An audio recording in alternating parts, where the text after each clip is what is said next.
Já, komiði sæl og velkomin að Rauða borðinu mánudagskvöldið 17. nóvember. Það eru sléttar 5 vikur til jóla, styttist ört í stórhátíðina. Ég heiti Björn Þorláksson.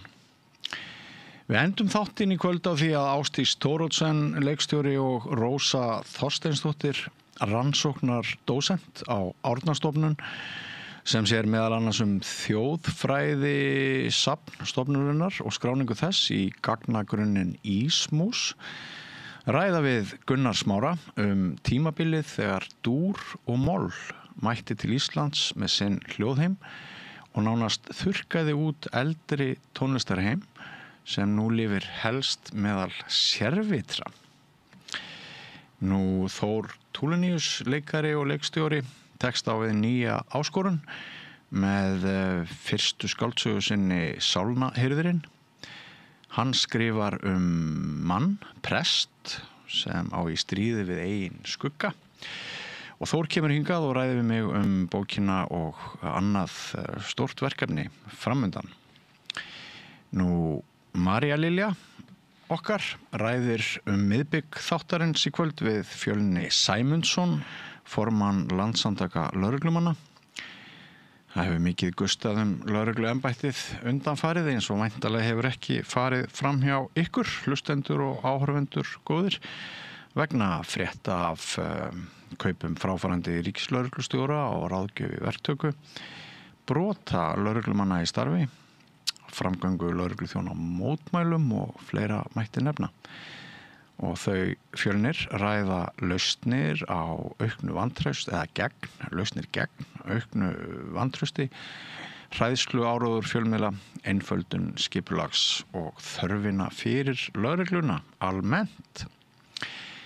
Nú Henry Alexander Henrysson, heimspekingur, hann kemur og ræðir siðferðisleg álitamál, svo sem lausn sem dómsmálaráðherra stóð fyrir á óráðsíu hneykslismáli ríkislögreglustjóra og nefnt var hér áðan. Hvað er dæmigert og hvað er sérstakt við það mál? Þá leitast Henry við að svara þeirri spurningu hvort siðferði eigi í vök að verjast kemur að valdi hér innanlands og heimsvísu, og hann veltir því upp hvort gervigreindin muni drepa almannarýmið eins og við höfum þekkta. En við hefjum leik í kvöld við Rauða borðið á ítarlegu viðtali við borgarstjóran í Reykjavík. Heiða Björg Hilmisdóttir svarar gagnrýnum spurningum almennings og samstöðarinnar stjórn Reykjavíkur.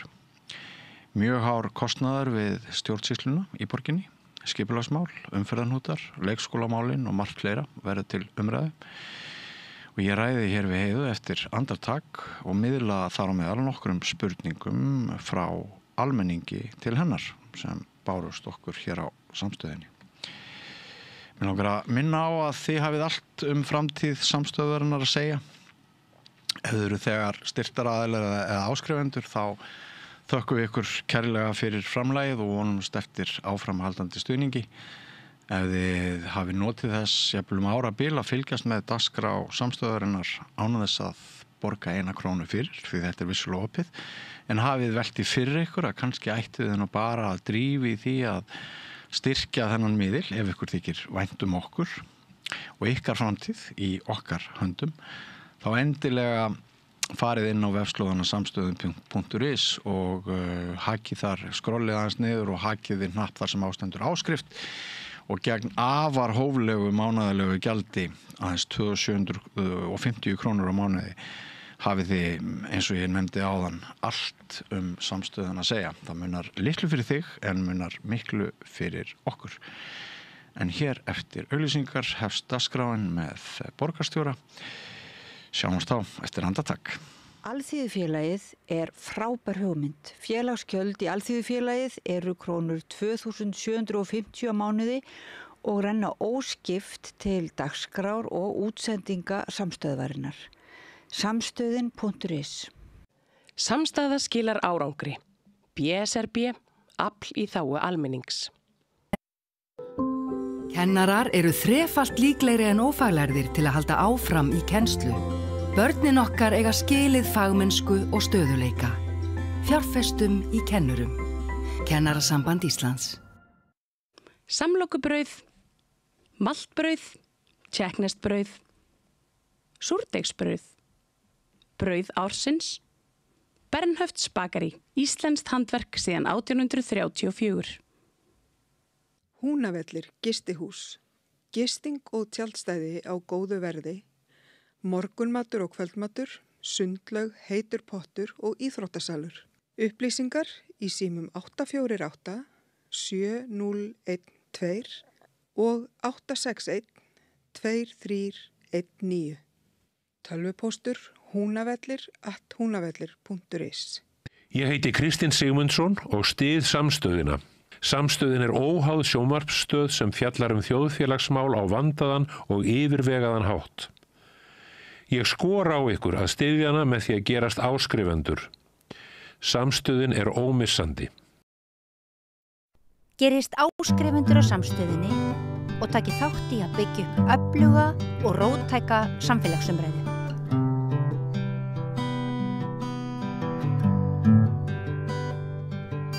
Já, við hefjum leik á viðtali við borgarstjóra.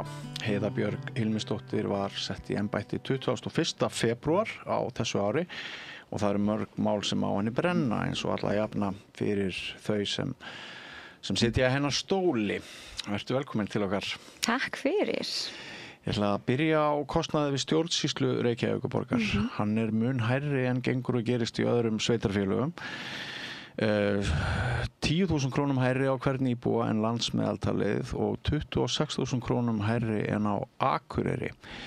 Nú, stjórnsýslufræðingar hafa gagnrýnt að stærðarhagkvæmni sé ekki gætt. Vegna stærðar Reykjavíkurborgar þá ætti stjórnsýslukostnaður jafnvel að vera bara lægri heldur en í þessum minni sveitarfélögum. Og þetta gerist á vakt Samfylkingarinnar sem er búin að vera leiðandi afl í borginni í langan tíma.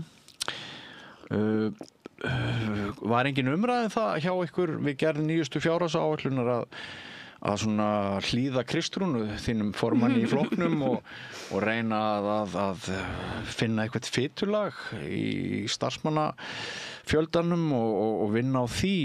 Það hefur komið fram að þetta eru eitthvað 400 millistjórnendur að störfum í Reykjavík sem eru þar með ekki millilega laust í þjónustu við borgarbúa. Já, borgin er auðvitað stór og ég hef nú ekki rekist að margar sem að væri hægt að lúsa sig við á þess að neitt tækja eftir því en ef einhverjum með þær ábendingar þá auðvitað tökum við þeim. En þetta var svona meðal þess að ég setti svolítið oddinn þegar ég varð í upphafi þessa kjörtímabil formaður sambands íslenskra sveitarfélaga. Þá vorum við að taka út mikið af svona tölum og þessar tölur eru vissulega af vef sambandssveitarfélaga.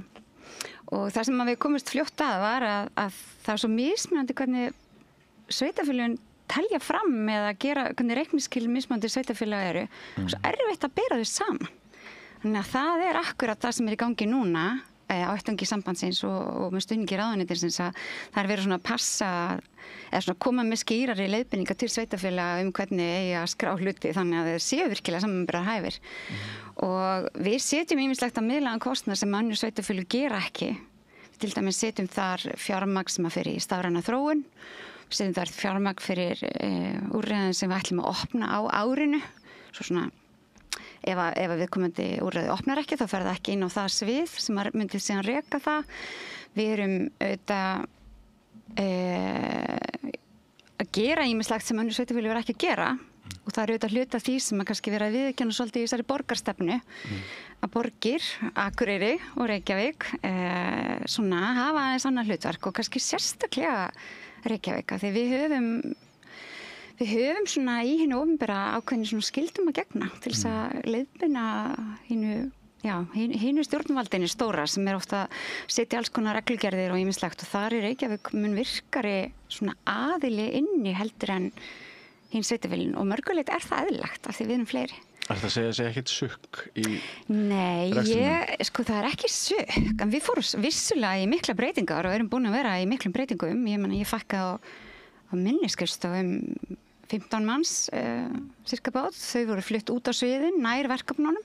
15 manns? Já, ég held ég sé að segja það sagt. Það alltaf hana... Og minnkaður kostnað með því? Nei, við vorum í rauninni ferðum þau til og erum að reyna að mæla árangurinn af því, hvort að það, sko, af því það engin... Já, það alltaf þessi... að velta fyrir sér hvað á að vera miðlagt og hvað á að vera út á sjónum og hvað gagnast best og þarna ákvaða við rauninni í staðin fyrir að þessi eining væri stödd á skrifstofu borgarstjóra og borgarritara, hún væri þá stödd á einhversu skipulagssviði og við getum þá hraðað mögulega afgreiðslu ferlum og slíku þar. Nú hefur við bara eftir líka að mæla það. Skilvirkari þjónusta. Þótt þú minkir ekki kostnaðin með fjármagnið. Já, en þú fer þá meira fyrir fjármagnið. Já. Og þetta það sem við erum alltaf að velta fyrir okkur og ég menn það engin eitthvað sitjandi bara já. En svo verðum við náttúrulega líka að horfa bara sko leikskólafjöldin, skólafjöld, við erum kannski með 200 skólastofnanir ýmiskonar. Við erum náttúrulega með stjórnendur á hverjum stað, við erum með 80 heilsdags sólarringsúrræði eins og velferðarsviði, við erum með svo margar stofnanir, þannig að þú 400 stjórnendur hljómi rosalega mikið, þannig að við hugsaum 11.000 starfsmenn auðvitað, en þetta eitt af það sem við erum að fara yfir og munum núna bara fljótlega kynna fyrstu stjórnendastefnu Reykjavíkur og þá erum við svolítið að kána líka hvað eðlilegt að hver yfirmaður hafi marga undirmenn, af því við sjáum líka bara aukin veikindi og fólk svona einhvern veginn, sko ég opinbera við þurfum að vera góðir vinnustæðir, þannig að fólk geti einhvern veginn leita til einhvers og það þarf að vera einhver svona ef einn yfirmaður er kannski bara með 1 starfsmann og annar er með 200 við þurfum einhvern veginn að finna þannig að þetta gangi vel upp en markmið auðvitað ekkit að útrýma stjórnendur þetta mikilvægir líka þannig að allt svona það sé gott skipulag á hlutunum og einhver sem að leysir á málum þegar þau komu upp og hafi svona svolítið framtíðarsýnina og geti tekið út starfsmannhópinn. Hvert matið þetta að fækka borgarfulltrúum? Ég hef lyft mér að vera bara svolítið skoðanalaus í því máli. Þetta náttúrulega bara lög sem sett á Alþingi og reglugerðir og eitthvað slíkt. Mér fannst ekki endilega borgarstjórn eitt betri þó að þeim hafi verið fjölgað. Nei. Ég vona að þetta borgarbúum líður fleirum þannig að þeir eigi sinn fulltrúa þarna inni. Þannig að ég get vel rökrætt það við mig bara fram og tilbaka. Það sem kannski óvenjulegt í Reykjavíkurborg að það eru mjög margir, það eru allir borgarfulltrúar í fullu starfi. Við getum nú ekki haldið áfram að fjölga þeim ef að svo á að vera, en auðvitað í mörgum borgum í kringum okkur borgarfulltrúarnir miklu fleiri, en þá er það kannski ekki svona mikið hlutverk sem þeir eru í, eins og í Reykjavík. Þannig að við erum alltaf, mér finnst bara spennandi að skoða þetta áfram og reyna að finna hvernig þetta nýtist sem best. Já. Þú ert sjálf með hvað, 2,7 milljónir í laun? Já, allir það ekki, eitthvað svo les. En það er náttúrulega ekki sem borgarfulltrúi, það er sem framkvæmdastjóri í stærsta fyrirtækis landsins. En ég sé nú í því samanburði með mjög lág laun, en þetta er vissulega há laun samt. Heyrðu, sko, ég var að tala við mann hérna fyrir í dag sem er að flýja Reykjavík.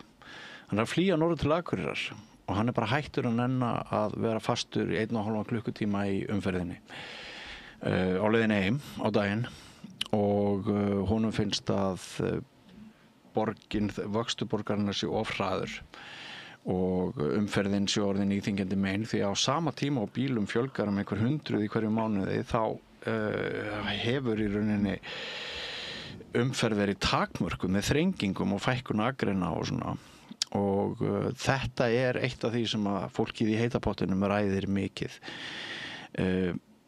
Liggur ekki alveg fyrir að fyrir mörgum árum þegar konur og menn, fólk sá fyrir sér breytingar á þessari borg að þið bundu einhverja vonir við almannasamgöngur og borgarlínuna sem hefur svo tafist mikið og eru við ekki stödd í einhverjum heimatilgerðum flöskuhálsi núna sem beinlínis bara veldur því að við erum að missa bara gott fólk úr þessari borg. Til Akureyrar, það er nú ekki slemt að fara þangað. Já, sko nú talar þú sem borgarstjóri. Sko. Jú, nei ég er að segja auðvitað, sko það er ekki... Það er nú ekki vænlegt til endurkjörs að fagna því að fólk sé að flýja Reykjavík og fara til Akureyrar. Það á enginn að flýja borgina ef við byrjum á því og það er nú ekki okkar raun. Við erum okkur einmitt eins og þú hóst upp samtali á að fjölga mjög hratt og við erum eiginlega svo höfuborg hér á Norðurlöndunum sem að fjölga hvað hraðast í svona hlutfallslega og það reynir á okkur hefur verið að fjölga svona meðaltali einhver 2% árlega það mjög mikið fyrir borgir og við erum að byggja húsnæði og við erum að koma inn með alls konar plön sem að síðan kannski standast ekki af því að mannfjöldin fleiri. Svo erum við fleiri í borginni heldur en við erum skráð. Þannig að við vitum það líka eins og til dæmis bara, þá ég ekki eins og bara að tala ferðamenn, heldur líka bara marga sem koma og vinna stund og eru stattir hér og við reynum að taka utan það allt saman og það hefur ekki verið kannski vandamáli okkar að fólk sé einhvern veginn að hafna borginni.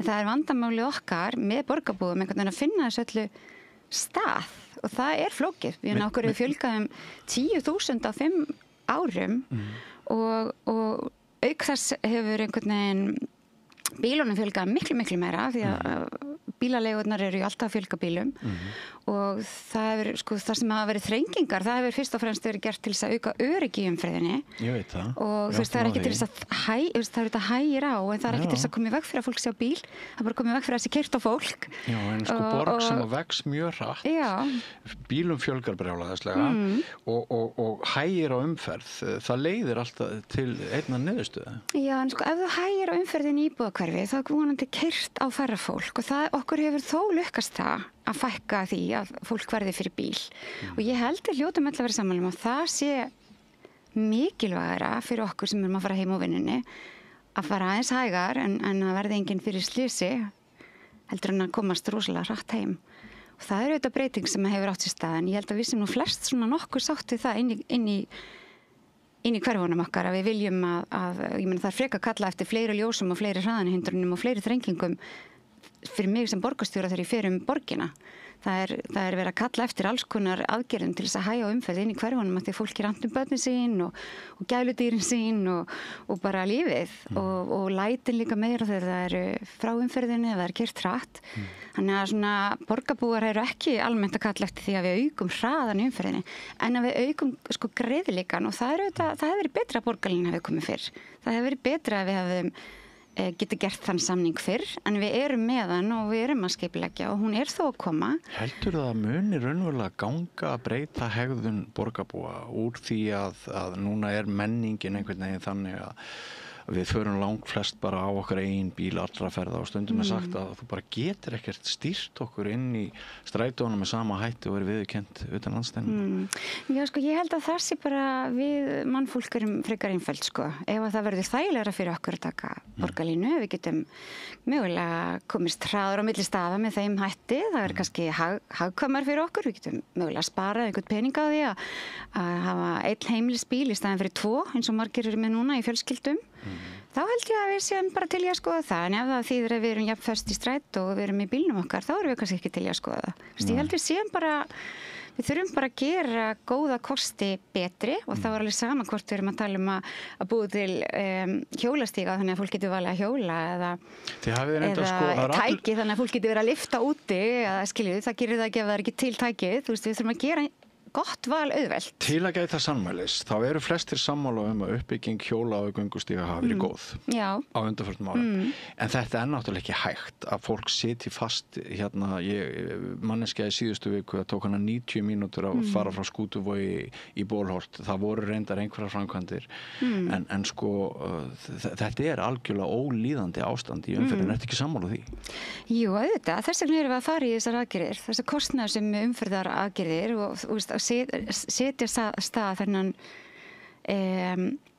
ekki setja stað ég meina að halda við þessum samgöngu sáttmála sem var settur á höfuðborgarsvæðinu ég meina það farið yfir hann aftur núna í byrjun kjörtímabils og allir komast að því aftur að þetta væri besta leiðin við getum auðvitað ekki farið að ryðja hús og breikka götur það hefur ekki sýnt sig neinstar þar sem það hefur verið gert erlendis að það einhvern veginn bæti því við þurfum einhvern veginn að finna nýjar leiðir til þess að komast á milli staða allavega inn í borginni svo getur vel verið að við viljum öll eiga bíla og geta farið landið eða við eigum jeppa og viljum fara upp á fjöll en þeir bílar kannski hendi ekki alltaf inn í borginni ég held að við hljótum að ég held að sjáum langflest að þetta þurfum við að gera og það ekki bara vegna þess að við þurfum að komast á milli staða það líka vegna þess að við erum að menga mjög mikið með allra þessi bílumferð og við erum alveg meðvitað það, ég held það. Þú veist, ég á alveg bíl eins og allir hinnir og ég meni, ég finn alveg líka til ábyrgðar í því efni og ég held að,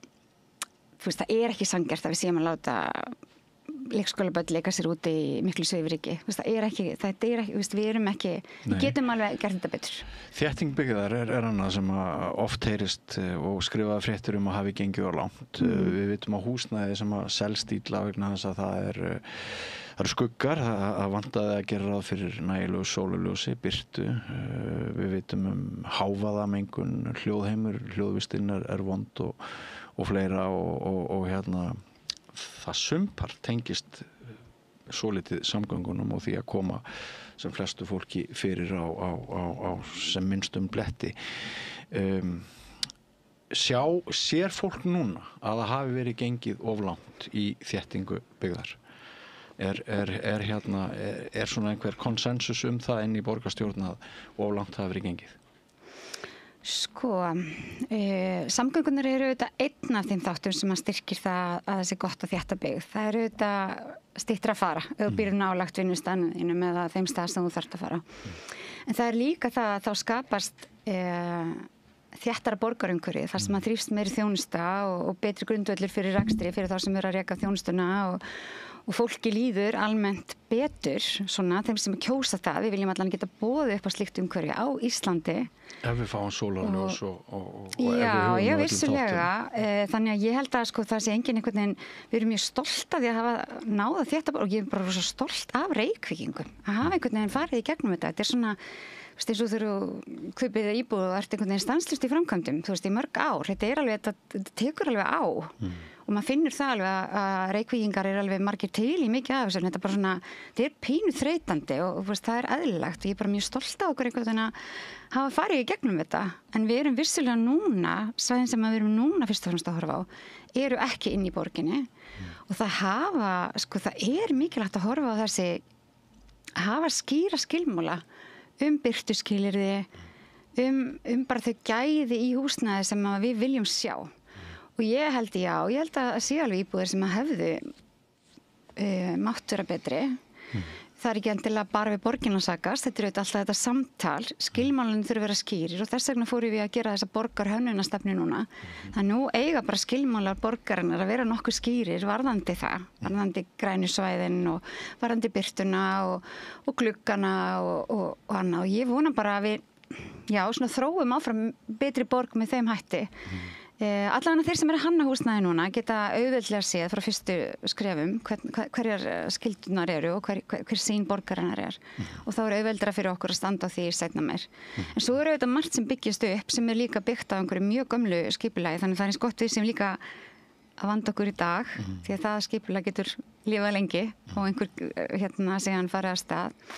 En við höfum líka verið að leita leið og ég bara ánægð með ríkisstjórnina með að horfa á það með okkur að fólk geti ekki einhvern veginn fengið útluta íbúð og síðan voru svona óljóst hversu mikið við getum gert í því ef uppbyggingin fer ekki af stað. Þannig það aðeins að skýrast. Þannig við getum líka bara þá kallað inn þá útlutun og endurgreitt og búið út aftur. Þannig að við séum ekki með svona einhverjar raskaða lóðir sem að síðan ekki klárast inn í borginni.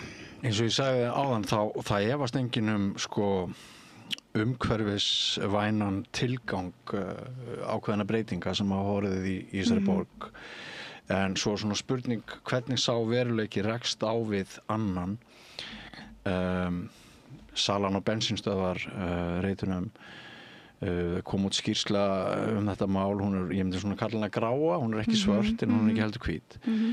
Og maður hlustar alveg og maður heyrði rökin á sínum tíma að þið sáu fyrir ykkur að með þessu gætu þið meðal annars minkað slysahættu þar sem að voru þessar bensínstöðvar og svona en svo náttúrulega þróunin kannski bara svo að bensínstöðvar eyðast að sjálfu sér og við verðum vonandi komin á vistvæn ökutæki innan tíðar, það náttúrulega mjög mikilvægt. Þetta svolítið stefið svolítið að ganga aftur og aftur að góðar hugmyndir, góður málstaður en svo þróaði samfélagi kannski svolítið öðruvísi heldur en þið sáu fyrir?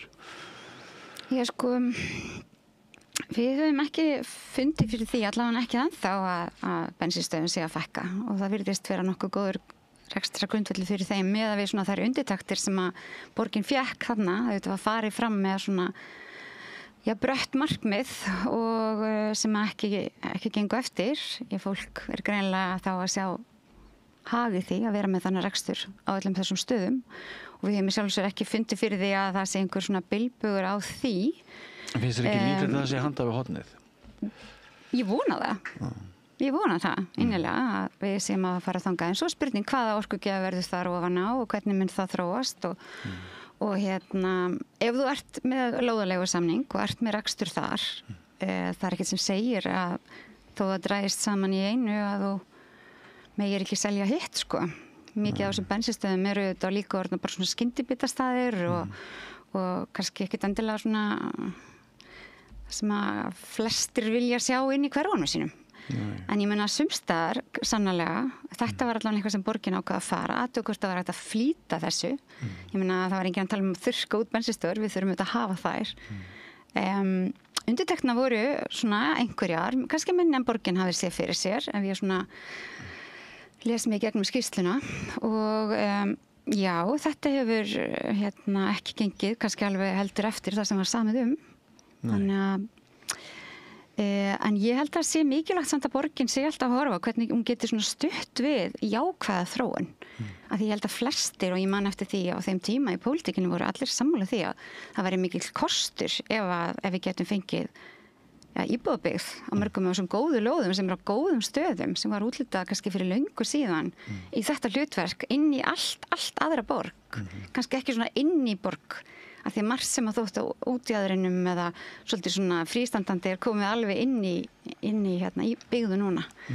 En við verðum bara að sjá hvernig þetta þróast áfram. Það er allavega ekki þannig að við þurfum alltaf að geta þessi jafnræðis og við erum ekki að taka lóðir bara skyndilega af fólki til þess að gera eitthvað annað við þar. Við þurfum alltaf að geta þessa meðalhófs og að sýna ábyrgð sem borg en ég var alveg til að sjá þetta gerast hraðar. Þannig ég vona að þú hafi rétt fyrir því, Björn. Þannig að þetta sé bara handa við hornið og við sjáum aðra orkugjafa. Líka vegna þess að við höfum ekkert rosalega langan tíma til þess að koma í veg fyrir bara hörmungar á jörð. Nei, þú ert þar.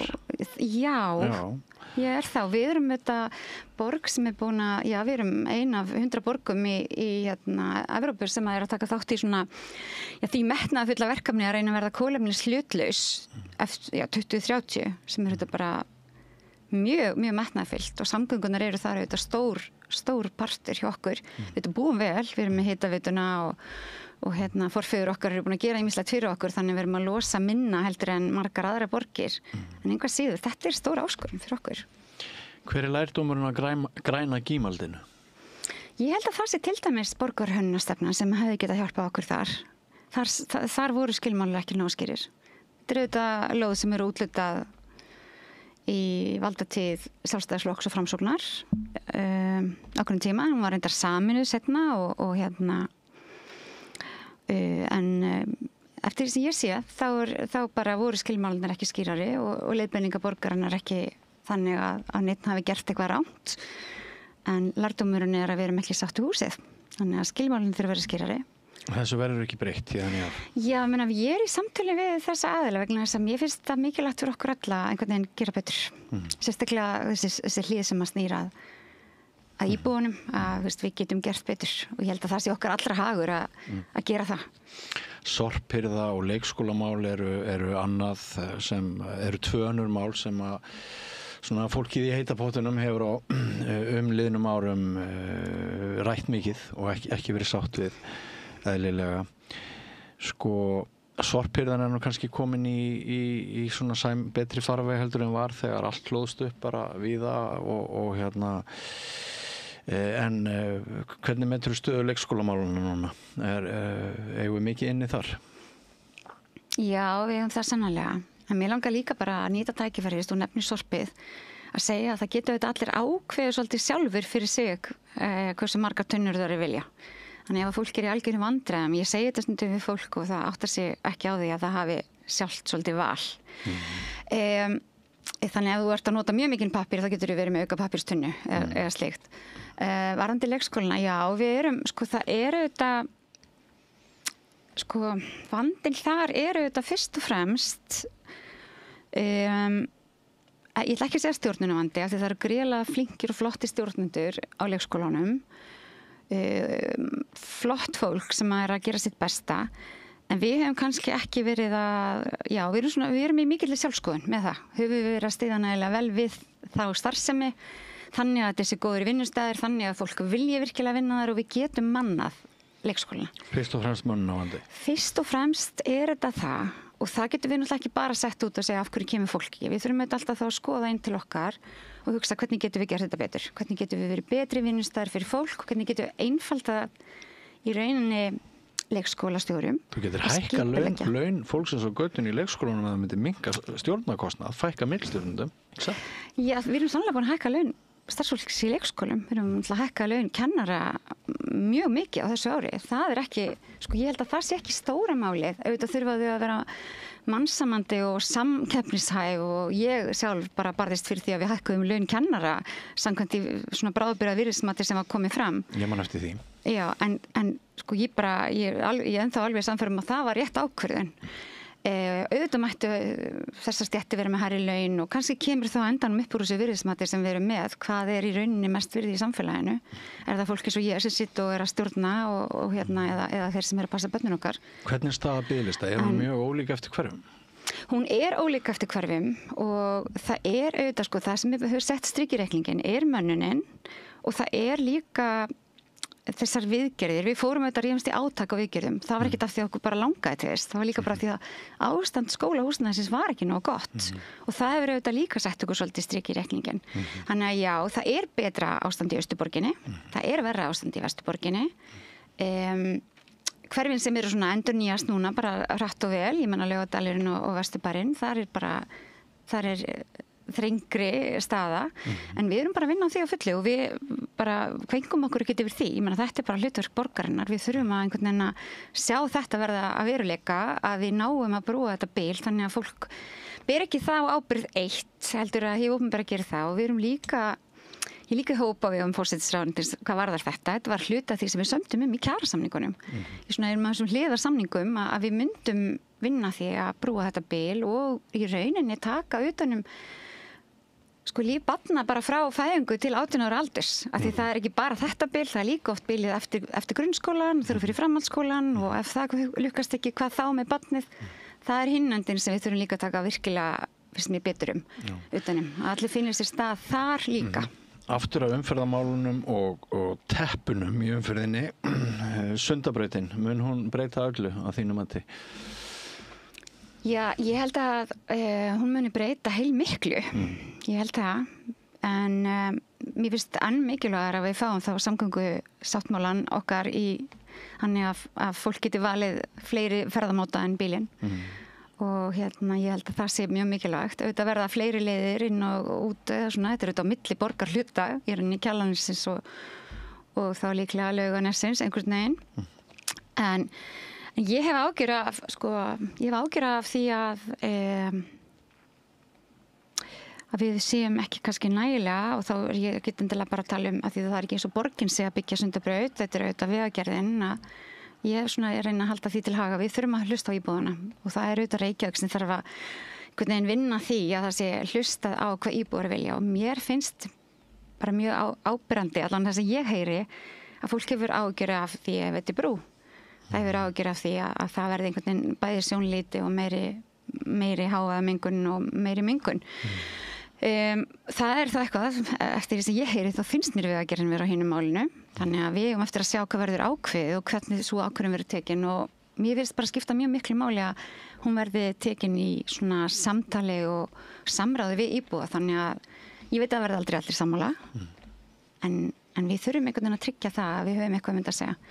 En já, þetta mun örugglega breyta miklu og ég held að verði bara líka hollt fyrir Ísland að geta hægt að tala Sundabraut, Við erum að tala þetta bara, ég veit ekki, bara síðan ég man eftir mér, En við vitum ekkert á þessari stundu hver endalega niðurstaða verður. Það það sem þú ert að segja. Já, ég meni í rauninni það var ákveð að fara út með þessar tvær sviðsmyndir og auðvitað þriðju sviðsmyndar sem var að gera ekki neitt, en hún nú kannski síst vinsæl. Það þarf að velja á milli þeirra. Ég held að hún muni breyta miklu en ég er ekki ennþá sannfærð að Já, ég svona hef ennþá smá ágjur af þessu og ég held líka að þetta getur auki umferðinni í borgina og þá þurfum við ennþá sterkari svona almenningssamgöngur og hjólastíga og aðra leiðir fyrir fólk til að komast á milli stað. Þetta gæti fjölga bílunum inn í borginni og það er kannski ekki akkurat það sem okkur vantar.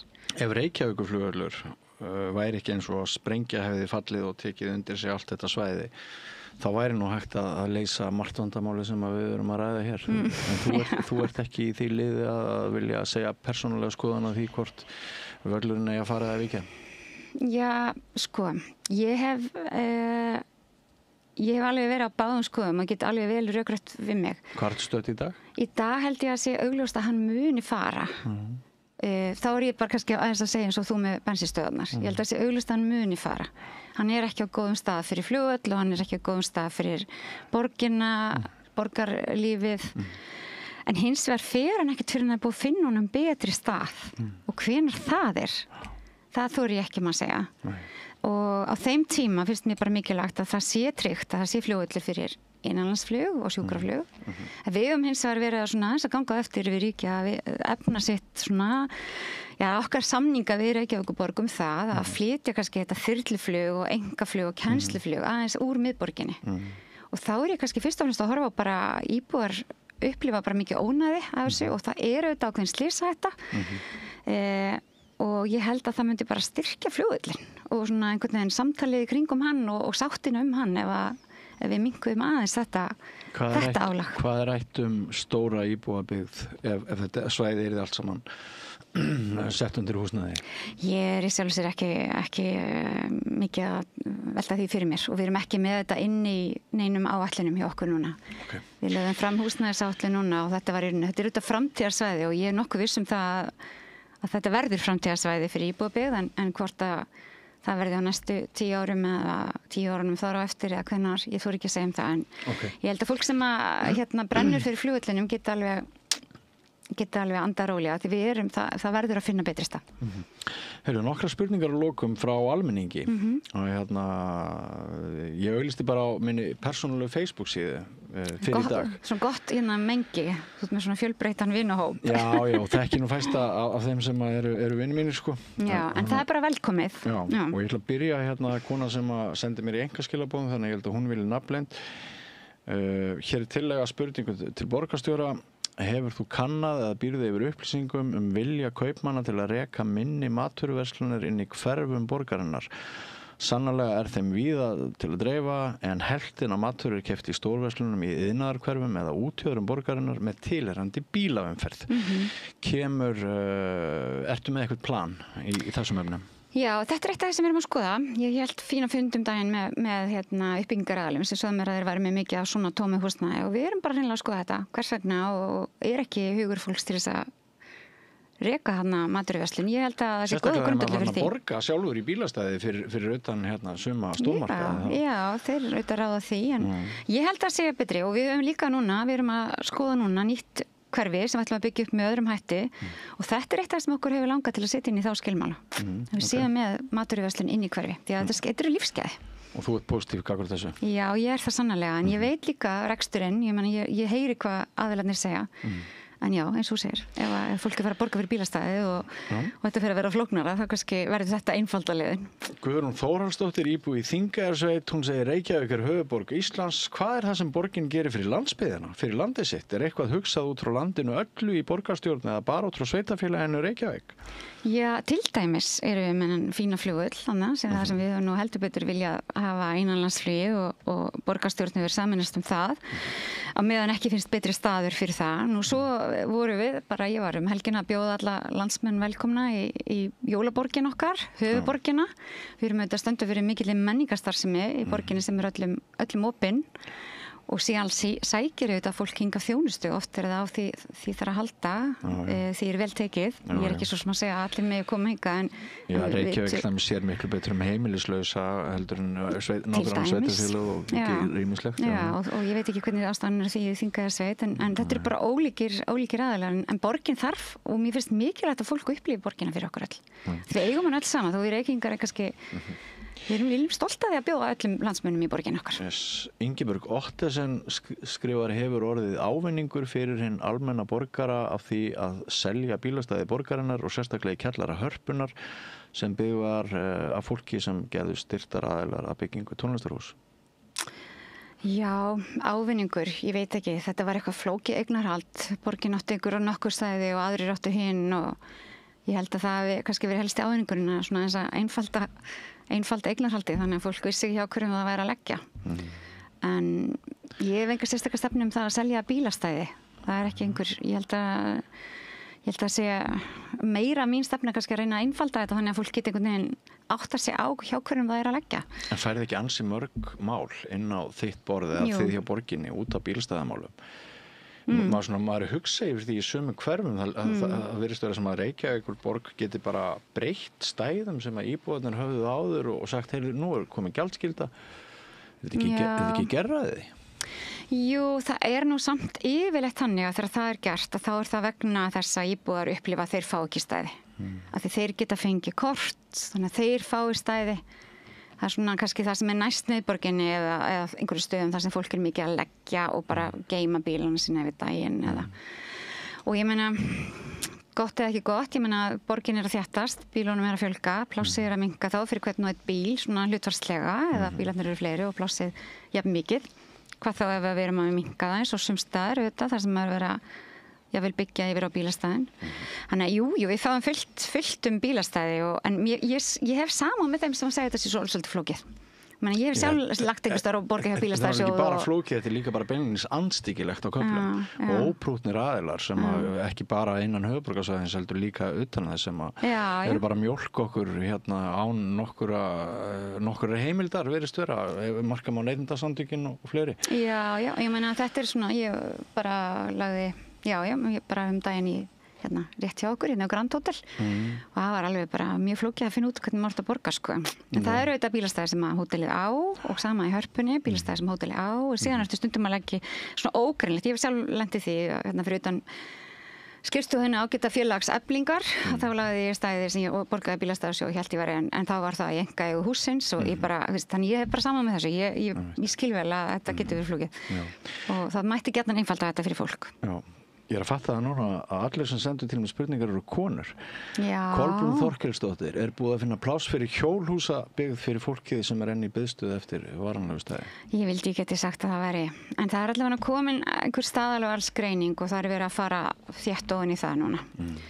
Það er bara, það virðist vera eins og fólk haldi að fólk sem býr í hjólísi sé eitthvað en öðru sem fólk heldur en bara ég og þú. Og fjúka allir upp og einhvern veginn vill að þau séu nálægt sér.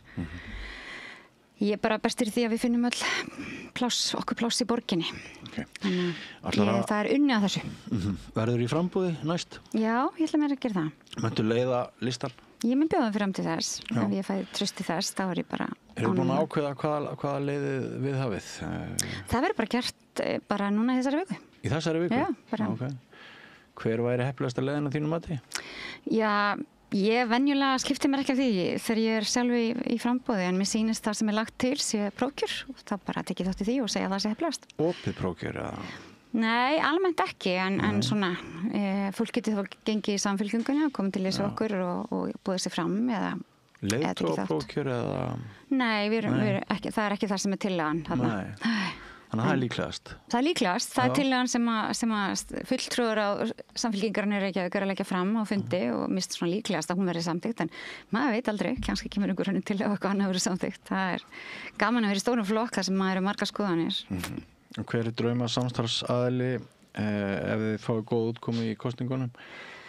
Já, það er nú, sko, ég vil bara fá að segja það, þetta er fyrst skipt sem ég er borgarstjóri, ég hef ekki verið það áður, en ég hef alveg verið áður í meirihluta.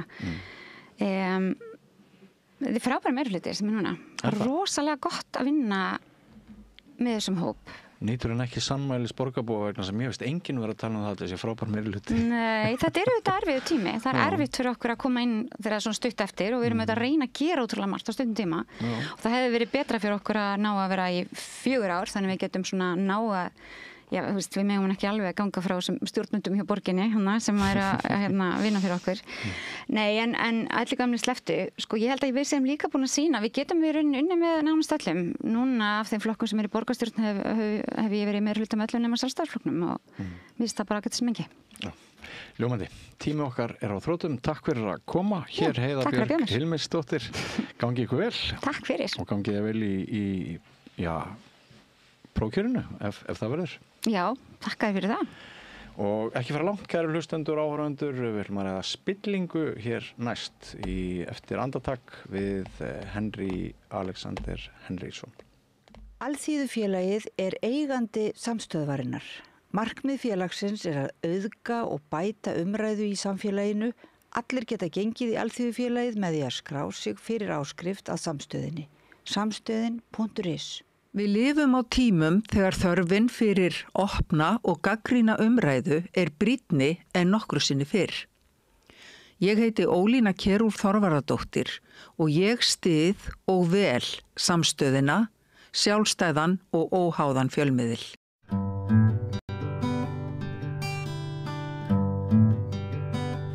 Já, næst ætlum við að ræða siðferði og völd í kannski bæði víðum og þröngum skilningi. Við ætlum að skoða nokkur mál hér innan landsteinana og fara einnig á erlenda grundu, hneyksli ríkislögreglustjóra og málalok, orðræða sem svolítið ískyggileg. Hingað kominn Henry Alexander Henrysson, heimspekingur. Vertu velkominn. Já, takk. Heyrðu, þegar ég baði að koma til okkar, þá við erum enn aðeins að klóra okkur í kollinum yfir málalokum í hneyksli ríkislögreglustjóra. Við skulum bara byrja þar. Það sem kannski svolítið sérstakt við málið að eftir að þeir félagar RÚV, Helgi Seljan og Freyr Gígja skúpaði þessu máli, þá líður frekar stuttur tími þangað til hún segir sig frá þessu starfi. Það nú svona eitt að þetta gekk allt ofan hratt fyrir sig. Að hve miklu leyti heldurðu að það geti tengst því að stundum þegar við höfum séð svona hneykslismál koma upp og manneskjan kannski tengd stjórnmálaflokkum sem eru í ríkisstjórn, að þá hefur svona oft liðið mjög langur tími og öll viðbrögð verið svona vandræðarlega hikandi. Hvað heldur að það hafi skipt miklu máli að þarna ekki svona bein tenging á milli dómsmálaráðherra Viðreisnar og þessa embættismanns? Það skiptir nú örugglega einhverju máli. Já. En ég held samt ef við skoðum bara undanfarið ár og kannski rétt rúmlega það, þá að styttast aðeins í þessu og ég held að það sé bara jákvætt, við getum bara litið á þannig. Manst í aðdraganda kosninga, þá var frambjóðandi samfylkingar lendi í skúbbi. það sem ég bara í sjónvars upptöku eða útsendingu, ég man ekki hvort það var, þá verið að koma með gamla texta sem hann hafi skrifað.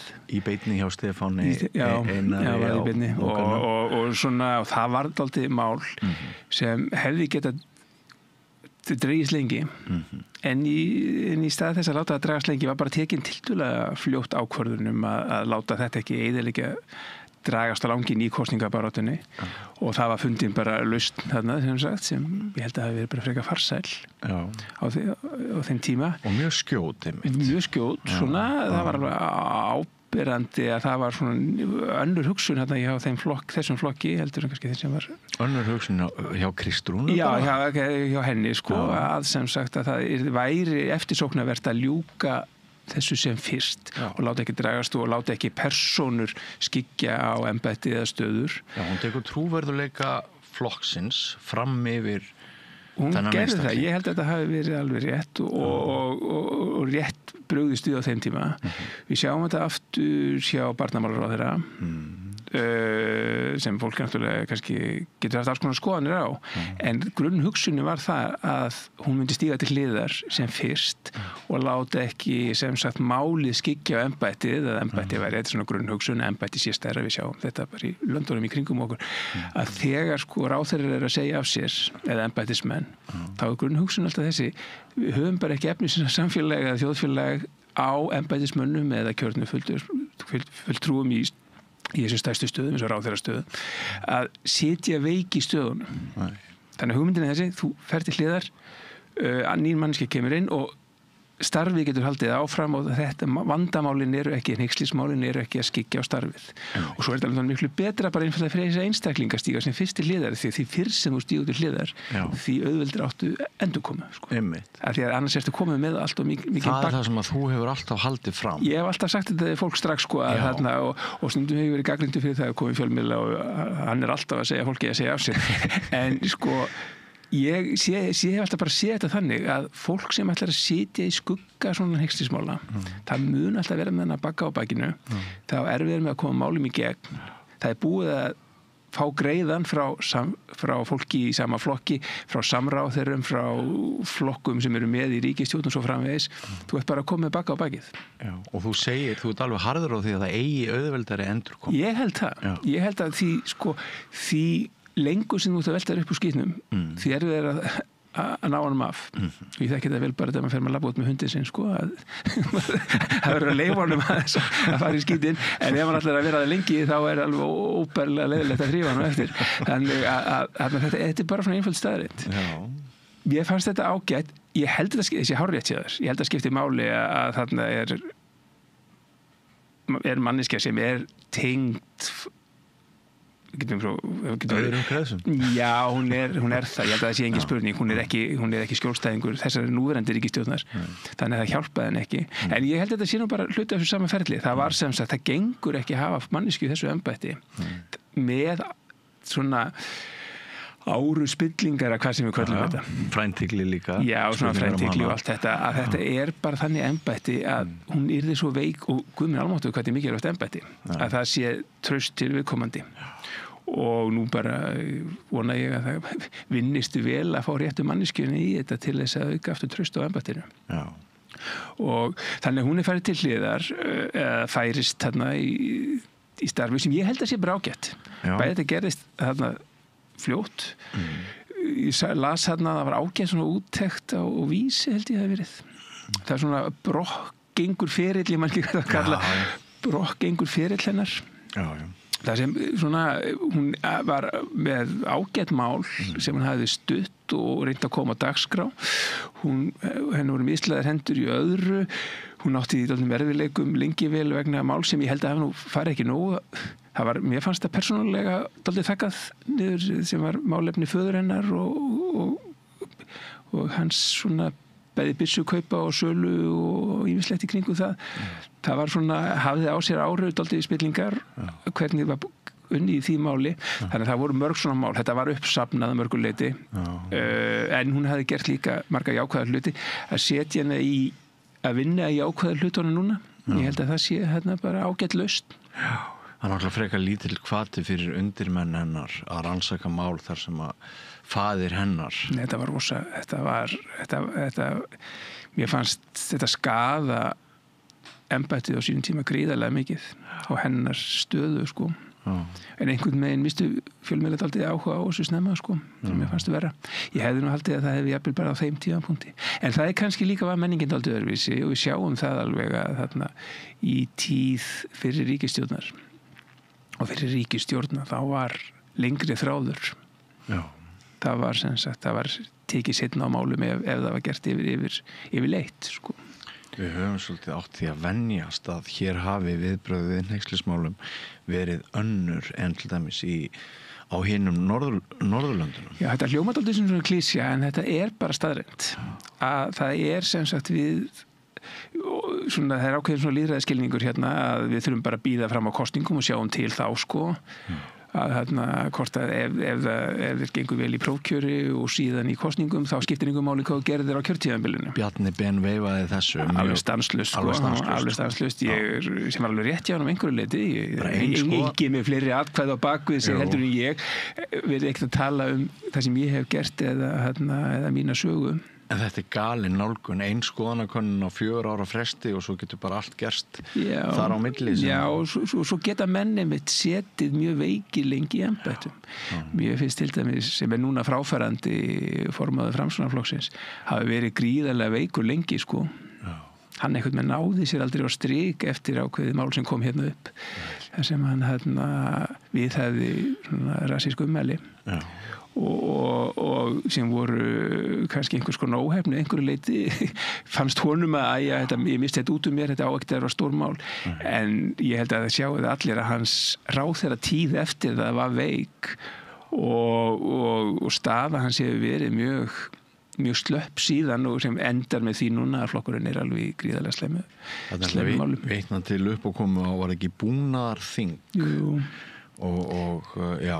Ég fannst það á þeim tíma ástæða og ég var gagnrýndur fyrir það eitt dæmi þar sem ég var að kalla eftir afsögna ástæðalausu en ég sá að maðurinn yrði gríðarlega og ég sagði það þessum forsendum ég held því fram að ráðherra í Noregi hefði til dæmis þurft að segja af sér eftir þetta af því að það sem sýndi sig svo að hann þurfti að taka út greiða hjá samstarfsflokkunum í ríkisstjórn og hann sat aldrei veikur eftir og málaflokkur sem gríðarlega mikilvægur bara þetta skaðaði þann málaflokk þannig og við sjáum það líka bara hvernig einhvern veginn horfir aftur í tíman hvernig þessi ár síðan hafa bara ekki aðstoð, hann var einhvern veginn vondumálu eða þetta erfitt eða þú ert formaður flokks og það flækir málin kannski erfið að stíga til hliðar þá en ég held að hann hafi aldrei náð sér að strika eftir þetta ég held að ástæðan að fara til hliðar núna bara eiginlega afleiðing þessa máls Já.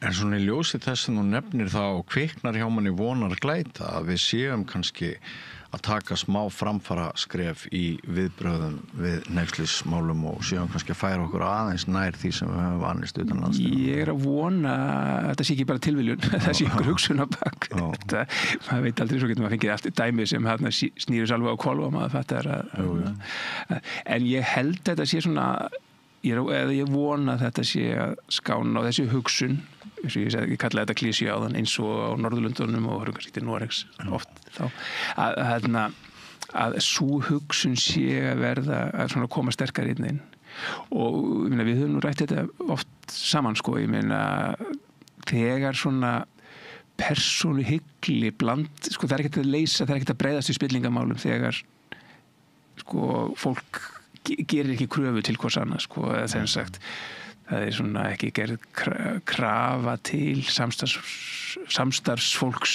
að þú þurfir að axla ábyrgð fyrir það sem þú sagðir eða gerðir og svo framvegis og það er og að það sé lægi einhvern veginn að sitja veikur eftir í embætti og hanga stundum í embættum við bara höfum séð þetta allt og mikið og meðan þetta þá er svona sem við höfum talað sem spillingu hún bara fær að grassera Já, og sorglegt að sjá hvað hagsmunir fjöldans og traustið hvað því hefur oft verið varpað fyrir róða bara til þess að vernda einn pólitíkus eða einn embættismann Já, það er það sem gerist ég meina það sem gerist alltaf í þessum málum þegar þú bregst ekki við og þú lætur eins og þú þurfur ekki að bregðast við, ég held að sem kannski líka það að hér er ekkert að sjá, hér þarf ekkert að gera meðan allir sjá og það þarf að gera eitthvað og þá er það náttúrulega, þá ert að skaða það sem við kallum svona trúverðuleika þín ég meina það þú býrð ekki yfir sama trúverðuleika og áður og ef þú ert ekki með trúverðuleika þá hefur fólk ekki ástæðu til að treysta þér og skort og skaði eða sem sagt þegar trúverðuleiki eins til dæmis ráðherra minnkar þá smitast það yfir á hina Já og þannig að það er alveg ljóst ég meina hver niðurstaðan verður við erum að móla trausti til kjörinna fulltrúa með því að bregðast ekki við Já. Ég naut þess nú í greiningum á þessu fréttamáli þegar það kom upp að hafa spjalla við þig þegar ég setti saman bókum spillingu og vegna þess að ég sá ekki betur en að það mætti svona spyrja spurninga eitt afbrigði spillingar sem eða tiltekna tegund af viðbröðum í kjölfar spillingar að þegar ljóst var að hún yrði tekin úr sviðsljósun og færð annað. Sko, þú rætir kælingu við mig í Besti vinur Aðal og þú nefndir þar dæmi að eftir að Kristján Þór Júlíusson eftir að hann misti traust margra landsmanna í kjölfarið á Namibíumálinu og fór að hafa samband við vin sinn Þorstein Má, forstjóri og Samherja og til að hvernig hann hefði það og það spyrst allt saman út sko, að þú vildi meina það eftir það hefði verið svona hans brotalöm og það hefði farið mjög lítið fyrir honum í embætti eftir það, hann hefði verið kældur.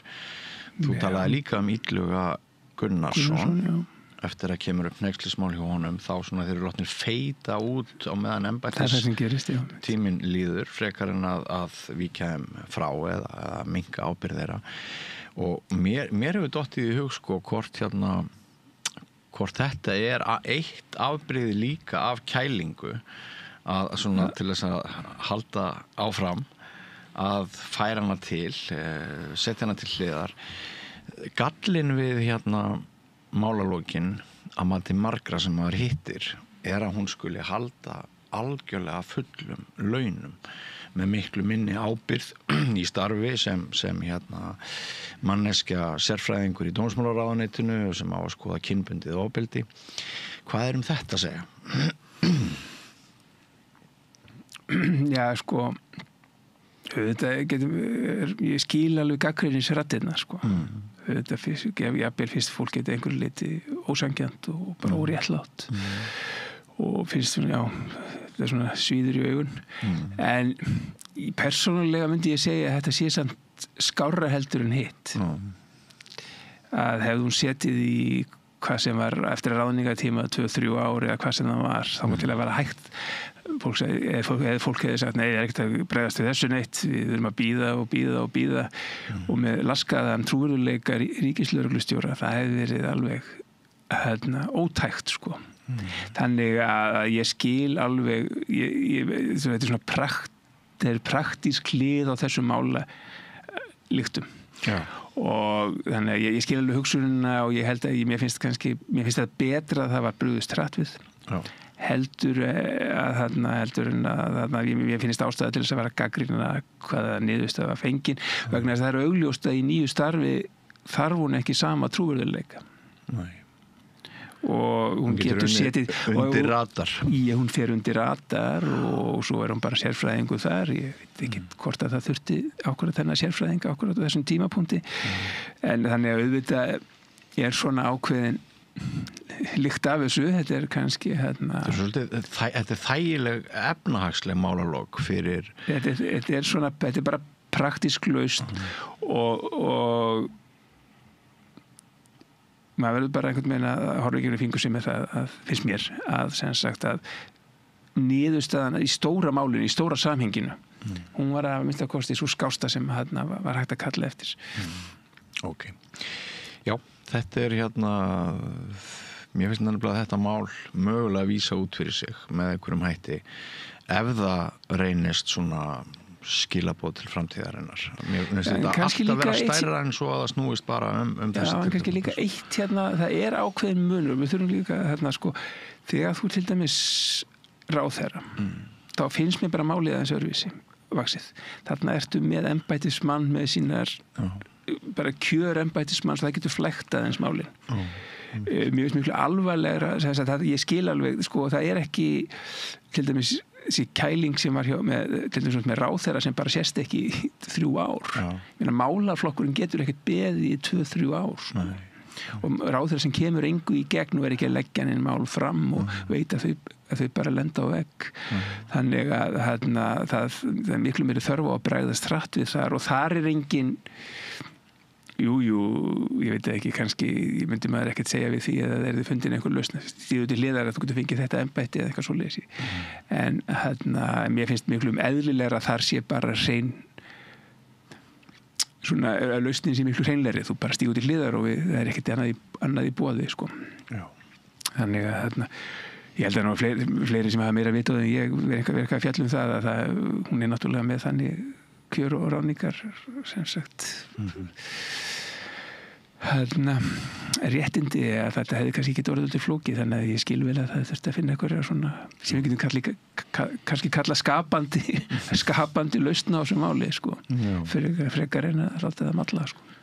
Færum okkur þá yfir í annað mál en þessu tengt sko, að við náttúrulega sjáum hvernig Bandaríkin hafa breyst með því að Trump svona stígur fram og grefur undan trúverðuleika hins opinbera og kerfunum sem eru og hann segir hér ég kraftaverkamaður og ég ætla að ráðast á þetta og svo hann verður tvís á forseti, núna er hann á öðru kjörtíðanbili og hann hefur heldur betur látið hendur standa fram úr ermum núna eftir hann komst í valda aftur. Ég meina ef ég væri opinber starfsmaður í Bandaríkjunum þá bara hefði fallið niður margar vikur á launum og ég hefði bara varla komist í vinnuna og það svona margir sem hafa hampað honum fyrir að hafa þorað að ráðast gegn einmitt spilltu embættismannakerfi og opinbera kerfinu. Hér á landi maður svona greinir maður kannski aðeins upptakt svipara þróunar í orðræðu. Það mikið talað hvað að hér búi 2 þjóðir í einu landi, annars vegar séu svona millistjórnendur pluss í opinbera geiranum. Það enginn að segja hjúkrunarfræðingar og leikskólafólk og þetta fólk sem að vinnur fyrir hið opinbera sér spillt og geti sogið einhverja spena og rói í vellistingum efnalega, gera mjög skýran greinarmun á efralæginu í þessu og fólkinu á götunni. En til dæmis miðflokkurinn hefur svona svolítið tekið upp þessa orðræðu að hætti Trump og eru líkur á að við sjáum svipaða hluti gerast hér og hafa verið að gerast í Bandaríkjunum út frá svona þessum undirróðri gegn siðferði þeirra sem starfa hjá hinu opinbera. Heilindum þeirra? Heilindi og... Já, nei, ég held að það sé bara muni koma hérna. Við sjáum þetta líka, þetta ekki bara í Bandaríkjunum, við séum þetta líka í Englandi sem þetta sama orðræði núna alveg gríðarlega áberandi.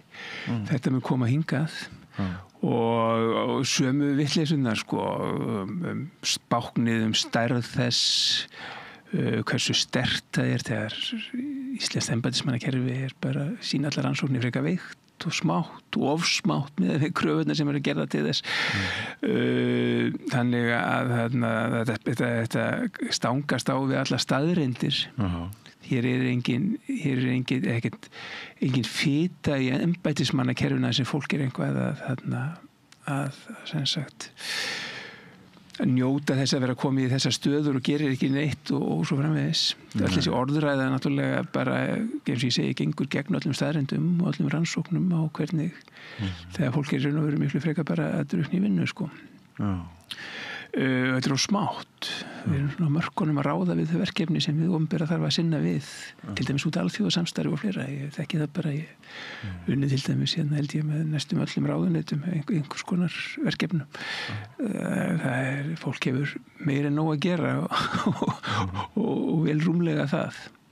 En þetta er auðvelt samt að selja þetta, fólk veit ekkert hvað fólk gerir, ef við kannski tölum ráðuneyti, þú segir að það sé svona, þetta sé á temsti og ég minna, kannski sleppa heilbrigðis en það alveg samt heilbrigðisstarfsfólk, en það alveg svona nett svona orðræða núna til gagnvart kennurum til dæmis. Já. Það alveg svona farið þangað líka sko, og það annað sem svona verið að flytja inn sko, að það sé einhvern veginn hálf bara spillt menntakerfi hérna sko. Spillt og ónýtt, algjörlega ónýtt sko, og fólki sem hérna inni bara með einhverja annarleg hagsmuni og að reyna að koma einhverju í gegn sem gengur gegn því sem almenningur vill, þú þekkir þetta allt saman. Já, og kerfi sem sé bara sama velferð barnanna. Já. Einhvern veginn. Nákvæmlega, og svo náttúrulega heldur þetta einhver vatni, þetta passar ekkert við raunveruleikann sko, þegar maður skoðar þetta. Nei. En samt einhvern veginn komin, mér finnst svona, þetta eiginlega svona, því maður er alltaf að skoða svona, þetta almanna rými, svona, sem náttúrulega svo mikilvægt fyrir lýðræðið og við ræðum hérna oft fjölmiðla og hversu veikið þeir eru og bara hræðilega stöðu þeirra.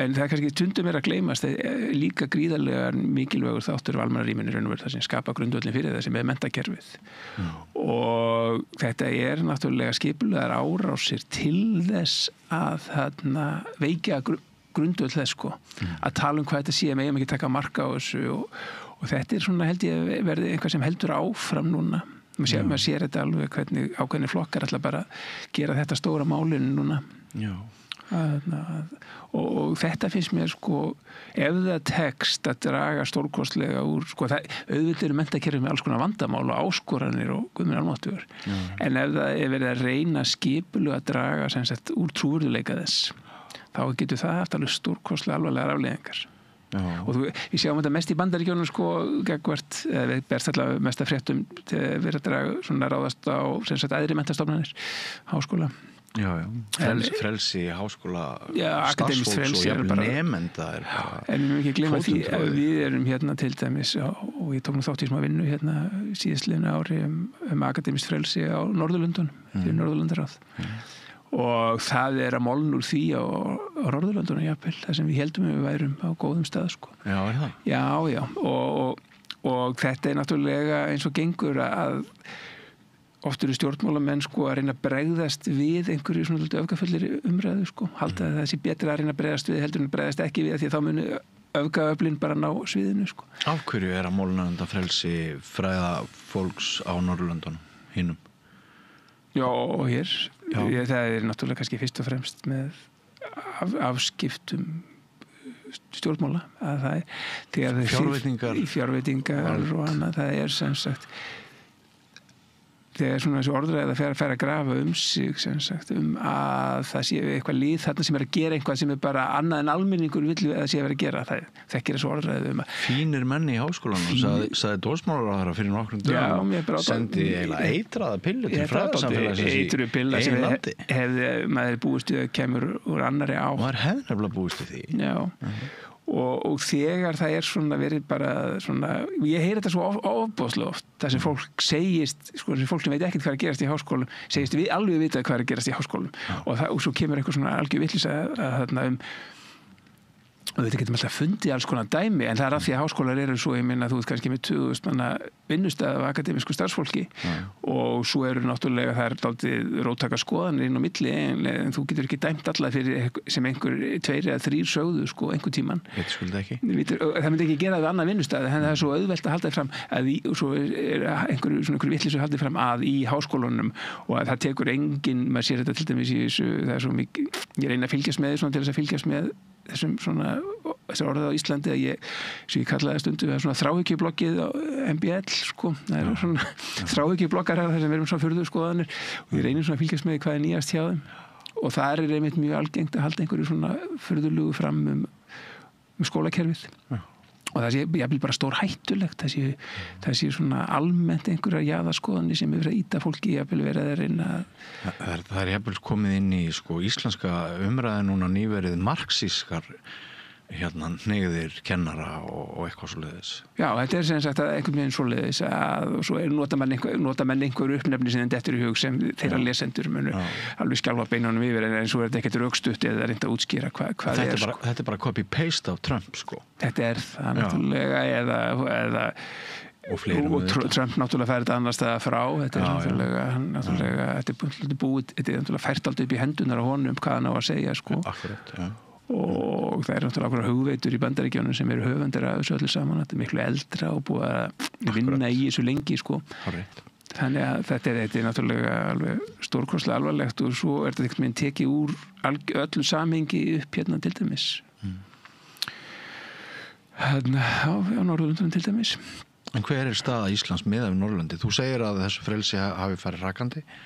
Já, það er svona, við getum svona, það er svona ekki eins sterkbyggt getum við sagt, Við sjáum brestin að vera að koma, svona glitta í það, Og svo eru menn þá að ritskoða sem meir í opinberri umræðu Já, svo er þetta svona akademískt frelsi náttúrulega þarna viðtakt og margbrotið og það er þannig hluti náttúrulega í þessu líka og það er ástæði fyrir því að það er mikið talað hvort að þurfi til dæmis að koma hlutum eins og akademískt frelsi og rannsóknarfrelsi og öðru inn í til dæmis stjórnarskrá sem komið á sömu Norðurlöndum en ekki annars staðar sko. Af því að þú ert með kannski háskólalög, maður því gleyma því að ef það þarf bara einfaldan þingmeirihluta til þess að breyta, sem sagt við erum núna með þetta alveg akademískt frelsi í lögum háskóla. En þegar maður er komið kannski einum kosningum frá því að það er einhver sem komið til valda sem sko við erum búin að horfa svo mikið á önnur lönd svona eins og Ungverjaland og haldi bara þetta er bara þarna og við þurfum sko gott að fylgjast með þessu en þetta mun aldrei koma til okkar. En við erum alltaf bara einum kosningum frá því að þarna gildi sem við heldum að væru bara óbreytanleg og væru bara hluti af einhvern veginn DNA okkar samfélagsgerðar. Það er akkurat það sem margir upplifa núna. Já, svo bara allt í einu, við heldum að þessu er aldrei breyta, enginn myndi þora að gera þetta. Einmitt, er ekki mikil hreyfing á þessum gildum sem við höfum haldið að væru einhvern veginn myndu lifa flesta? Jú, það er svona málið að við erum að gera okkur grein fyrir að það er ekki búið að rétta að höggva þau í stein. Þeir eru bara óefnisleg og það þeir þurfa að vera til í almanna rýminu.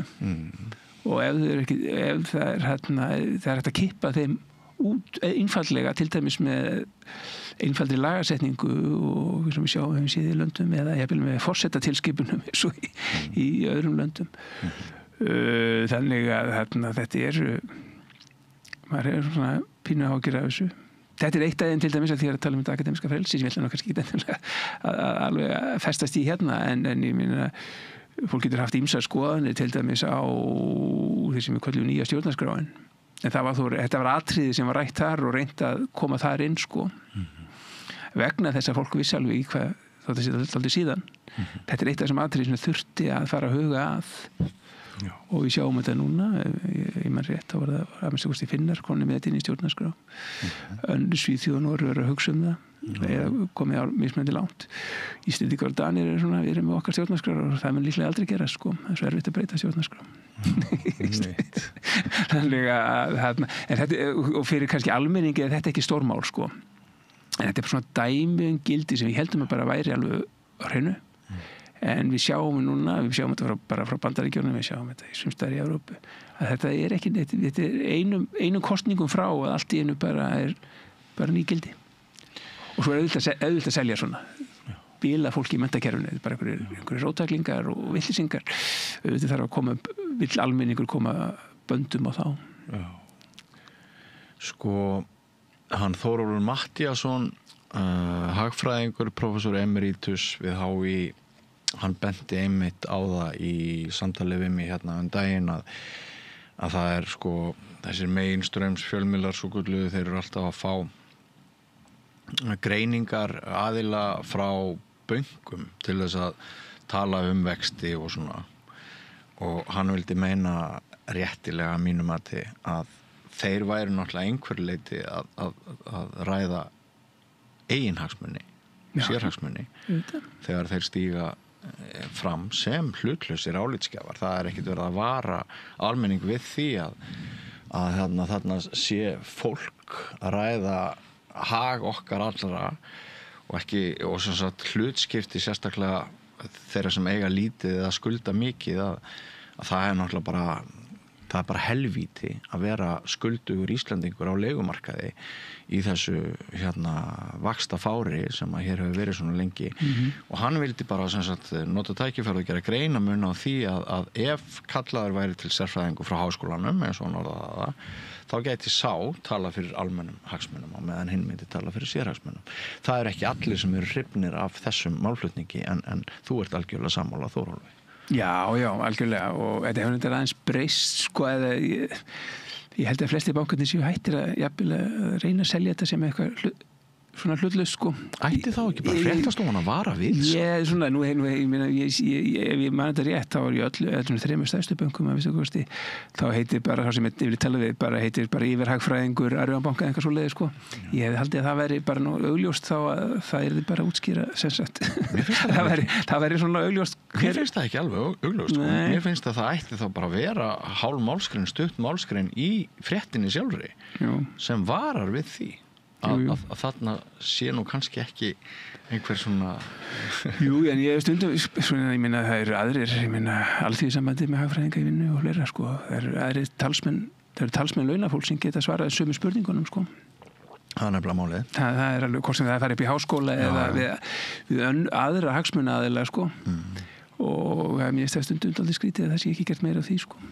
En auðvitað er þetta rétt að þarna sama með náttúrulega þess að bara hagsmuna, sko ég er ekkert á móti hagsmuna samtökum sko, þau þurfa að vera til og bæði náttúrulega fyrirtæki eins og bankarnir en svo náttúrulega líka þessi hagsmuna samtöku eins og við sjáum hérna samtökuðið neðar eins og fleiri sem eru bara sinni hagsmunagæslu sko, en það er stundum talað við þekkjum það báðir, hvernig stundum við talað við fólk þaðan sem einhvers konar bara álitsgjafa, hlutlausa álitsgjafa sem eiga sem sagt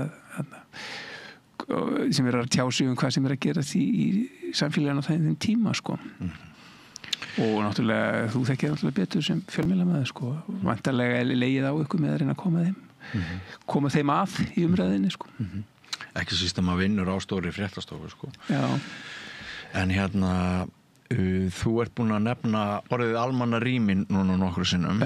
Ertu þá vitni til Habermas? Ég með svona einhvers konar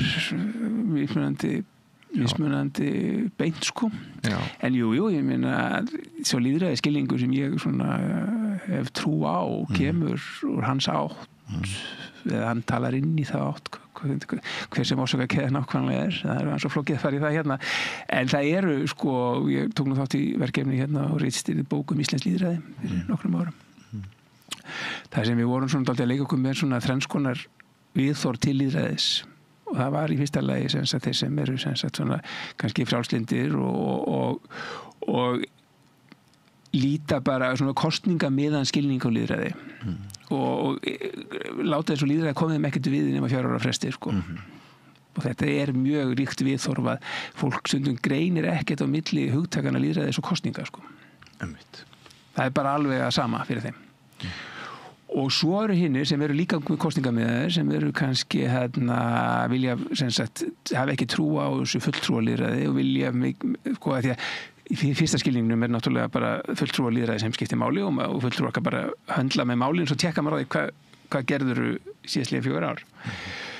Svo er hinnir sem vilja kannski meiri svona bara valdi til sín kjósa flest mál, en aftur bara kjósa það verður sem sagt alveg stanslaust og verður að taka þátt í sem sagt fá meiri kosningar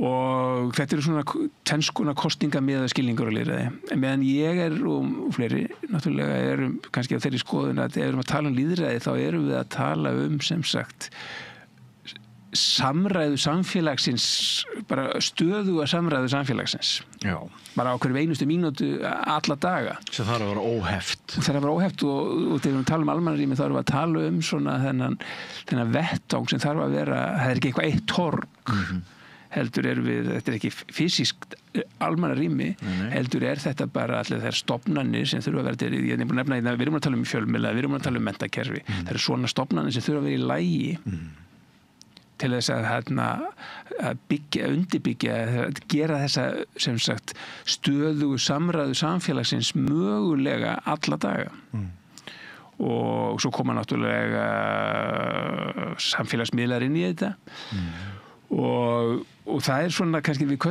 tölum almannarými og hvað svona nafn sem maður notar og það er svona raun og veru andstæðan við það sem kannski maður hefði kannski haldið að samfélagsmiðlar hefðu komið sterkir hérna inn en þeir gera náttúrulega það sem og mikið búið að tala um þetta að sem sagt og rannsaka þetta en sko það sem þeir gera er að þeir búa til þess að sem við kallum þess að bergmálshella þeir verða ekki þeir aðstóðu ekki almannarýmið heldur setja þeir fólki í ákveðin bara svona skoðana helli það sem við heldum að myndi auka víðsýni okkar það eru ýmsar vísbendingar það er mjög sterkar vísbendingar að það gerist ekki og þetta hjálpar í raun og veru ekki ein ástæðan er náttúrulega því að kannski á löngum umræða er að sko internet er alltaf vefurinn sem var bara opinn og sem sagt ímynda hvað er gerst eða einhver ákveður með patent á honum sko hann er opinn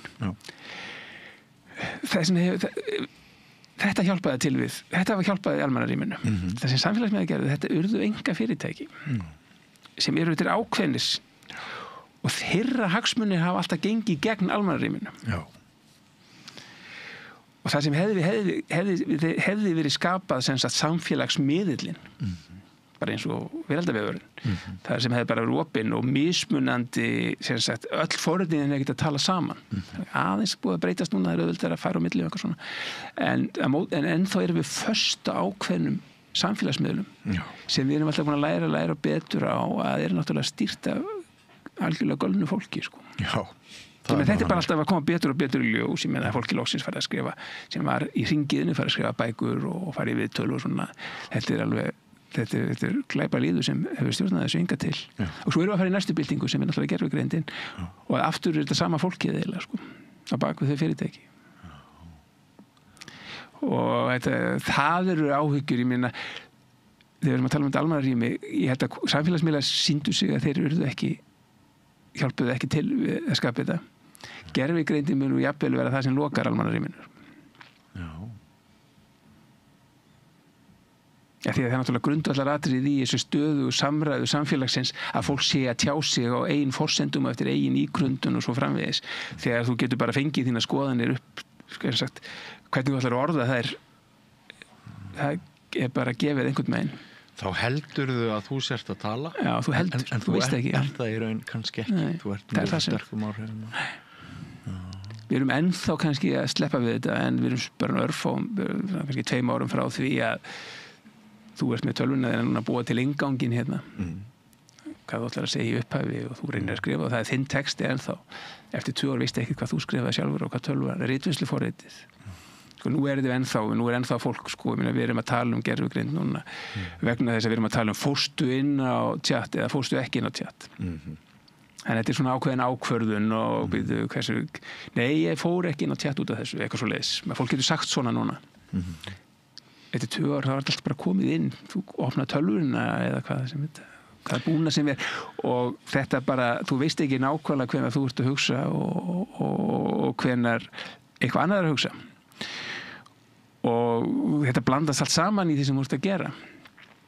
Þetta er gríðarlega spennandi umræðefni. Þessi bóar sem þú segir að ráði yfir þessari tækni, eru þeir með því að skapa sundrung og ótta og svona og óttin breytir hegðun okkar og svo framvegis og það getur leitt til aukinna neyslu og svona. Sko, eru þeir fyrst og fremst er hugmynd þeirra fyrst og fremst svo að græða meiri peninga á okkur eða eru þeir með pólitískt agenda? Svona heimsögulega? Já, sko, maður sér það er sko þeir ætla að græða peninga á okkur. Það er alveg en svo fá menn svona bara í miðaldrakrísu og alls konar hugmyndir, sko, og vilja kannski láta hafa áhrif og einhver svona. Við sjáum að þessi karakter alltaf sem fá sér einhverja furðu hugmyndir öðru hvoru en grunnþráðurinn er alltaf að græða pening. Sko, það viðtal 2018 við Zuckerberg stofnanda og aðaleiganda Facebook og núna Meta þarna 2018 í tímaritinu New Yorker. Það sem hann er svona að reflekta. Dálítið skemmtur eftir 2016 og gagnrýni á fyrirtækið og Cambridge Analytica og gagnaöflun. Hann var svona reflektífur í þessu viðtali. Og ég fekk á tilfinningu hann ætlaði kannski jafnvel bara að fara að snúa aðeins að braut. Aðeins svona, og sama tíma er hann að stofna eitthvað góðgerðarsjóð með konunni sinni og hann var bara að hugsa nú ætla ég að vera næs og þetta fyrirtæki er ekki lífið, það er miklu tilverðinni stærri og allt þetta. Og ég hefði mikið átt að gera þetta, við vorum ekki að hugsa og svo líða svona 2 ár 1-2 ár og þá bara nei, við erum að græða pening og Meta er stofnað og það er meiri þeir reyna að steypa saman WhatsApp, Instagram og Facebook betur og allt þetta, sko. Og sko, þetta var örlítill moment í lífi. Já, og svo bara nei, við ætlum að græða pening. Og það er bara fyrst og fremst, ég meina það varð að láta auka veltu þessa fyrirtækis og þeir bara bættu í ef einhver var, sko. Og svo bara eftir því sem að kynnist meira og meira þessu karakterum hérna í Kaliforníu, Norður Kaliforníu sko, þá sem sagt þarna bara alveg ljóst hvert er að stefna sko. Á þetta þátt í því að tilfinning margra er að svona við séum að sigla niður í siðferði, að einmitt það er þessi hreyfing og gildum sem þú nefnir og límið í samfélaginu er svona konsensusinn að baki okkar félagsvitundar og hvernig við svona erum saman í þjóðfélagi. Það er rof, sýnist mér á ýmsum sviðum.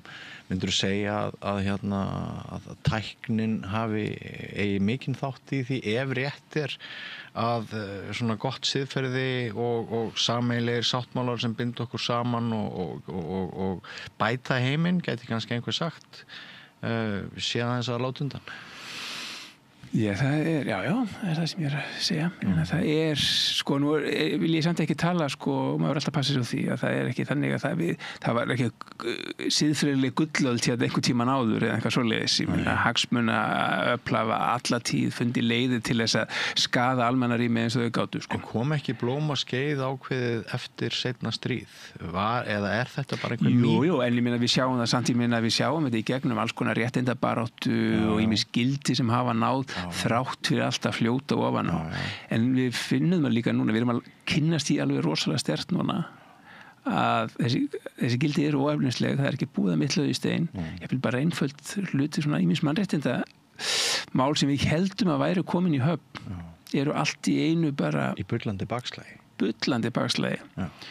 Og þetta er svo, ég veit ekki alveg hvernig, orsakakeðnir alls konar, það er þessi tækni en líka bara ýmislegt. Ég meina það er við erum að gera svo margt á undanförnum áratugum sem gekk gegn þeim leikreglum sem við heldum við værum búin að sammælast Dæmi?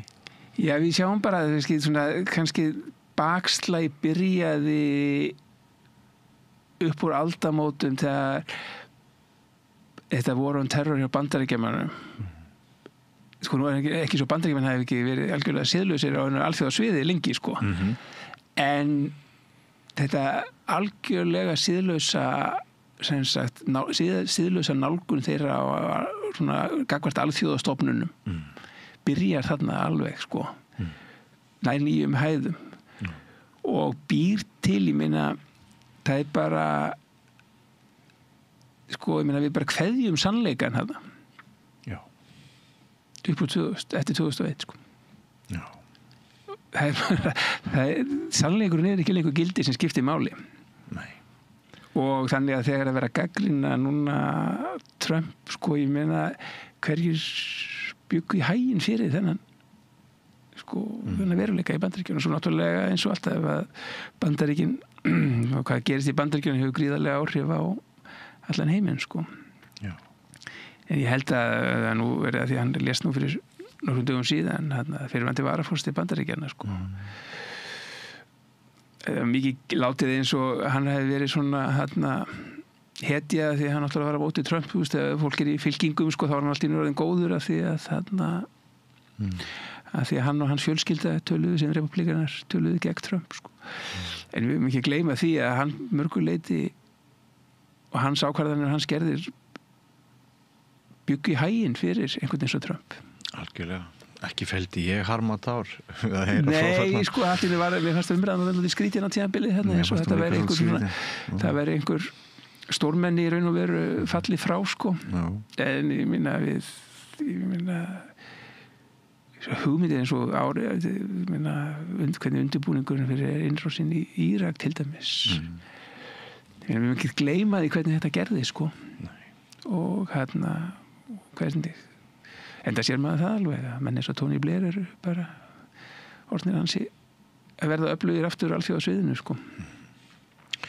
Og það er líka sko þessu tengt sem sagt, mín fáviska er jafn gild þinni visku sem að stundum er svona rakið til Trump og trumpismans að þetta grefur undan menntun vitrætni umræðu, þarna verður allt afstætt og mín fáviska, hún er jafn rétt á þinni visku. Já, sko, það bara samfélagsumræða en hún skiptir engu máli, hún má vera hvernig sem sko. Það er engin gildi þar, hún bara fer einhvern veginn fram. Eina sem skiptir máli er bara hvernig vinnu við svo kosningarnar þegar þær eru.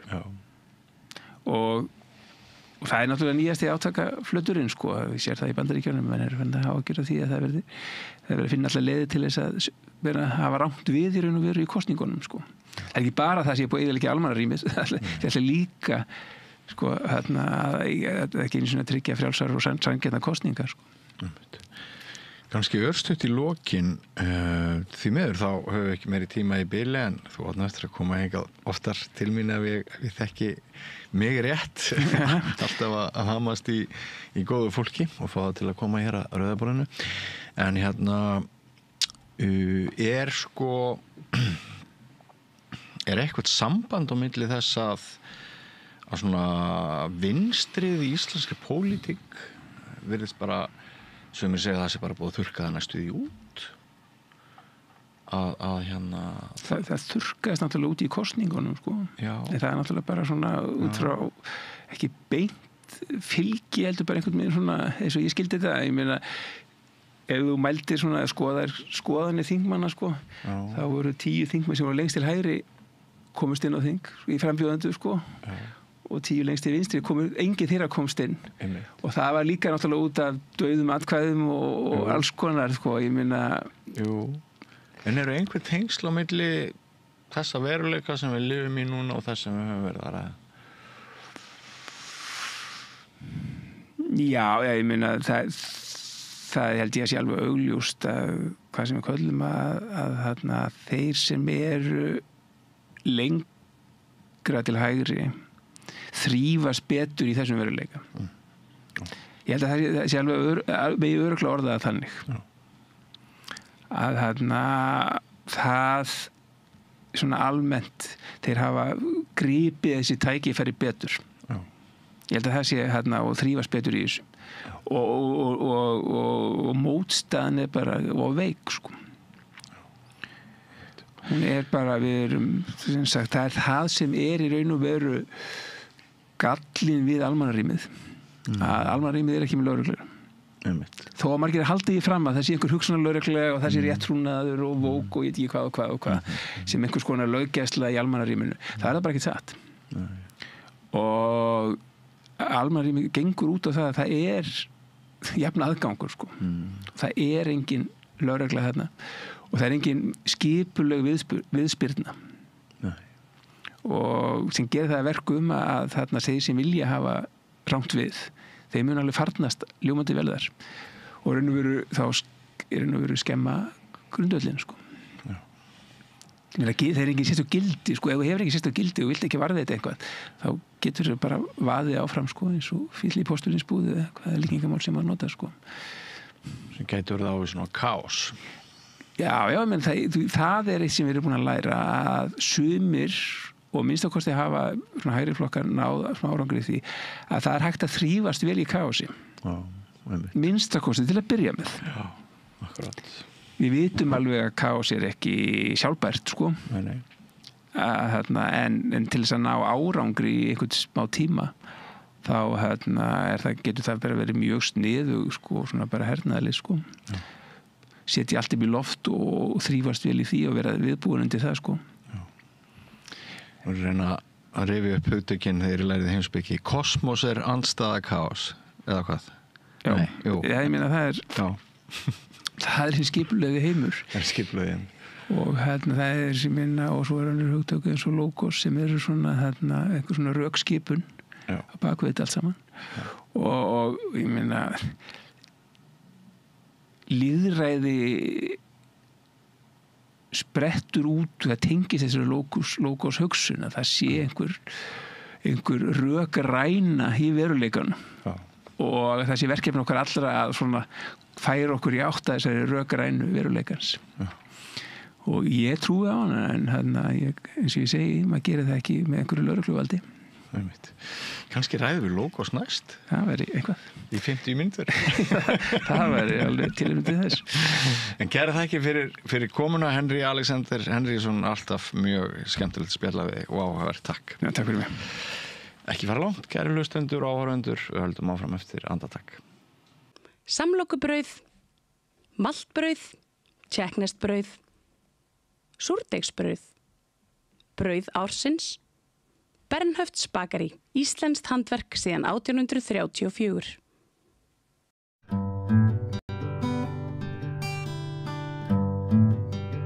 Já, komið sæl og velkomin eftir að Rauðaborðinu. Ég heiti Marja Lilja og ég er hér með góðan gest, Fjölni Sæmundsson, formann Félags-lögreglumanna og varaformann BSRB, er það? Já, það er rétt fyrsti varaformaður líka. Akkurat, ég myndi þetta rétt. Já. Ég er alltaf mjög ánægð með sjálfur mig þegar ég man svona titla, ég er að fara með svolítið marga svona daginn.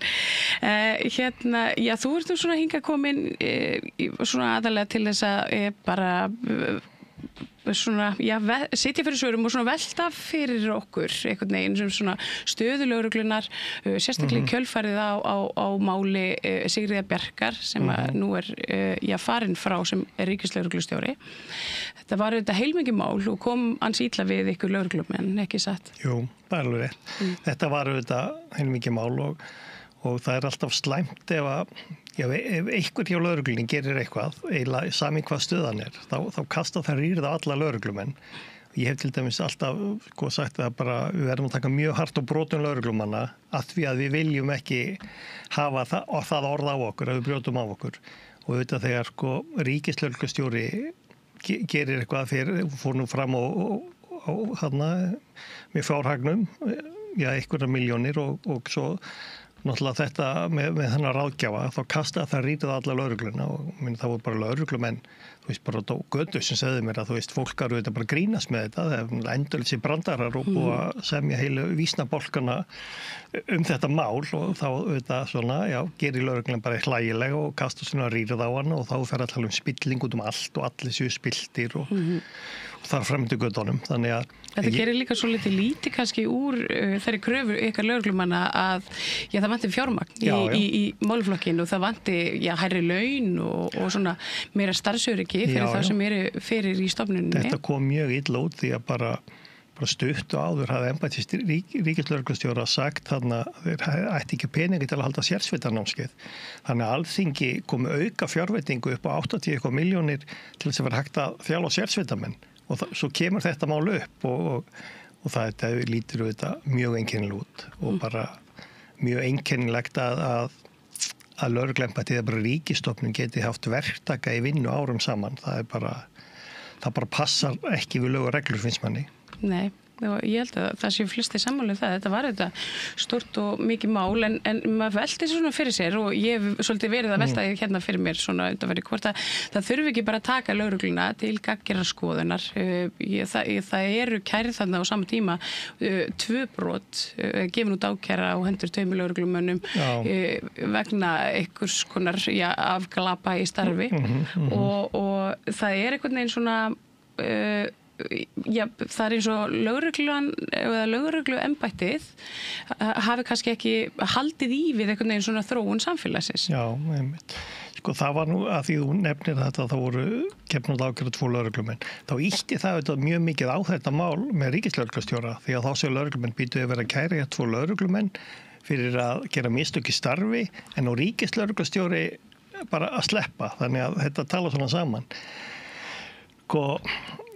Það á að vera mjög gott eftirlit með lögreglunni og við hefum stundum sagt að það er ekki jafnvel gott eftirlit með nokkur í stétt. Við erum með þessa nefnd eftirlitsstörfum lögreglu, við erum með héraðssaksóknara, við erum með ríkissaksóknara og svo er náttúrulega yfirmenn að hafa eftirlit með undirmönnum. Þannig að það á að vera mjög gott eftirlit og ég vil nú meina að lögreglan hafi staðið sér betur í svona innra eftirliti síðust ár. Það er svona orðið algengara að lögreglumenn séu látnir fara fyrir mistök í starfi eða standa sig ekki. En mér finnst þetta núna Marja, einstak tækifæri til að endurskipuleggja lögregluna. Nú er ekki ríkislögreglustjóri.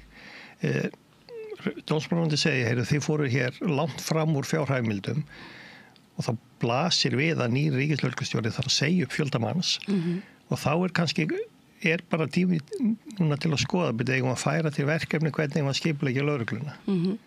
Þurfum við alltaf þess að lögreglustjóra? Ég reyndar á því að við þurfum breytt lögreglustjóra. Við getum sparað mikið með því. Það var einmitt verið að nefna við mig áðan og það var maður sko, sem var yfir stöði Kópavogi. Hann var að vera lögreglustjóri á Austurlandi og hann með fleiri starfsmenn á stöði Kópavogi heldur hann að vera lögreglustjóri yfir á Austurlandi. Sem auðvitað tóltið fáránlegt. Ég heldur hann var með 35, nú var hann með 25. Og þá spyr maður sko, þarf heilan lögreglustjóra þarna? Og það mætti allan taka til skrefum, væri þá nóg að vera með 4 lögreglustjóra allan á landinu. Já, hvað margir lögreglustjórar? Já, nú það bara 17.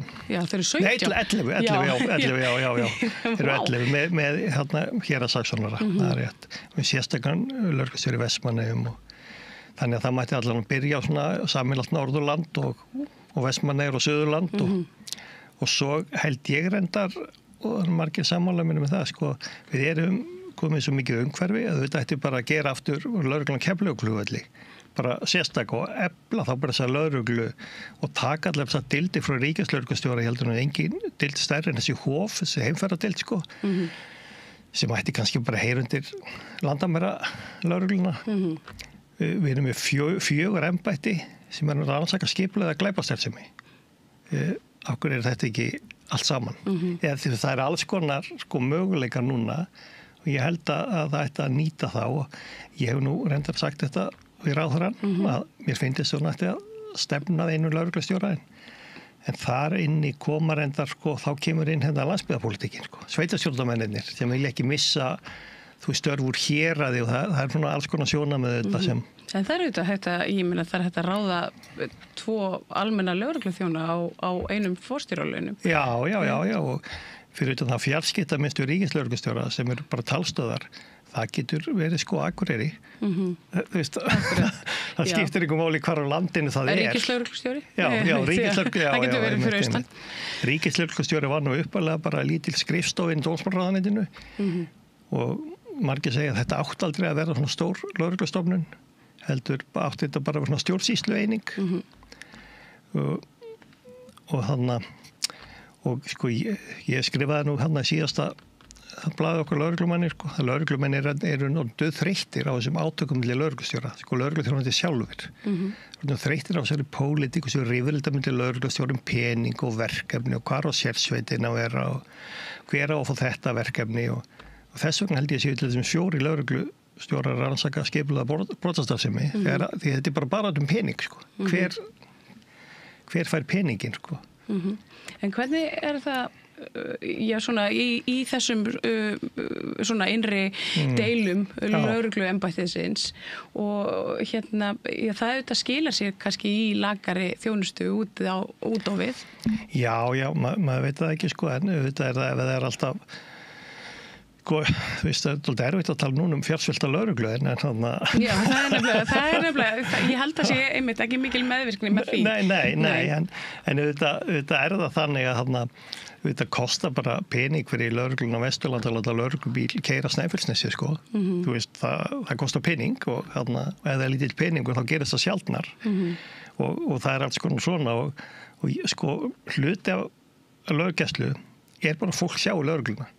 Það er bara stór hluti löggæslu. Að fólk bara sjá í lögreglunum gött úti að það veiti svona eitthvað traust sko. Já, þá velti ég fyrir mér sko að því að það hefur orðið svolítil breyting þarna á að því að ég man eftir því að það voru lögregluþjónar á hjólum og það voru svona lögregluþjónar sem voru bara á röldinu svona eins og foreldravaktinn eiginlega þú veist, héldu hárunu hjá okkurum sem var að gubba svona, þú veist og hérna þetta var svona, þú veist, þetta voru svona vinalegir svona þjónar samfélagsins einhvern veginn en það hefur orðið svolítið og kannski í takt við það sem gerist á Vesturlöndum, það er svona hervæðingin af lögregluna og það er þetta hérna að lögreglan er sko, hún fer með svo mikið valdi við fólki og hún er orðin svo mikið svona ægivaldur og fólk er orðið hrætt við lögregluna og ég þekki dæmi þess að það veigra sig við því að hringja lögregluna einfaldlega vegna þess að það bara er hrætt við fordóma ýmist vegna geðsjúkdóma eða fíknisjúkdóma eða bara vegna uppruna síns og þar fram út í götunum. Hvað getum við gert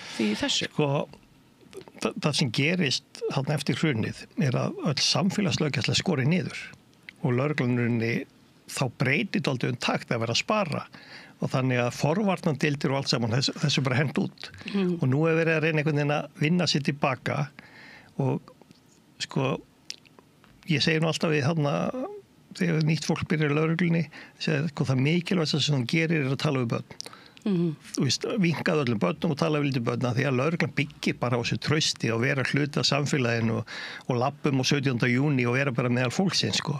En já, við höfum verið að tapa þessu dálítið og ég til dæmis sko alltaf þegar var að tala sko vopnaðingu lögreglunar á lögreglunni í Íslandi að vera með skotvopn þá vil sagt, þá erum við komið að öðruvísi lögreglu sem enginn má koma nálægt þannig að þú veist, það er þetta val og við erum ekki með skotvopn og mér finnst við svona einhvern veginn dálítið á mörkunum en þá sko fólk svo sem leyfir sér alveg en þá að klappa á öxlina á lögreglumönnum sko en sumir bara taka þeim illa og bara eru svona varur sig þannig að það er einhvern veginn allt samfélagi sé svona þurfi einhvern veginn að gera þetta ekki bara lögreglan geti gert þetta eða hitt heldur þarf einhvern veginn svona já, samfélagið að vera til í þetta og lögreglan kannski endurspeglar samfélagið, eitthvað svona ótt í samfélaginu ég meina, við vitum það kannski bæði að það er ekkert hættulegt að fara niður í miðbæ en við teljum það hættulegt að því að umræðan er þannig og fjölmiðlar eru þannig og kannski líka einmitt vegna þess að lögreglan er með sko viðveru með niður í bæ og hún er rosalega svona íburðamikil, ég meina það eru þannig stóri bílar og það eru ljós á allan tíman og hérna ég veit ekki hvenær þú labbaði síðast kannski í gegnum miðbæinn og upplifir þetta en það verður svona ákveð spennu ástand þegar lögreglan er sýnilega með þessum hætti sem sko einhvers konar svona harðstjóri svolítið að bíða eftir því að einhver hérna brjóti af sér Já, við erum dálítið komin í þetta bara sá sko til dæmis eftir þessi atvik í Noregi, hérna Breivik þá til dæmis breyttust gæsla við Reykjavík marathon og alla stórviðburði þú veist, og við erum alltaf að taka mið af Evrópu, við erum búin að setja steinblokkir alls staðar fyrir svo ekki geta keyra inn í mannfjöldan, þannig við erum alltaf með okkur kannski við önnur samfélög, þannig að þá verður lögjast alltaf harðari. Ég er eins og ég er nú í norrænum samtökum, formann lögreglumanna og svo Evrópusamtökum og það er öll Evrópusamtök að tala það sama. Að lögreglumenn verða fyrir meira áreiti og ofbeldi og hvernig getum við snúið þessari þróun við? Já, því að þeir hafa og kannski ekki lögreglu þjónunum beint að kenna sjálfum en svona eins og embættið hefur vaxið síðustu ár, þá hafa þeir svolítið afmennskað sig gagnvart samfélaginu. Þeir eru orðnir svona æðri og ég var nú beðin að spyrja þeir sérstaklega út í til dæmis 19. grein lögreglulagana hún til dæmis ein og sér þeir bera að hlýða akkurat það er þannig að þú getur núna sagt við mig bara María, viltu gjöra svo vel og rétta mig kaffi og ég myndi ekki hlýða þá gætur við handtekið mig en þetta byggir samt það er rosalega klikkað á kannski það sem við kallum valbeitingastega lögreglu og fremst það er röddin það fyrsta sem lögreglumar á að gera er að nota röddina til þess að skipa fólki fyrir og til að sé einhver hlýði röddinni þá er sett inn lög, þú verður að hlýða ég alveg skil þetta og þetta er náttúrulega það sem er notað við borgaralega óhlýðni, það er að hlýða ekki 19. grein lögreglulaga. En það er einmitt, borgaralega óhlýðni er samt ekki bönnuð, ekki í mótmælaskyni? Nei, en ég held að þú kannski getur fengið sekt fyrir að hlýða ekki lögreglunni þeir eru nú ekki, þú fann ekki þungan dóm fyrir það. Nei. En það er svona valdbeitingin sem fylgir eins og í kringum skuggasundsmótmælin og þegar það er einhvern veginn það virðist vera svona eins og lögreglumenn veit ekki alveg nákvæmlega hversu harðir þeir þurfa að vera eða langt þeir þurfa að ganga eða ég meina hvort taktíkin virkar betur viljið vinsalegast færa ykkur eða úð ykkur með vopni? Ég vona nú að þar og annars staðar þá sem fara eftir stigunum það sem byrjað vilti vinsalega færa þig og þú verður að færa þig og svo skrifi lengra en í þeim mótmælum, mjög mörgum mótmælum finnst mér blasa við að lögreglan er alltaf fámenn það eru alltaf fáir á vettvangi þannig að lögreglan ræður illa við ástandið En þarf lögregla alltaf að vera á vettvangi í mótmælum? Hún ekki frekar að kalla hana bara til ef eitthvað fer til fjandans? Lögregla verður næstu því að gera það sem hún er beðin og ef alþingi, ráðuneyti eða eitthvað hringir lögregluna þá verður hún að koma. Ef þú hringir í lögregluna og segir að það er eitthvað inn í garðinu mínum og ég vil hann sem fara í burtu, þá verður lögreglan bara að koma og fjarlægja viðkomandi á garðinu. Þannig að lögreglan hefur rauninni ekkert valum hvað hún gerir.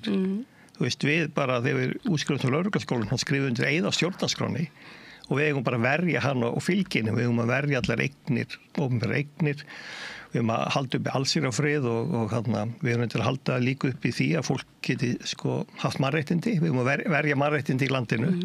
Þannig að við mörg hlutverk og kannski ekkit endilega öll sem við sem hver einstaklingur við þetta framfylgja en við verðum að hafa hlýðniskyldu í lögreglunni því að hvað gerist ef ég neita að vinna sumverk?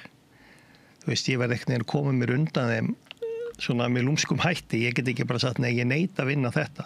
Þannig að ef mótmælendur myndur vera fyrri til að ringja í lögregluna og beða lögreglunum að svona venda sig. Það hefur alveg gerst, það hefur ringt í lögreglunni yfir lögreglunni, Já, það hefur alveg gerst. En sem betur fer og ég hef nú oft talað við þá sem skipleggja mótmæli, þá fara nú flest svona mótmæli vel fram og það er búið að semja svona eiginlega fyrirfram. Þú veist, eru þið til í að vera á bak við þessa línu og eitthvað slíkt. En það, þú veist, ég tek þátt í mótmælum, ég er búin að labba hér niður Laugaveginn og ýmislegt og fullt af lögreglumönnum sem hafa samúð með ýmsum málstað. Það er mjög mikið af lögreglumönnum sem hafa mikla samúð með ástandin í Palestínu og hafa verið að mæta á mótmálafundi og eru svo kannski bara næstu helgi í einhverju verðir. Það er bara okkur líf.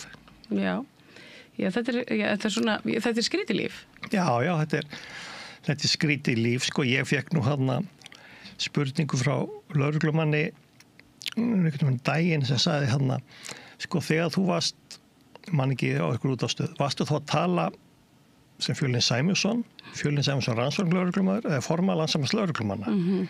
Ég sagði bara, þú veist, hvenær drepur maður mann og hvenær drepur maður ekki mann. Þú veist, ég get ekki svarað þessari spurningu en þetta kem ég fram sem formaður Landssambands lögreglumanni, ég er persóna, skilur, þetta blandast þetta allt saman, og ég starfinn í lögreglunni, ég er rannsóknarlögreglumaður og þetta hefur það einhver áhrif á mína skoðun. Ég starfi í deild þar sem allt byggist upp við að fólk treysti mér og vilji segja mér sína sögu. Þannig að ég er kannski allt annar í löggæslu heldur en þeir sem er út á götu, ég vil bara vera á trúna og fólk og En það er einmitt svona þessi störf lögregluna sem eru kannski óumdeildust. Það eru störf rannsóknarlögreglunar og það er svona annað yfirbragð. Við sem höfum farið í yfirherslu vegna einhverja mála, við vitum það að það skiptir mjög miklu máli og það er mikill stigsmunur á því hvort að þú ert hvort þú ert handtekinn hreinlega eða hvort þú ert að mæta í viðtal til lögreglu. Það er svona annað viðmót. Það er ekki stífir lögreglubúningar og svona valdbeitingarrödd og þar fram til göttunum. Þannig að heldurðu að ef við myndum vilja svona efla lögregluna að efla þá frekar þetta starf rannsóknarlögregluna og kynferðisbrotadeildina og netglæpadeildina og þessar deildir en kannski hinar svona út á við getum kannski svona sleppt að viðvörunin í bæjum helgar ég veit það ekki alveg en ég er alveg samanlega þessu því að þarna er líka mannréttindi, það er þetta þín mannréttindi og þú eru ekki að bíða ár eftir þú kærir eitthvað. Það er bara þú veist, þú kærir nauðgun og svo líður bara ára því lögreglan hefur ekki mannskapi að rannsaka það eða eitthvað. Þú ertu kallaði til og mannstu vittlaust og þá er það bara, búið. Er það brota mannréttindi? Já, ég held að við séum nú búin að aðeins fara fram í þessu að gera okkur grein fyrir að fólk manni ekki allt. Akkurat. Já. En ég veit það ekki að þú veist, það er miklu auðveldara að fá peninga í sýnilega löggæslu og ég hef svo sem verið lögreglumaður út á landi þar öðruvísi löggæsla. Þar ég miklu nær fólkinu og þarna lappum á bæjarhátíðum og fer á bensinstöðum mótnan og tala við fólki eða skilurðu. Einmitt. Ég held að sko mörg okkar sem ég bara sem börn hugsaum með okkur kannski að fannst löggana æðislegt og hérna ég finn til dæmis ekki, nú ég unglingstúlka og það ekki stemningin þar sko. Lögreglan einmitt, hún hefur farið úr því að vera svona lási lögga og hérna einhver karakter í hérna póstunum Páli bara, einhver svona krúttlegur hérna hverfisvinur og í að vera eitthvað eitthvað svona svolítið svona skrimsli. Já, og þú veist, þetta svolítið erfitt að þarna eiga einhvern veginn að spila bæði, þú veist, nú var að koma skýrsla ríkislögreglustjóra skipulaða glæpastarfsemi og lögreglan á að taka á því og það verið að tala vopn og fíkniefni og allt konar sko. Ég veit það ekki, þú veist, við getum alveg haft mismunandi skoðanir á fíkniefnum og hvað besta leiðin þar en aftur það bara þannig að það bara eitthvað lög sem lögreglan þarf að fara eftir og þarna hún má ekkert hafa skoðun á því hvort þetta 1 gramm eða 2 gramm eða hver með þau sko. En já, við dálítið svona orðin hluta eitthvað svona alþjóðlegu dæmi sko og ég var nú einmitt held ég að segja við ekkert blaðamann í morgun sko, svo við þessi bara alþjóðlega samfélagslegu vandamál. Við með fullt af innflytjunum hérna sem finna sig ekki í samfélaginu og hvert leita glæpahópar? Jú, þeir leita í innflytjunum sem finna sig ekki í samfélaginu. Já, bara alveg svo þeir gerðu, þú veist, og hafa gert við óþekka úlinga. Já, alveg og þetta bara næstu því eins og sko í einelti, ef þú verður fyrir einelti að þá leitaru þarna í neysluhópinu eða eitthvað sko. Já. Þannig að þú veist, við með þetta vandamál hérna. Þetta ekki vandamál sem lögreglan getur til dæmis verið að leysa? Jú, að hluta til getum gert það og það nú verið að svona eitthvað að reyna það, þú veist, samfélagslöggjallan að reyna að fara inn í skólana, þeir að ná sambandi til dæmis við Moskvuna og eitthvað svo leiðis að reyna að ná talsambandi. Þú veist, þetta dreymir okkur bara að eitthvað þessu fólki kom sér fyrst í lögregluna. Eða skilur þau? Já. En það einmitt kannski svo litið erfitt fyrir fólk að því að ef við tölum bara fólk með flóttabakgrunn sem að kannski kemur úr hryllilegum aðstæðum þar sem það hefur verið beitt ofbeldi einmitt af laganavörðum og af landamæravörðum og verið í þessu óvissu ástandi sem skapast hérna. Þú ert að bíða eftir dvalarleyfisumsókn og þú ert einhvern veginn og lögreglan alltaf að pota í þig. Já, og þú mátt ekki vinna. Og þú mátt einhvern veginn ekki vera partur af neinu og þú veist, og ég meina þá þetta, kannski lögreglan ekki fyrsta mannskja eða svona það fyrsta sem þetta eftir í huga þið langi að vinna við. Nei, ég meina, ég að segja sko, þarna þurfum við bara virkilega að taka okkur á að vinna traust að þú veist, að við erum komið með stóran hóp sem vil meira segja, sko, Pólverjar á Íslandi treysta lögreglan ekkert óvel, hún farnir að gera það betur, sko, en það var lengi vel þannig að lögreglan kom í hópa Pólverjum og það voru allir blóðir og maður spurði hvað gekk á, ekki neitt og byrja okkur blóð hérna, það veit ég ekki skilur þú veist, þannig þetta vantraust svona, já, bara innflytjendur í Íslandi gátt lögreglunni mjög mikið, en svo eru komið fleiri ungt fólk annari kynslu Pólverja, jafnvel fyrstu kynslu sem kom í lögregluna og þá myndast traustið þegar það kemur einhver og tala bara pólsku og skilur það betur. Já, það einmitt þetta einmitt að svona, það vantar kannski minna af svona fínum græjum og meira bara af einhverju mennsku. Traust, já, en auðvitað, þú veist, en það erfitt að vera lögreglumaður og ætla, þú veist, segja ykkur að hlýða sér og hann vanur að hafa vélbyssu fyrir framan sig sko, hann tekur ekkert mikið marka okkur löggu í Íslandi. Ég veit ekki, nú vinn ég mikið með flóttafólki sem hefur komið úr alls konar aðstæðum og ég hef oft komið af alls konar aðstæðum og það yfirleitt virkar bara að beita ljúröturni sko. Það þannig að við erum flest svolítið þannig. En sem betur fyrir sko lögreglan í Íslandi nú ekki svona líklegum átökum við flóttamenn sko. Þú veist, það ekki þannig. Ekki nefna þegar verið að vísa á landi. Já, þú veist, það eitthvað svona sérstakt og þá segjum við í lögreglunni, þetta ekki okkur að kenna, þetta útlendingastofnun. Við berum enga ábyrgð á þessu máli. Já, en þú myndist einmitt á heimfarar sviðið, það væri orðið mjög stórt og það ég held að fæsti kannski gerir sér grein fyrir að því batteri hreinlega og kannski svona bara hvernig ríkislögreglustjóri hefur hugsað hlutina, hvernig hlutinir eru reknir því að þetta eru, hérna fáum við inn einhverja summu árlega og þá að reka hérna einhverja svona undirstofnanir sem að tilheyra lögreglunni en hvað af þessu svona hlutfallslega hérna hvert fer fjármagnið? Já, svona, þetta bara hluti ríkislögreglustjóra þannig að ríkislögreglustjóri einhvern veginn bara með fjármagn innan sér, svona sögulega séð var þetta bara alþjóðadeild ríkislögreglustjóra sem fóru með 1-2 úr landi á ári eitthvað svoleiðis, svo bara einhvern veginn stækkar þetta og þetta var mjög lengi alþjóðadeildin sem fekk bara aðstoð frá lögreglembættum með að þurfti að flytja stóra hópar úr landi og svo var komin einhver sér eining, þannig að þetta bara einhvern veginn vex út úr alþjóðadeildinni af því þetta verður svo stórt verkefni.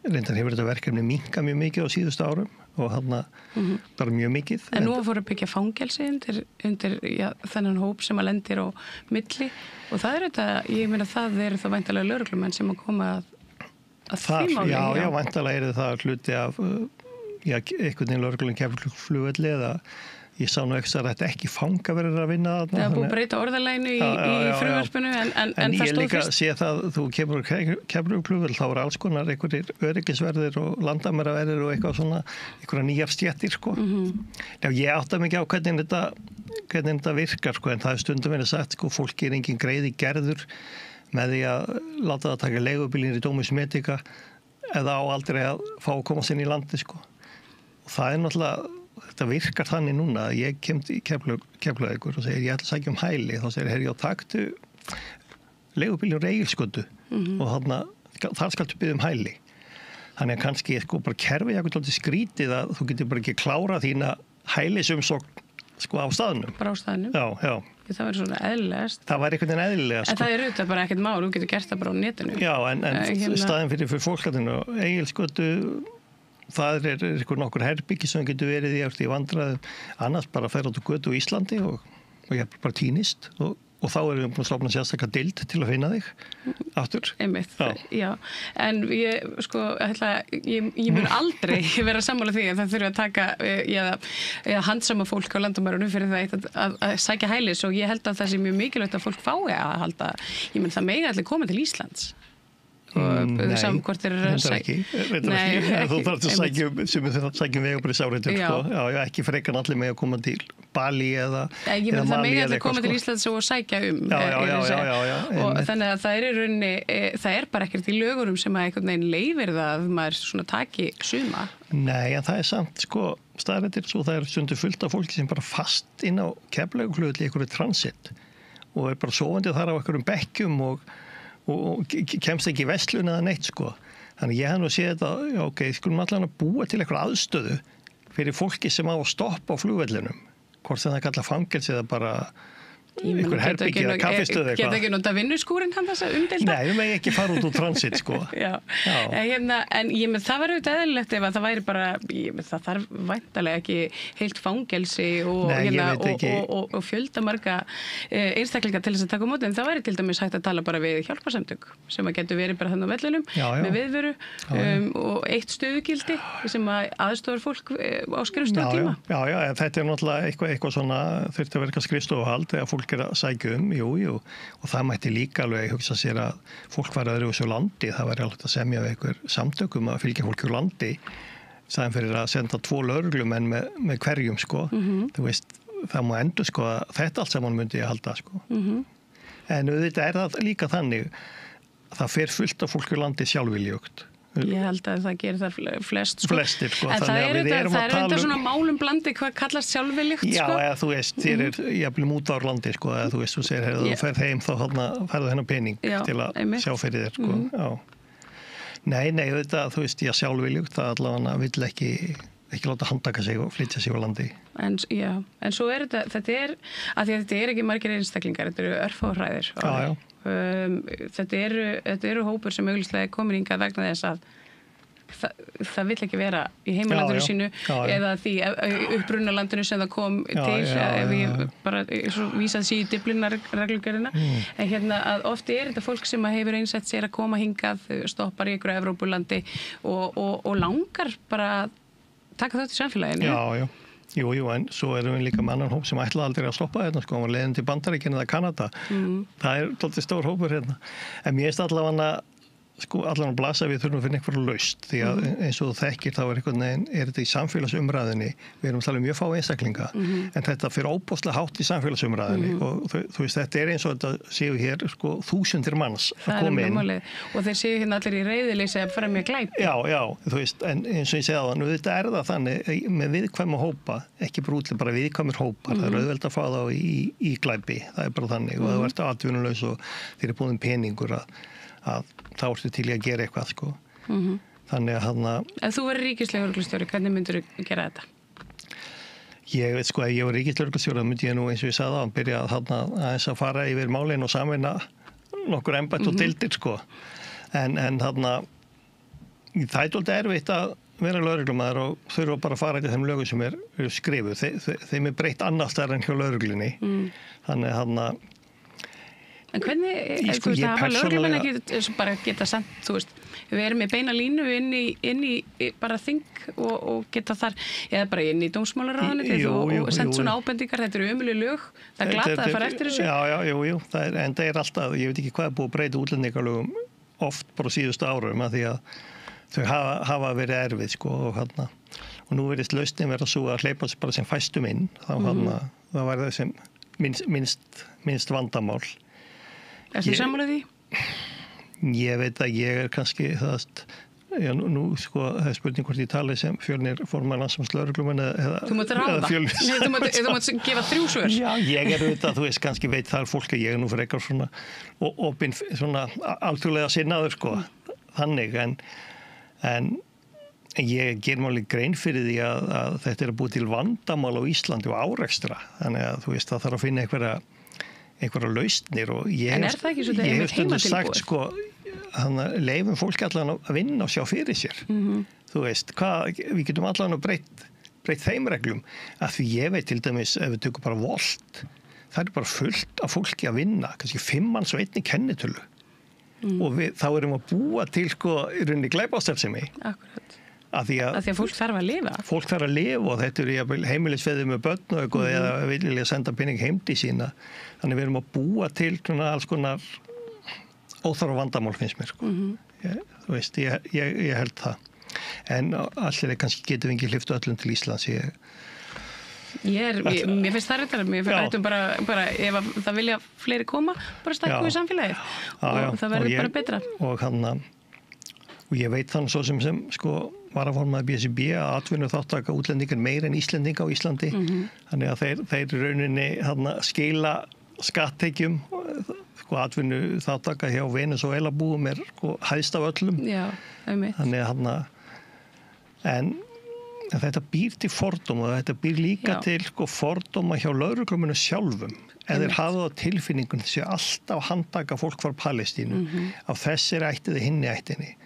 Og þá býr það til fordóma en svo ef maður hugsaður skipulega glæparstarfsemi þá veit maður alveg sá sem fremur glæpin ekki endilega sá sem að græðir á honum. Þannig að þú veist ég veit alveg sumir lögreglumenn hafa á tilfinningum það eru bara útlendingar sem fremur glæp á Íslandi. Ég handtek bara útlendinga. Þannig að þá verður þetta til svona og eins og þú segir þeir vantreysta lögreglunni frekar og eru þá kannski ekki endilega stoppa eða fara fyrirmælum þannig að þetta er vandamál.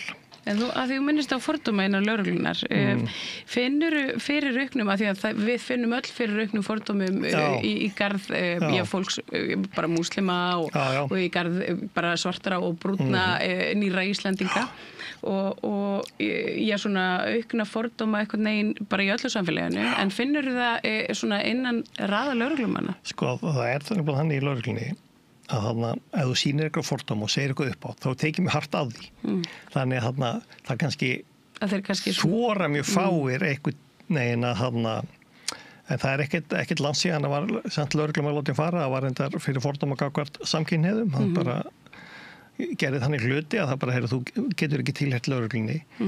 Þannig að það tekið mjög hart á því og lögreglun er svo óbúslega vakandi fyrir því að sé ekki fordómar og hún sé ekki álætin fordómafull. Að það þorir bara ekki nokkur lögreglumæður kannski að segja sínar skoðanir svona einhvern veginn uppátt, er mjög meðvitaður að koma eins fram við alla og slíkt, en auðvitað heyri maður svona alls konar fólk, segir alls konar útlendinga og þannig að það er alveg þannig, en svona opinberlega, nei. Þú veist, það er, Já, einmitt. Það fer minna fyrir því. Já, og að því að við erum svo meðvituð það, meðum ekki fordóma og það var nú fræg spurning alltaf að koma í lögregluskólan, það var spurningin, hvað finnst þér með svartan forseta? Já. Og ef þú varst mjög vitlaus, þá sagði það hræðilegt og komst ekki inn í lögregluskólan. Þannig að þú veist, þetta er, Einmitt. En svo eru bara, þú veist, sem betur fer, fólk af fleiri litarháttum komið í lögreglun, fleiri löndum, þannig að lögreglun er... En það er ekki mikið af hinsegin fólki í lögreglunni? Jú, það er töluvert hinsegin fólki. Ég mitt þarna vildi fyrir nokkru tilenga blað Fatlaðir lögreglumenn? Nei, ekki mjög margir, ekki nema sem hafa kannski bara fatlast í starfi. Ég vildi fyrir nokkru spurði félagið minn sem hinsegin lögreglumaður, finnst þér að ættum að tilengja blaði hinsegin lögreglumannum, finnst þér að ættum að gefa út blaði hinsegin lögreglumann á hinsegin dögum? Hann sagði, nei takk, við viljum ekki vekja athygli á okkur, við viljum ekki vera þekktir sem hinsegin lögreglumenn. Þannig að þú veist að maður bara... Þeir eru bara svona lögreglumenn og svo eru þeir bara hinsegin. Já, en ef þú ferðum Skandinavíu þá er mjög stór hluti á lögreglukonum, þar eru samkynhneigðar, það er bara eins og fyrir við fótboltalandslið heimsins Þannig að það er töluvert að samkynhneigðu fólki í lögreglunni og var tíma ein transmanneska sem er hætt í lögreglunni og það er annað sem... En er þetta ekki einmitt svolítið mikilvægir hópar að svona efla innan almennu lögreglunar og svona rannsóknadeilda og bara einmitt til þess að uppræta fordómana? Jú, algjörlega. Ég reiknaði með að það hefur nú alltaf verið svona cirka 10% lögreglumennu samkynhneigðir ef við tökum bara þetta svona... Já, en nú er ég hugsa bara þeir hafi flótabakgrunn og þeir hafi... það er mjög mikilvægt að Og hvernig getur lögreglan náð svona þessum hópum í samstarf og þú veist, og ég meina það hlýtur að vera að því að við vorum að tala hérna rekstur áðan og við vorum að tala þá einstaklinga sem að ráðnir eru það er alltaf verið að tala ráðningavanda innan lögreglunar og þá verið að tala almennu lögreglunar og rannsóknardeildirnar og þessar sem að halda utan erfiðustu málin en það blasir við að það er eitt útblásið hérna ríkislögreglustjóra embætti hver er munurinn þarna á það hefur verið ráðið síðustu 5 ár alls grimt inn í í ríkislögreglustjóra það er náttúrulega verið að ráða mikið sérfræðinga sem er ekki lögreglumenn í einhverja deildir þannig að stækkurinn á ríkislögreglustjóra hefur fyrst og fremst verið í einhverjum sérfræðingum í alþjóðadeildir og almannavarnadeild og eitthvað slíkt til dæmis, veit ég, það var þarna ekki 3 sagt upp núna í einhverju alþjóðadeild, ég hef ekki hugmynd hvað það gerðu, það var örugglega einhverju lögfræðingar eða eitthvað þannig ég gerum ekki grein fyrir því en auðvitað eru sérfræðingar í lögreglunni, þau til dæmis við verðum að ráða einn sérfræðinga til dæmis í netbrotinu vegna þess að við getum ekki ætlast til þess að einhver fari fyrst í lögregluskólan og verði svo tölvunarfræðingur. Þannig að við getum nú gert það þar og kannski ættum við bara að finna einhver auðvildari leið. Við vorum fyrir nokkrum árum í leið fyrir þá sem hefur lengi unnið sem aflýsingamenn til að fara í lögregluskólan og svona öðrum skilyrðum. Þú veist, ef lögreglan eða dómsmálaráðuneytið myndi setja það sem markmið við ætlum að fá fjölbreytta hóp í lögregluskólan, þá bara gerum við það og þá setjum við bara þannig skilyrði. En er áhuginn kannski ekki alveg þar? Er áhuginn meira á... Það var lengi, er sennilega ennþá skilyrði. Þú verður að vera íslensku ríkisborgari til að fara í lögregluna og mjög margir innflytjendur fjallinu á íslensku prófinu. Ég veit ekki... Ég myndi örugglega falla á íslensku. Já, örugglega, myndi læra fyrir það, en nú er íslensku kunnáttan alveg misjöfn hjá fólki, Þannig ég held að það væri bara, En við viljum við lögreglu sem endurspegla samfélagi, það bara þannig, og 20% Íslendingum eru innflytjendur, þannig að þá ætti 20% lögregluna væntanlega vera innflytjendur. Já, mér finnst það svona. Já, þú myndist aðeins á það áðan að bara svo við klárum þetta með ríkislögreglustjóra að ef við erum komin hana með bara svo ég reyna að átta mig á þessu við fáum hérna fjárveitingu bara árlega frá Alþingi sem segir svona þetta fer í lögreglu og þá það ríkislögreglustjóri sem tekur til sín kökuna og svona sér að útdeila henni. Nei, ekki alveg Nei, þá fer hvert embætti runni fram á sína fjárveitingu En svo hefur verið þannig kannski, eða einhver stærri verkefni sem leiðtogafundir eða eitthvað almannavarnar ástand, þá fær ríkislögreglustjóri allar peningun og á að útdeila þeim. Til dæmis, þegar voru að loka Grindavík, þá voru umferðardild lögreglunni Reykjavík, meira og minna í að loka Grindavíkuvegi og þá þarf ríkislögreglustjóri að borga fyrir það. Þannig að velta ríkislögreglustjóra segir kannski ekki alltaf reksturinn beint. Nei. Heldur fer bara peningurinn í gegn. En auðvitað, þú veist eins og þessi leiðtogafundir, þá ber ríkislögreglustjóri ábyrgð á þeim og svona útluta verkefnum til hinna embættanna og borga þeim fyrir sína þjónustu og svo minna við, þú veist, þurfum að gera þannig að erlendar lögreglum en það eitthvað svona stórt að því við eigum ekki öll tækin og eitthvað svo leið, Allar byssurnar. Já, nú aðlega þessi drónar og eitthvað sprengileita tæki við og nóga byssum, engan á ekki á því. Já, það ekki, það vist til mikið byssum á Íslandi. Já. Hún hefur almenni heldur en fólk getur greið fyrir. Já, og lögreglan er miklu betur þjálfuð í skotvopnum en fólk kannski heldur, menn ég er rannsóknarlögreglumaður og ég þarf að fara að lágmarka einu sinni ári í þjálfun til að ráða við Glock-skambissu því að þegar stríði skellur á þá voru lögreglan sem á að verja landið. Þannig að lögreglan þjálfar sér mjög mikið með skotvopn sem er líka ágætt, menn fólk kann þá að fara með þau. Alltaf að kunna kannski á skotvopnin, það er svona skiptaskoðanir. Og svo má ekki gleyma því að ef ég kem inn í eitthvað stað sem er skotvopn, ég verð að kunna taka þau í sundur og gera þau örugg. Já, þetta er bara mjög eðlilegt. Já, þannig að þú veist að þarf að þjálfa lögreglun í meðferð skotvopna, en blessunilega held ég að lögreglun hafi nú skotið 3 á mannesku á Íslandi. En þau eru svolítið, þau fenguðu rafvopnin. Já. Og það hefur verið umdeilt og það hefur nú reyndar verið fjallað það hafi verið hálfklúðurslegt svona hvernig farið var að því í öðru svona innkaupasamhengi og án þess að fara út í það þá eru þessi rafvopn þau eru ekki alltaf traust, eru þau mikið notuð? Þau eru náttúrulega mjög lítið notuð en þau eru kannski ofta dreginu upp heldur en notuð því að ég hef með rafvarnarvopn og teka það upp, það kemur ná hljóð og ég get sýnt straum og sagt ef þú hlýðir ekki, leggur þröð hnífinn þá mun ég nota það og það talaði í Bretlandi þá virkið það 80% tilveika. Ég held að íslensk lögregla hafi notað skotu rafvarnarvopn í 7% tilveika sem það hefur dregið upp. Þannig að þau virka á þann hátt að fólk vill ekki fá straum í sig. Já.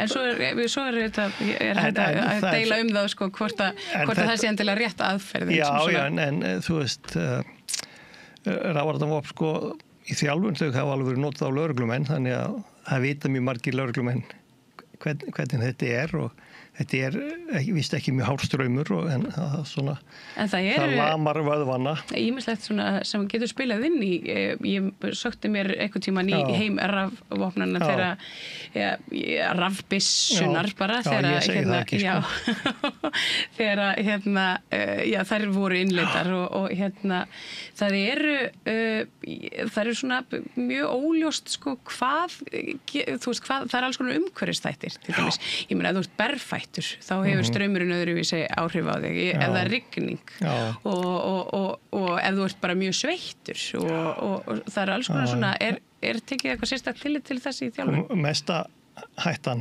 við þessi vopn er fallhættan. Það er bara yfir heiminn er það algengustu slísin að fólk dettur og með sig. Það hafa mjög fáir meitt sig á rafströmmnum. Þú þarf bara... En nokkur dáið samt. Já, mér skilst í Bandaríkjum með þessi eldri vopn þarna, fyrstu teysirvopnin, ef þú varst með gangar á þá hafið það, en nú fullir þeir og ég bara nýlega búin að vera ráðstefnum þar sem var einhver frá þessu Axon fyrirtæki sem fullir að þau eru búin að koma í vekk fyrir það gerist ekki lengur. Hefur þú skoðað þetta Axon fyrirtæki? Hef ég? Já, ég hef verið á fyrirlesturum hjá þeim sko, þau eru bara með alls konar, búkmyndavélar og dróna og alls konar. En þetta ekki óumdeilt fyrirtæki? Nei, þetta bara fyrirtæki þessum business, að reyna að selja sína vöru og komið með einhvern veginn svona svolítið yfirgnefandi stöðu.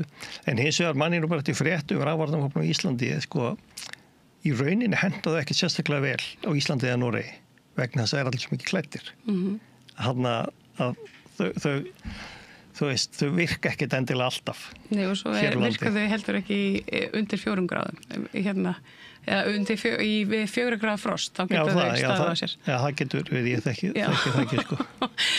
það í smálitrunu yfir þessi. En það sem hefur komið út úr þessu með rafvarnarvopnin, og ég nú byggja nú aðallega á norskri rannsókn í því, að lögreglumennunum sjálfum líður betur og þeim finnst þeir öruggari og þetta hefur gert það að verkum að öll spenna í samskiptum hefur lækkað af því að það minni hætta á valdbeitingu af því að fólk upplifir þeir geta beitt þessu nú skulum við reyna að leysa þetta öðruvísi. En mér langar að grípa þetta svolítið einmitt að því að þá ekki bara mikilvægara að skoða það einmitt hvers vegna í ósköpunum lögreglumenn sem eru sendir út í verkefni upplifi eitthvað svona spennu að þeir sjá óryggir. Jú, það það.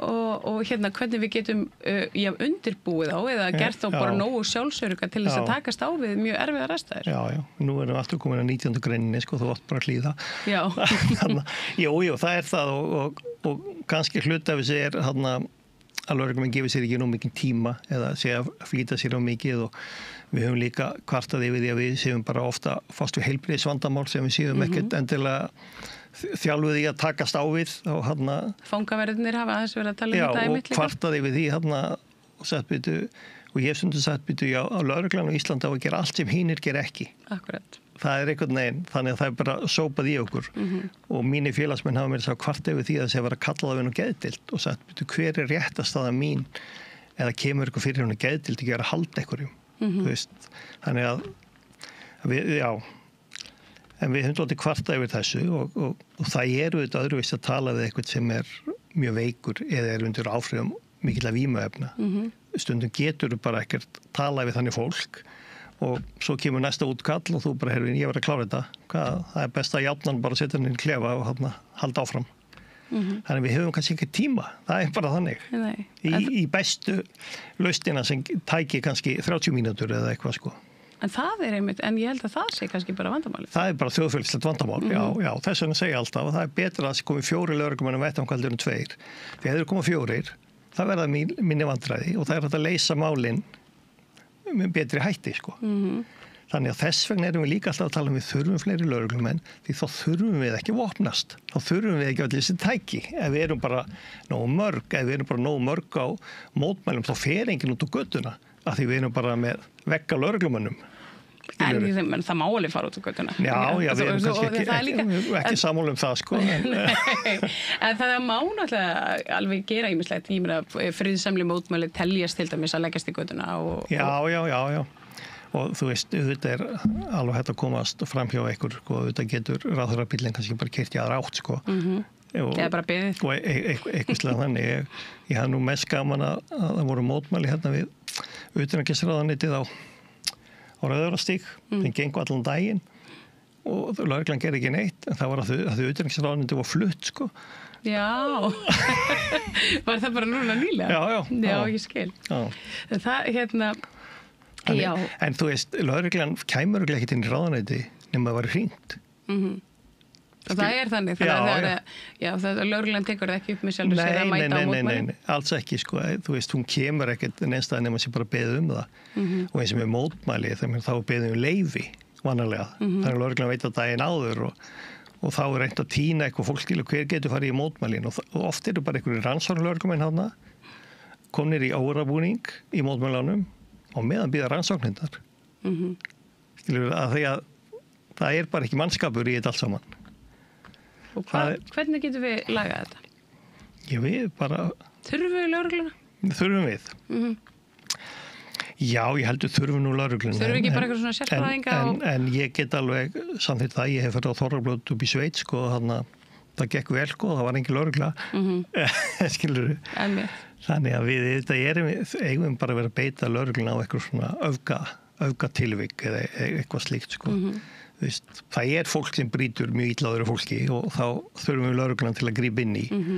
En auðvitað lögreglan sem minnst að skipta sér svona daglegum athöfnum borgarana.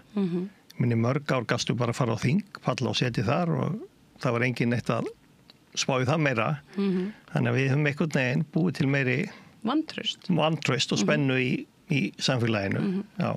Og það er þetta samband lögreglu og borgara og vantraustið sem hefur myndast þar á milli. Það er kannski eins og sagðir í upphafi, kannski bara svona dæmi hvernig samfélagið er. Já, þetta er bara samfélagið. Lögreglan er ekkert annað en samfélagið. Þú veist, það er bara þannig. Þannig að, þú veist, drauma útkall dagur lögreglunar eru þetta sé ekkert að gera.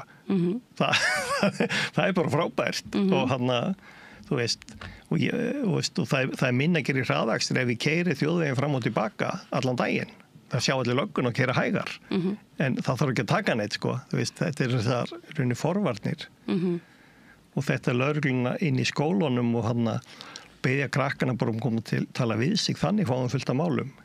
Og reynda með svona alls konar fræðsla, því ég vinn nú í kynferðisbrotadeildinni, þá veit ég að þetta er fræðsla sem fyrir skóla sem heitir krakkarnir í hverfinu, sem skilað fullt af málum til lögreglunar. Þú veist. Já, það er frábært. En af hverju fáum við aldrei góðar fréttir af lögreglunni? Já, það er ekkert gaman að hafa eitthvað gott í fréttum, sko. Já, jú, það væri nú svo aldrei gott að einmitt að fá að heyra meira af þessu verkefni til dæmis. Já, þetta er nú ekki vegum lögreglunar, sko, heldur samtakan. Ég veit bara að þetta hefur skilað, sko, og þegar lögreglan kemur inn í unglingadeildir og eitthvað er að tala við og þá eru þetta mjög margir sem koma til lögreglumanns eftir og segja frá einhverju. Þú veist, það er þetta sem við viljum að þarna bara alveg eins og í gamla þeir tala enn það sem voru með hverfastöð hérna upp í Eddufelli, lögreglumennir og unglingarnir voru bara þar inni bara héngu þar eins og í sjoppu og voru endalaust að segja þeim og ég veit að þeir unglingar eru enn að þakka þeim lögreglumennum sko fyrir Já, ég veit að unglingarnir upp úr Aldamótum og Nesinu en þá tala Sæmar Rokk. Já, akkurat. Þannig að við þurfum þetta dálítið að hafna þessi tengsl og ég held að þetta vill ekki vera vígvæðast í heiminu, þú veist, það er alveg nóg. Einmitt, og maður velta fyrir sér einmitt hvort að það sé nú, er þetta bara stefna stjórnvalda sem er einhvern veginn, hún hefur svona sópast með alþjóðastemningunni? Já, ég held að sé þannig, sko. Við erum alltaf, þú veist. Og ekkert endilega það sem löggan vill? Nei, ekkert endilega, en við viljum auðvitað ekki eitthvað keyra inn í gleðugönguna.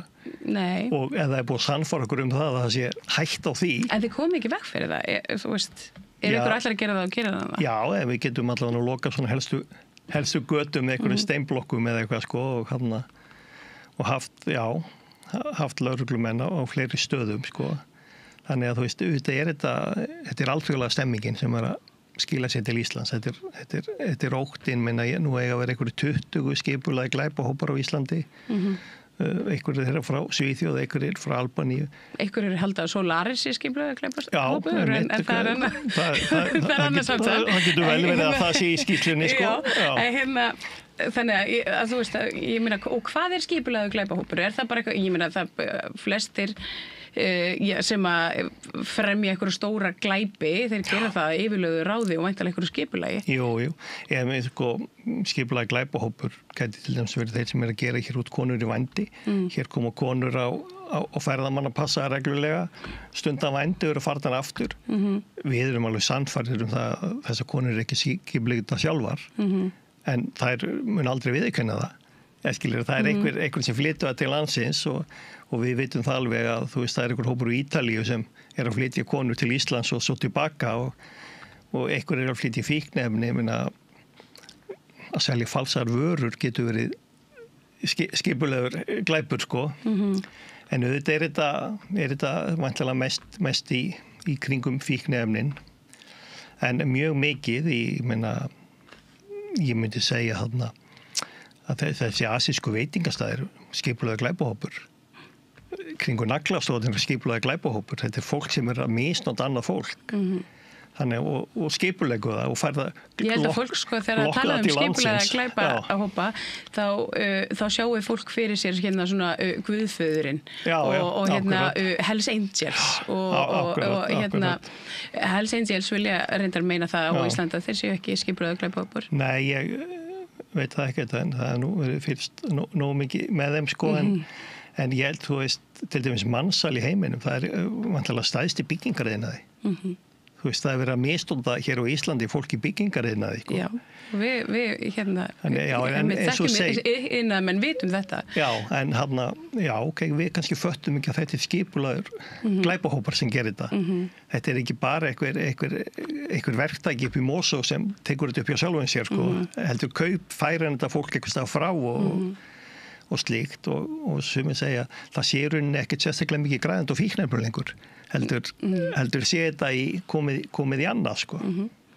Hvernig, bara svona áður en ég sleppi þér með netglæpi, nú er lögreglan búin að vera mikið að auglýsa á netinu að það sé svona óbrútnir aðalar þeir sé villausir heimildir en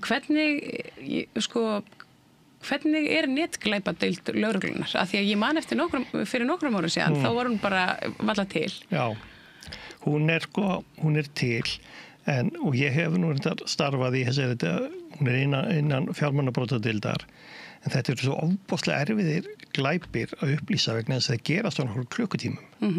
Og þarna ef þú hringir ekki í mig á sama klukkutímum þú ert plötuð, þá bara nægir sennilega ekki í peningana, sko. Og þetta eru, sko, þetta er svona vasaþjófar samtímas. Já, það er doldið mikið ástarsvik í þessu, að það er búið að vinna traust fólks og jafnvel þegar maður segir ekki senda meiri pening, þá er það samt sendur. Það er mikið verið að plata fyrirtæki, að láta það senda eitthvað vitlaust, það verið að selja vörur. Ég hef verið með mál sem byrja á Tinder. Skilur, þetta er út allt og svo er þetta bara komið. Ég talaði við bankastarfsmann, hún sagði að það tekur mig 15 sekundur að senda peninga til Hong Kong. Já. Og svo náttúrulega því miður er óbúðslega mikið fólki sem ætlar að græða sjálft á rafmynd og veit ekkert hvað það er að gera. Og ég spurði einhvern mann hvaða rafmynd var það að kaupa? Já, hún heiti kryptó. Það er rafmynd. Það er ekki tegundar rafmynd. Skilur, þannig að það virðist vera auðvelt að plata fólk. Og þú veist, ég gafst upp að vinna á þessu og ég finnst ég gera meira gagn í kynferðisbrotum því að oft er þetta alltaf bara græðki. Fólk er allir að græða meiri pening sjálft og lætur plata sig, sko. Og þess er alltaf tilkynning allir. Og það er kannski ekkert endilega þá, svona í verkahring lögreglunar að þið kom ekki beint í veg fyrir það að fólk gerir vitleysu. Nei, við komum í veg fyrir það. Við erum svona að reyna að upplýsa þetta og þetta er og það er alltaf að reyna að byggja upp betri dild og nú að búa til eitthvað gáttar sem fólk getur tilkynnt inn, sko.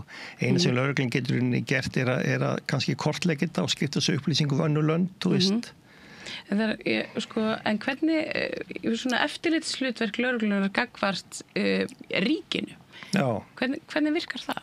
Gagnvart ríkinu? Já, bara svona að því að lögreglan, ef hún er í ykkur svona svona forvörnum og að reyna að koma í veg fyrir glæpi. Beinist það einhvern veginn svona inn á við og svona aftur á bak, þú veist, Ég veit ekki við hennu, þú veist að þú ert að vísi spilling og þú hefur ekki haft mörg spillingamál á Íslandi, sko. Ég held að Bjössi hérna frammi sig hóðsamlega því. Hann skrifa heila bók um það. Já, en þú veist sem hafi verið rannsókuð að lögreglu, sko. En það myndi væntanlega verið undir, ég ætla að þetta ekki að vera héraðssaksóknari sem hefði eftirlit með því. Og þarna, en það er verið náttúrulega alls konar dæmið, þú veist, alþingismenn þurfa að skrá hvað þeir kaupa og alls konar eitthvað, þú veist, við erum eitthvað að reyna að gera og ég kannast ekki við það, sko, heldur innan lögreglunar að eitthvað ráðherra hafi komið og skipað mig fyrir að gera eitthvað. Nei. Það er, þú veist, ég hef ekki lent í því. Nei. Og þó búin að vera í lögreglun síðan 2000. Þannig að allavega svona greinileg spilling er ekki en hann en við sáum svo sem alveg að því ég var nú í hrunrannsóknu líka þá sáum nú alveg hann marga ráðamenn sem höfðu átt í mörgum bönkum og ýmislegt og kannski á mörkunum sko. Ætlar ekkert tíma að segja frá þessu öllu? Ætla ég? Já. Ég helst að ég fari að lenda í fangelsi fyrir að hafa rannsakað þetta. Mér heyrist það öllu að þetta hafi skrifaði nú hérna held ég blaðamaður sem kallar sig blaðamann á Morgunblaðinu að ég hef fyrir offar í hruninu og offsótt fólk. Þarna, jú, kannski segir maður ekkert frá þessu en ég get alveg viðurkennt það, maður upplýði sig að hafa þjóðin á bakinu þá, að maður ætti að upplýsi þetta en þá til dæmis var löggjöfin þannig að það var hægt að fá hæstalega 6 ára fangelsi alveg saman hvað gerðir þannig að við vorum nú fljótt eiginlega búin að láta refsöllum sem hægt verið að refsa og heldum svo áfram að rannsaka og þeir fengi enga viðbótar refsingu. Nei, akkurat.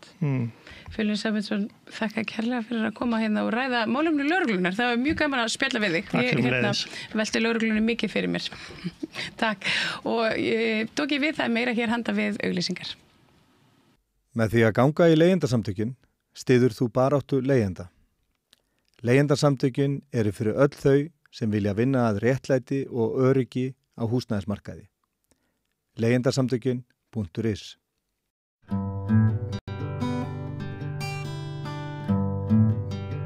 Þá höldum við áfram umfjöllun bækur. Daginn ræddi ég við leikstjóran Ágúst Guðmundsson fyrstu nóvelu hans sem nýkomin út. Og í dag verður rætt við leikara og leikstjóra sem hefur gefið út nýja skáldsögu. Þá fyrstu. Hún heitir Sálna safnarinn og sem sagt gestur dagsins í bókmenntaspjalli Samstöðarinnar í dag Þór Tuliniusson. Vertu velkominn. Blessaður. Það ekki Tuliniusson. Nei, sagði ég það? Ég veit ekki. Það Tulinius. Jú, ég hef sannlega sagt það. Já. Ég biðst afsökunar á því. Ég ætlaði ekki að gera það. Ég var að hugsa, mundu hvað kemur næst og þá það stundu þekkjur þetta hérna úr leikhúsinu og maður einbytta sér svo mikið af því sem á að gerast næst. Já, þetta alveg rólega, þetta fólk ég meina þessi ættanöfn sko. þetta að þvælast fyrir fólki hérna sko.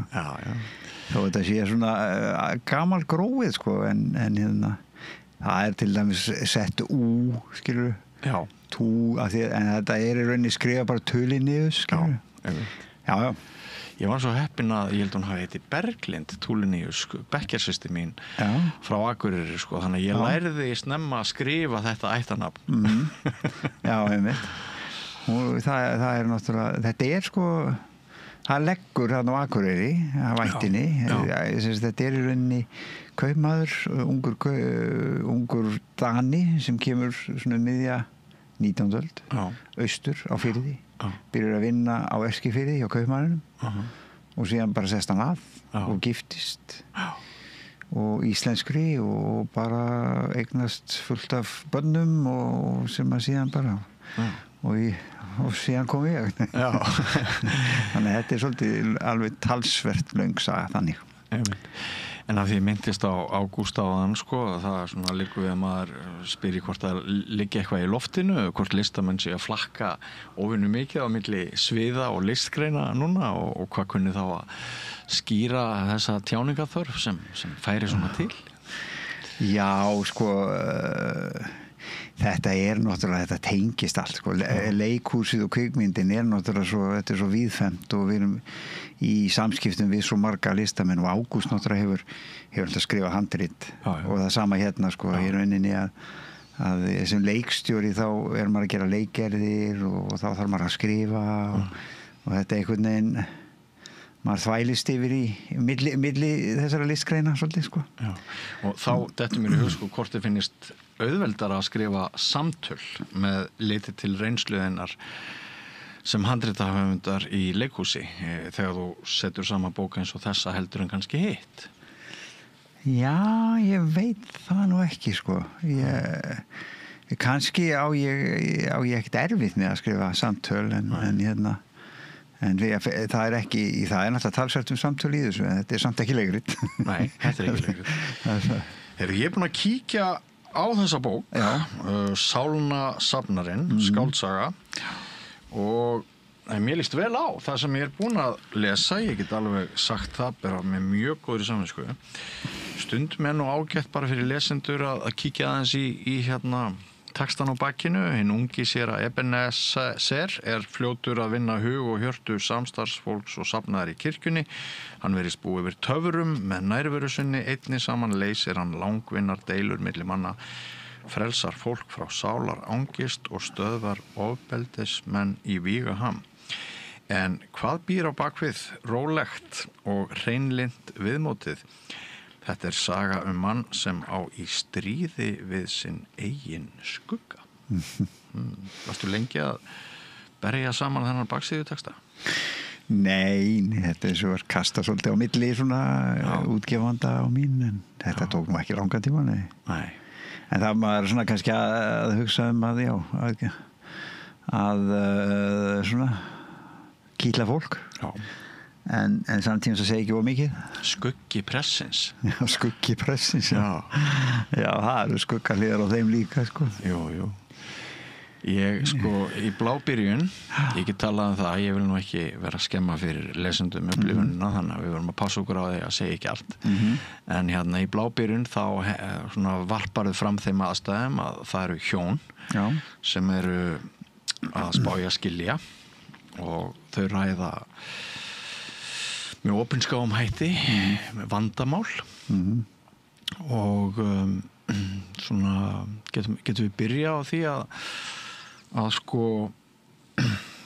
byrjun bókarinnar einhvers konar fæðing á hugmyndinni eða verður svo byrjun bókarinnar afleitt eftir að þú færið hugmynd eitthvað eða hvernig? Já, ég fór í meistaranám í ritlist í Háskóla Íslands þarna 2011 og það var náttúrulega, ég mælaði með því fyrir fólk að gera það. Ég hef tekið kúrsa þar líka. Já, þetta alveg stórkostlega skemmtilegt og alls konar æfingar sem maður sem maður fær að spreita sig á og í svona flæðiskrif og þeir kennararnir gefa manni eitthvað svona til að ganga út frá og í einhverju af þessum æfingum þá kemur þessi prestur bara, hann kom til þín. Já, hann bara bankaði upp á og ég var svona þessi prestur sem einhvern veginn hefur einhvern töframátt og karisma. Já, þetta öðruvísi en karisma. Ég tek svolítið svona eina hugmynd svolítið langt. Hann hefur svolítið svona ofurkraft, bara í augunum eða eitthvað, og hann einhvern veginn afvopnar eða opnar fólk svolítið eins og skel, og þetta svona, þetta virkar alltaf. Hann getur alltaf beitt þessu og ég tek svolítið svona einhverja hugmynd og fer svolítið langt með hana. Ég hef stundum verið að leyft mér að bera þetta saman við náttúrulega eitt meistaraverk eða þegar ég var efins þetta þetta svolítið svona töfraraunsæi þá þegar ég var að efast þetta þá hugsaði ég bók sem heitir Ilmurinn eftir Patrik Suskind sem var algjört meistaraverk og það sem hann gerir svolítið svipað það saga svona einstakling sem hefur töfrakraft hann hefur líknæmi á við hund og nýtir sér það og verður síðan svona ilmvatnsframleiðandi og og maður þarf að kaupa þetta maður þarf að kaupa eitthvað en ef maður kaupi það þá er þetta alveg spennandi og sem náttúrulega Ilmurinn var og ég svolítið treysti því að þetta svipað með prestina hann fær einhvern hæfileika sem hann færir fyrir slysni í rauninni út af erfiðri æsku hann verður fyrir áföllum í æsku og fyrir að stama og það mikið og hann alinn upp í svona litlu sveitarsamfélagi, litlu sjávarþorpi út á landi og þar við erum að tala á 8. eða 9. áratugnum eitthvað svo leið þegar að það var ekki búið að finna upp orðið einelti Það var bara þótti heilbrigt að stríða og stríðnin var grimm og honum náttúrulega miskunnarlaust strítt þegar hann byrjar að stama kallaður Ebbi aftur eitthvað svona og þá fer hann að verja sig með þessu vopni sko og og nær tökumhóli þetta er svolítið sko kannski ég veit ekki af hverju þessi prestur kom til mín en mér hefur alltaf þótt sko prestastéttin svolítið áhugaverð það er svolítið áhugavert fyrirbæri að vera kannski eitthvað svona aðeins nær fullkomnuninni heldur en hinir skilur eitthvað aðeins nær Guði eitthvað aðeins hreinni eitthvað aðeins betri fattaru sem ábyggilega getur verið erfitt þung kápa að bera já, þung hempa að bera og og mér hefur alltaf fundist þetta svolítið áhugaverð af því þetta er valdastaða prestastaðan er valdastaða og þess vegna er ég að tala þennan skugga skilur við þetta þessi einstaklingur sem er náttúrulega bara í baráttu við hið góða og hið illa í sjálfum sér það er þessi glíma sko og hann er að reyna en honum er gefið vald og það er bara sú pæling líka sko ef þið eru gefið vald hvernig fyrir með það? Það er svo freistandi að nota það sko skilur við að því við erum svo breysk mann er eftir í galdraloftur núna já, einmitt það er svipað þeim og Fást náttúrulega skilur jú.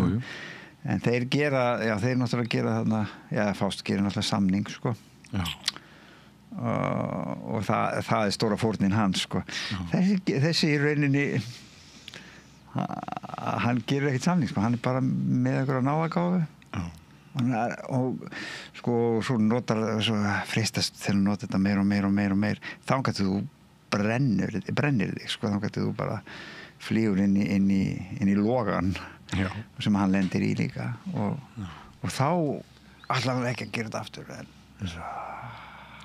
þetta er svona fíknir sko, og breysleika mannsins sko þessi aðalpersóna kemur mjög sterk til þín og þá þurftur að búa til gallerí með öðrum persónum og vefa og hnýta og tengja og þetta er frumraun þetta er fyrsta skáldsagan þín þetta er ég hef skrifað sko ég held að skrifað leikgerðir og leikrit og svoleið sko en þetta svo hafði ég skrifað náttúrulega nokkrar örsögur og svo eina smásögu en þetta er fyrsta svona mér langaði, ég lagði í þetta lagði í það að mér langaði að reyna að halda mörgum boltum á lofti og skila svona flókinni sögu frá upphafi til enda með hliðarsögum einmitt sko, var þetta strempið og tók þetta langan tíma? Já, það gerði það ég byrjaði á þessu í náminu sko alveg fyrir, við erum að tala sko fyrir 13 eða 14 árum síðan sko 2011 sagði ég byrjaði á þessu 2000 og líklega 12-13 og þá, ég meina, var ég nokkra mánuði, skilur bara í þessu og var á landsbókasafninu eða háskólabókasafninu og og bara þurfti að skila og var gott að hafa svona eins og maður segir dauðalínu, deadline og þurfti bara að skila þess af mér og síðan var þetta bara hún í skúff lengi og því að ég var eins og ég hef stundum sagt sko, ég sá alltaf fyrir mér þennan eina sem myndi ekki líka bókin þannig að þá fór bara aftur hún í skúffu en svo var ákvað ég bara hugsa þennan eina sem kannski hugsanlega hefði gaman að henni. En kom hugmyndin upphaflega til þín sem skáldsaga eða bók eða varstu líka spá í hvernig geti ég gert leikrit úr þessu? Nei, ég var ekkert að spá það. Ekkert spá það. Nei, og sumir sem hafa lesið hann að segja að þetta sé alveg efni í bíómynd eða einhverja þætti eða eitthvað svona. Ég er ekki ég sé það ekki. Nei. Og það var alls ekki með það í huga neitt, sko. Epíkin sem að Epíkin, hún Já. Einmitt. En ég minna þetta þetta mér finnst, þú veist, að hafa unnið í leiklist þá náttúrulega íklæðist maður einhverjum personum, skilur, og maður kynnist einhverjum personum og ef maður er að skrifa leikrit þá er maður að þarf einhvern veginn að fara inn í hugarheim einhvers annars, sko. Og þetta er kannski svolítið svipað, maður þarf náttúrulega að fara inn í hugarheim þessa prest, sko, og sjá svona hvert það leiðir. En sko, þetta tók þetta tíma hjá mér, en ég finn ekki fyrir því. Nei. Þetta er ekki eins og af því að sko, eftir að hafa farið þarna í meistaranámi þá þetta bara mitt hobby. Já. Eins og ég segir, sko, sumir fara í golf og ég finn ekki tíman líða þegar ég er að skrifa, sko. Mér finnst það svo gaman. Ferðalagi er svo skemmtilegt, sko. Já, einmitt. Og í rauninni þegar ég hætti einmitt að hugsa skilur endapunktinu eða hvað öðrum myndi finnast þetta, þegar ég bara hætti bara að hugsa það á nýt bara ferðalagsins, þá fór þetta að ganga, sko. Ég var alltaf svo mikið ná að vita hvernig fólk vinnur. Hefurðu verið með fasta rútínu þegar þú ákvaðst að klára þessa bók? Varstu þá með fasta rútínu yfir daginn eða skrifaður tilfallandi meir helgar en á daginn, nýttur morgnana eða kvöldin eða? Ég veit að ég er sumir geta, sko, skrifa bara einhverja 2 tíma á dag, sko. Ég þarf eiginlega að búa að skapa mér aðstæður. Ég þarf eiginlega, og ég raunin þegar ég hef skrifað eitthvað þá hef ég kannski sótt að vera einhvers staðar, skilur svona residency eða sótt bara Davíðshús fyrir norðan til dæmis eða eitthvað leys og fæ það í 2 vikur og þá er ég bara undirbúa mig undir það og svo nýti ég þann tíma og verða að nýta þann tíma. Vertíðar blómi smá. Ég þarf svolítið að hafa svona skilapunkt og markmið og líka til dæmis að sækja styrki þegar maður sækir eins og til að setja upp leikrit eða eitthvað sem ég er að skrifa að þá þegar maður þarf að sækja þá þarf maður bara að gjöra svo vel að klára hugmyndina. Þannig hef ég fungirað en já, ég er ekki þar að ég geta unni bara milli 6 og 8 á morgnana, sko. Nei. Mér finnst það, kannski einhver tímann, ég veit það ekki. Já, því sumir geta það, sko. Það er eitt sem ég tek eftir við form bókarinnar að sko kemur að kaflaskilum þá ertu með staðarheiti og dagsetningar en þú lætur það duga. Já. Og þetta svolítið sérstakt, þetta ekki einstakt, maður hefur séð þetta áður, en þetta sjaldgæfar en ella. Að hve miklu leyti þetta úthugsað stílbragð hjá þér og hvers vegna hefur þetta svona? Sko, þetta eru alltaf bókin skiptist í einhverja 70 kafla eitthvað, cirka, og það annars vegar alltaf kafli prest í nútímanum eða í nútíma og svo kemur næsti kafli það er svona dagbókarfærsla og það er minningarbók bók æsku minningar og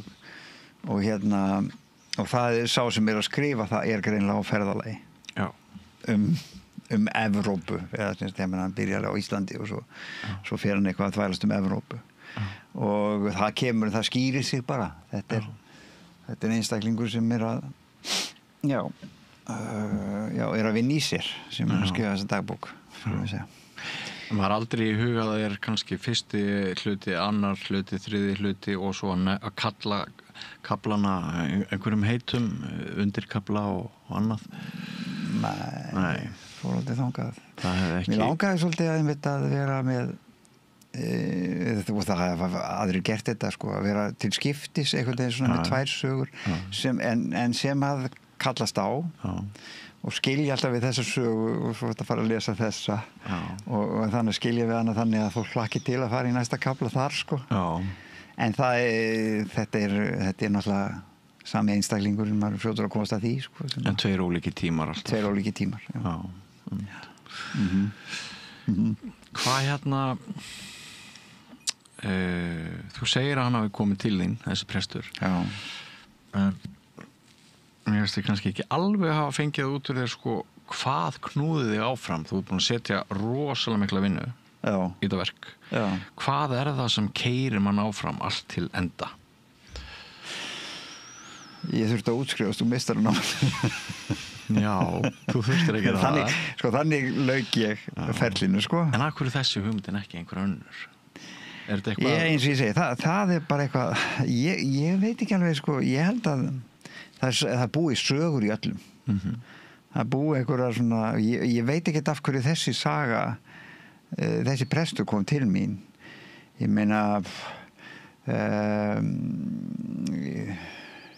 þetta er náttúrulega svolítið svona meðvirkni líka sko, þetta eru einhverju hlutir sem að ég einhvern veginn að velta fyrir mér í lífinu og þá bara birtist það í einhverju svona formi og svo var ég bara einhvern veginn hugfangin á honum og ég þurfti einhvern veginn að skilja hann og þannig keyrði ég kann einhvern veginn ekki að lýsa þessu, ég er svolítið gaman að því sko að eins og ég segi sko að ég held að sögur búi öllum og ef þú skapar þær réttu aðstæður og æfir þig þá geta allir orðið skrifað sko. Ég held að geta allir formað einhverja mjög mikilvæga sögur fyrir þá og ég er svolítið gaman að því sko, stundum er sagt að, sko, að sögur fljúi sko. Þú veist, og það eru sögur sem eru í loftinu. Já. Það er eitthvað í loftinu, það er mjög oft sem að fólk er að skapa sama hlutin á mismunandi stöðum í heiminum á sama tíma, af því að það er einhvern veginn tíðarandinn kallar á það eða eitthvað kallar á það. Erum við að tala um zeitgeist, er þetta eitthvað svoleiðis? Já, er það ekki eitthvað svoleiðis, já, zeitgeist, já, það er tíma geist, hvað því geist? Andi eða eitthvað svoleiðis? Já, tími á tíðarandinn, já. Og líka þetta að svolítið gaman að einhver svona vangaveltu að sko að sögur eru þarna og það þurfa að finna sér farveg og ef einhver er tilbúin að vera einhvern veginn miðillinn sko ég kann einhvern veginn ekkert að útskýra þetta með ég get ekki sagt frá því hvernig þetta gerðist sko, ég bara hafði verið gaman að þessu stundum var maður strand, það er það sem maður læri líka náttúrulega í meistaranámi í ritlist sko, það er alls konar svona tricks til alls konar svona leiðir til þess að lenda ekki í hvað heitir writer's block ritstíflu sko. Það er svona alls konar leiðir til þess að forðast það til dæmis maður á alltaf að skilja að kvöldi dags á maður alltaf að skilja vita hvað þú veist, að eiginlega hætta í spenningi skilur að hætta þegar maður er eiginlega bara komið með mjög góða hugmynd sko. Búa sér til eigin cliffhanger svona, já. Þannig að næsta morgun þá sé bara gaman að byrja sko. Og alls konar svona leiðir og ég meni stundum hef ég válist bara hvernig á þetta að vera en maður gleymir því bara þetta kemur einhvern veginn og það sem ég vildi var líka að reyna að gera í þessari bók var að segja svolítið flókna sögu en þannig að fólk það væri spennandi þetta væri ekki erfitt eða því langar að lesa næsta kafla skilur hún er vel stíluð já. Það Vannstu mikið í stílnum? Sjálfur er ég þannig að þegar ég er að berja saman einhverjum bókum, sko, ég held ég sé búin að lesa sama kaflan 300 sinnum yfir eða eitthvað svoleiðis og samt er ég ekki ánægður en maður verður samt að láta hann frá sér, sko. Já. Ertu mikill svona perfektionisti? Hefur þetta kallað á mikla vinnu eða skrifar þú bara góðan stíl svona frá fyrstu hendi? Ég held svona mestu sko en svo stundum er hann er aðeins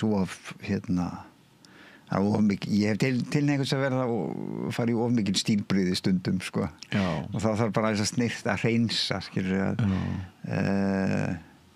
já, kannski mest það, en ég held sko svona að heildarstílinn hann kemur í rauninni sko yfirleitt sko, en svo hægt að stytta setningar og kannski umorðastundum já, ég held kannski stundum til einhvers að flúra þetta svolítið mikið en, og afflúrar svo til þess að ná jörðu á ný en ef þú hefur heyrt fólk sem að lýsir lestri bóka í litum að sjá fyrir sér einhverja liti þegar það les bækur?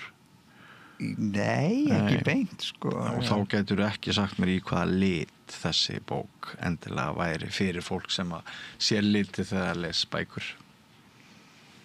Ég hef ekki heyrt það sko. Lít nei, ég hef ekki heyrt það. Ég held hún sé hún sveiflist með frá því að vera stundum ansi björt og vera ansi dimm. Já, gulblá kannski. Já, gulblá, höfum það. Já. Heyrðu, og ertu með forlag sem gefur þetta út? Já, þetta forlag sem staðsett á Egilsstöðum og heitir Bókstafur forlag og hefur gefið út bækur kannski mest frá höfundum þaðan eða sem tengjast einhvern veginn Austfjörðum eða Austurlandi. Hvernig komstu í tengingu við þá? Ég? Hvernig komstu í tengingu við þetta forlag? Já, ég þekki til þeirra sko, ég hef verið svolítið mikið fyrir austan sko. Ég var út af starfinu sko. Unnið svolítið mikið með sláturhúsinu menningarhúsinu þeirra þarna á Egilsstöðum og fyrst fór ég þangað vegna þess að menntaskólakennari þarna sem reynda tengdu mér heitir Árni Friðriksson. Hann skrifaði leikrit sem að það var fjallað Sunnevu málin sem að var Sunneva var kona sem að ung stúlka sem að var dæmd til dauða fyrir sifjaspell og svolítið merkileg saga vegna þess að hún svona í þessari fátækt og einhvern veginn undir okun og kúun sem að það nátti sér stað sko að þá reis hún samt upp sko gegn yfirvaldinu á Þingvöllum og sem var svolítið magnað sko og þá settum við það ég vann það leikrit leikstýri því og það var gert í Sláturhúsinu á Egilsstöðum við framhaldi af því þá voru þau að byggja sér nýtt leikhús og þá skrifaði ég leikrit fyrir þau fyrir einlega svona til þess að víja leikhúsið í Sláturhúsinu lítið barnaleikrit sem að var sett upp þarna þannig að ég kom með tengslana fyrir austan Heyrðu, eigum við aðeins að ræða svona það sem að taka við svo hjá þér. Ég óskaði bara góðs gengis með það að þetta falleg bók líka, hún hver hannaði kápuna? Hann heitir Ragnar Helgi Ólafsson, hann hefur verið verðlaunaður sko, hann hefur átt margar vel lukkaðar kápur, bókakápur í gegnum tíðina og mikill svona eins og hann segir sjálfur svona bókmennta nörd sko. Já.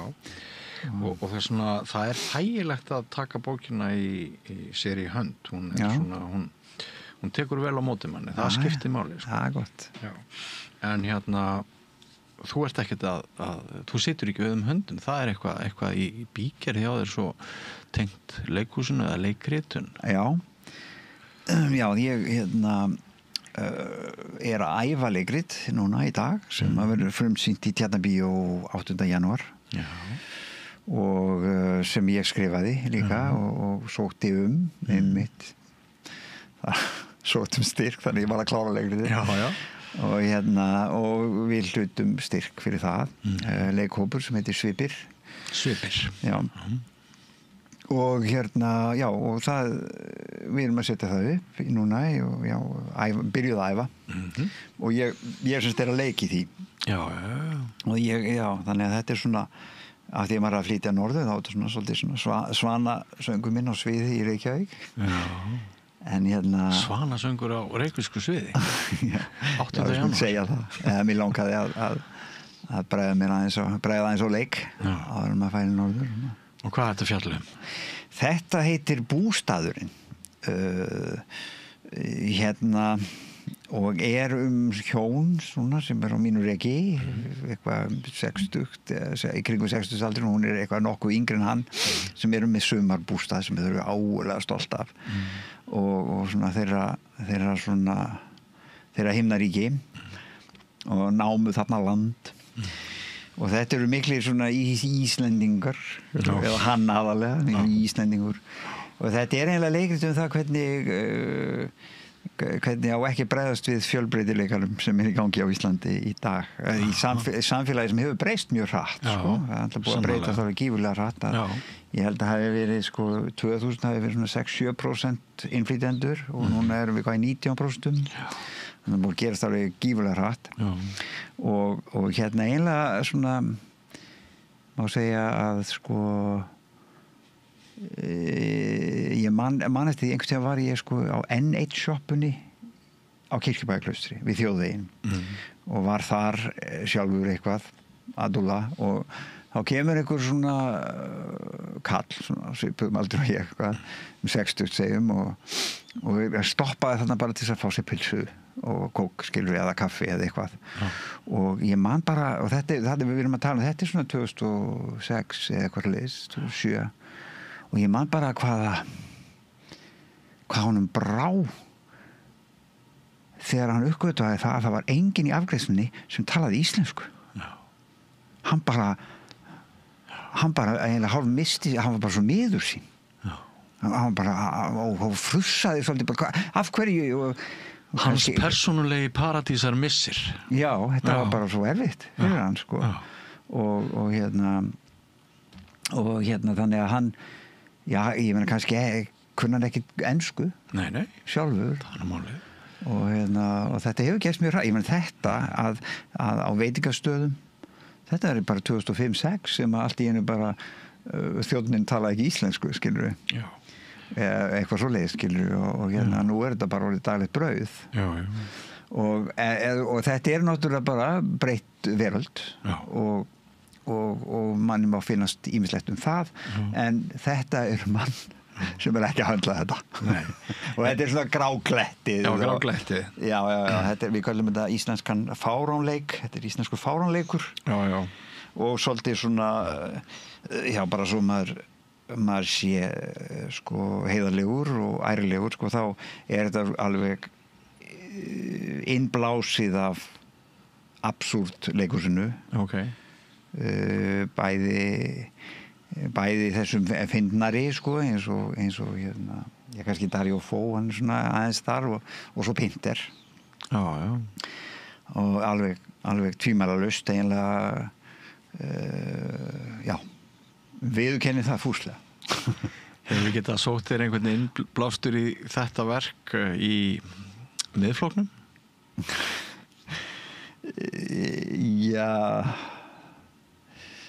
Ég veit ekki alveg hvað skal segja en það hálsi eftir að hafa spurt þessara spurningar.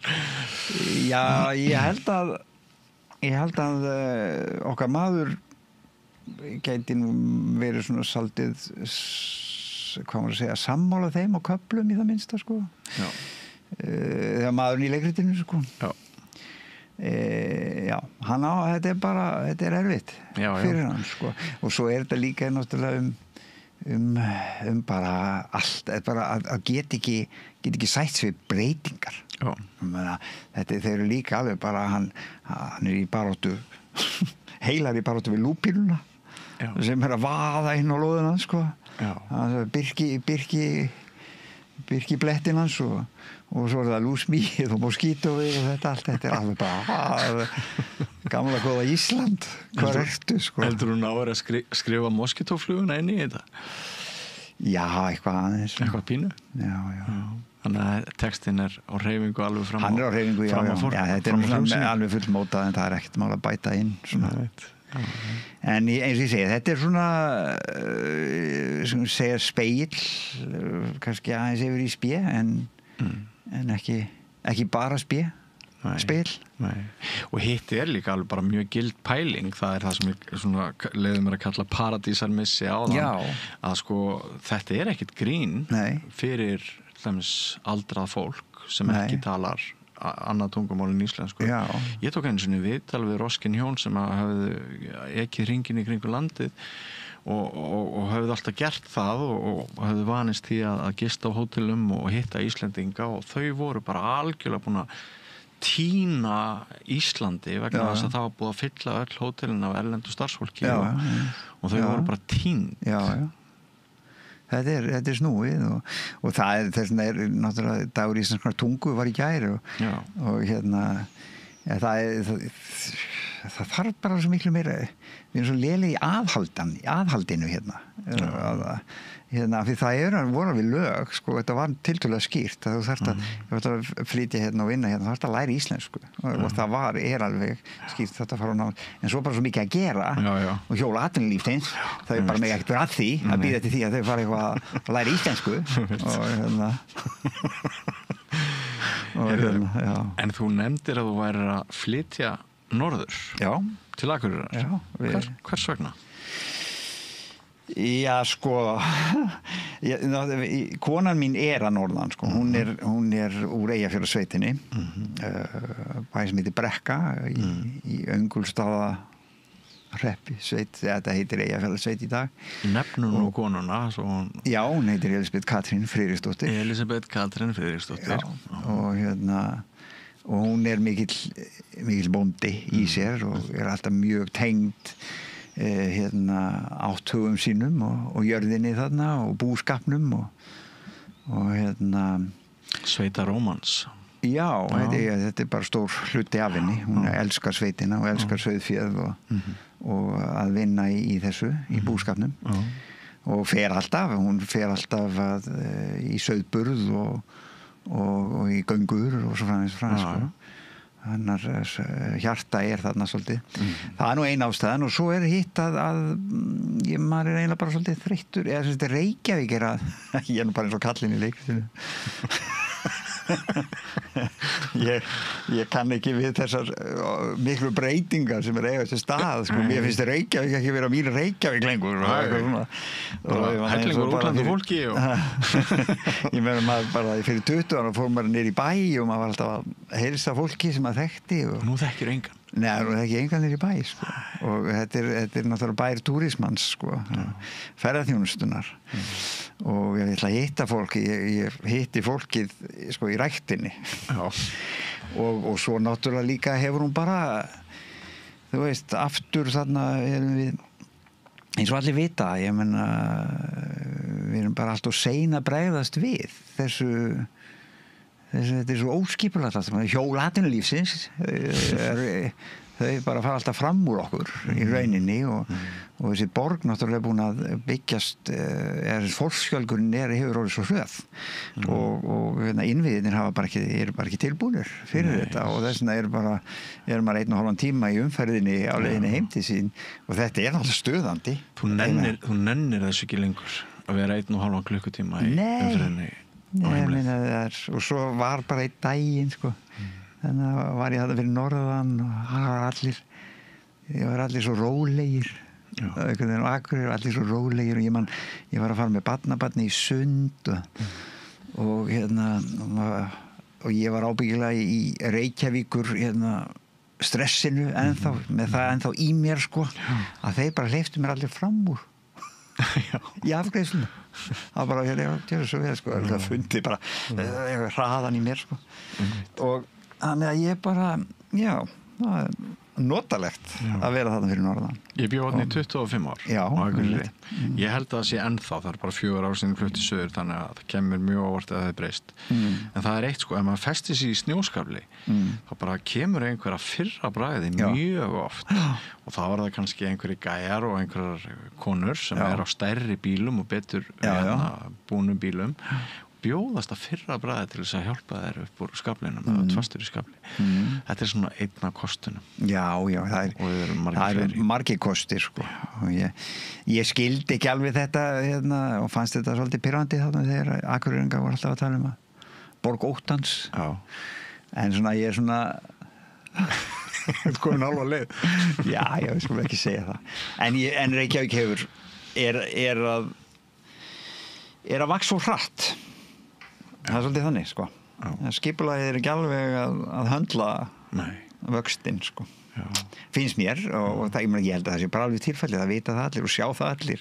Og þetta var ekkit, 2005 maður bara lent aldrei í umferðateppu. Nei. Það er bara ekki búið að gerast bara svona, sko. Borg sem vex of hratt, bílum fjölgar mörg hundruð í hverju mánuði og á sama tíma þrengir borgin göturnar, fækkar akrinu, hamlar för þetta svæði sem áður stóð opnara. Það eiginlega bara ávísun og ansi mikil vandræði. Þrengingar. Já. Ég vona að fari vel ykkur fyrir norðan. Ég hérna á hlýjar minningar við Akureyri og það gott að vera. Já, og fegurðin þarna maður. Já. Það alltaf svo fallegt, sko. Og við erum sko í sveit, að byggja okkur hús í sveit, sko. Já, upp í Vaðlaheiðinni kannski. Já, undir Vaðlaheiði. Já, skemmtilegt. Já, einmitt. Heyrðu Þór, það búið að vera gaman að spjalla við þig bókina Sálna safnarinn, nýkomin út og þetta í öllum bókabúðum, það ekki? Jú, held ég. Og 8. janúar næstkomandi frumsýnirðu nýtt verk í Tjarnarbíói. Já. Og svo bara þegar þetta búið þá flytur norður. Já, það svona fljótlega. Svona fljótlega upp á því. Kæra þakkir fyrir komuna. Takk fyrir mig. Og áfram höldum við nýr kafli hér við Rauðaborðið eftir andartak. Jæja, krakkar, þetta síðasti dagurinn minn. Ég ætlaði nú aldrei að fara að vinna sem leiðbeinandi. Ég hef náttúrulega aldrei lært þetta, að kenna. Ég lærði nefnilega hagfræði. Hæ, krakkar, ég nýju kennarinn ykkar. Ég búið með 5 ára kennaranám og ég hlakka til að vera með ykkur þangað til þið útskrifist. Fjárfestum í kennurum. Kennarasamband Íslands.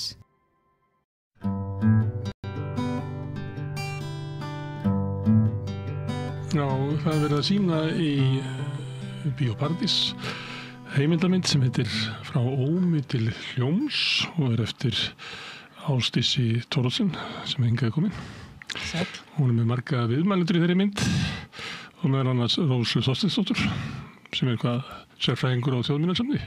Nei, ég þjóðfræðingur á Árnastofnun. Árnastofnun, fyrirgefðu. En sérðu Mísmús? Já. Meðal annars, ég sé þjóðfræðistofnunarinnar og meðal annars þessi hljóðupptökur sem eru á Ísmús. Sko myndi fjallar ég veit ekki, ég var að velta fyrir mig þegar ég var búin að horfa á hana þetta svona 2 heimar sem að mætast í myndinni. Það svona gamall íslenskur tónlistarheimur. Kannski finnst okkur hann fátæklegur eitthvað svona, en hann svolítið, hann deyr í myndinni. Lifir náttúrulega í minningu sumra, sumir að kveða og sumir geta sungið þessi lög og einhverja leifar til. En það kemur annar hljóðheimur og sigrar hann. Ég var að horfa á þetta í gær á íslenska tungu og ég var eitthvað að velta fyrir mér svona hvernig menning deyr og hvað hann deyr hratt og svona, og kom mér óvart í myndinni hvað einhver menning sem átti sér djúpar rætur og var iðkuð alls þar hvað hún eiginlega gefur rætt eftir eða önnur menning vinnur. Er þetta það? Er þetta hamsaga? Þetta maður sumir sjá þetta sem mikið fögnuð þegar önnur tónlist barst og aðrir dúr og moll barst svona, var notað svona mikið í tónlistinu frá meginlandinu. Það gefur okkur mikið. Sem vissulega. En það leitt að hitt hvarf. Það finnst mér vegna þess að ég hef mjög mikið og mér finnst það mjög safaríkir þessir fornu skalar kirkjutóntegundirnar og jafnvel aðrir skalar sem ég kann ekki að nefna fyrir utan enn lítiska að þetta eru svo mentuð nöfn sko, á grísku. Þess vegna, en þetta sem sagt var fólk að kveða við eða syngja og við hljóðfæri sem að, já, mér finnst mjög gaman að hlusta á þetta. Alveg að hinnu nýja brumunu ólöstuðu sem nú orðið að vera 150 ára hér á landi sko. Þetta eru tveir hljóðheimar en svo eru líka sko tvennt, þarna annað tvennt í þessari mynd og það Dómkirkjan og Norðurland eystra sérstaklega, eða sérstaklega Norðurland eystra. Það líka borgarastéttin í Reykjavík á bakvið Dómkirkjuna og bændamenningin í Suður-Þingeyjarsýslu sem í rauninni tekur inn ný hljóðfæri með Jóni Jónssoni í Vogum, í Vogi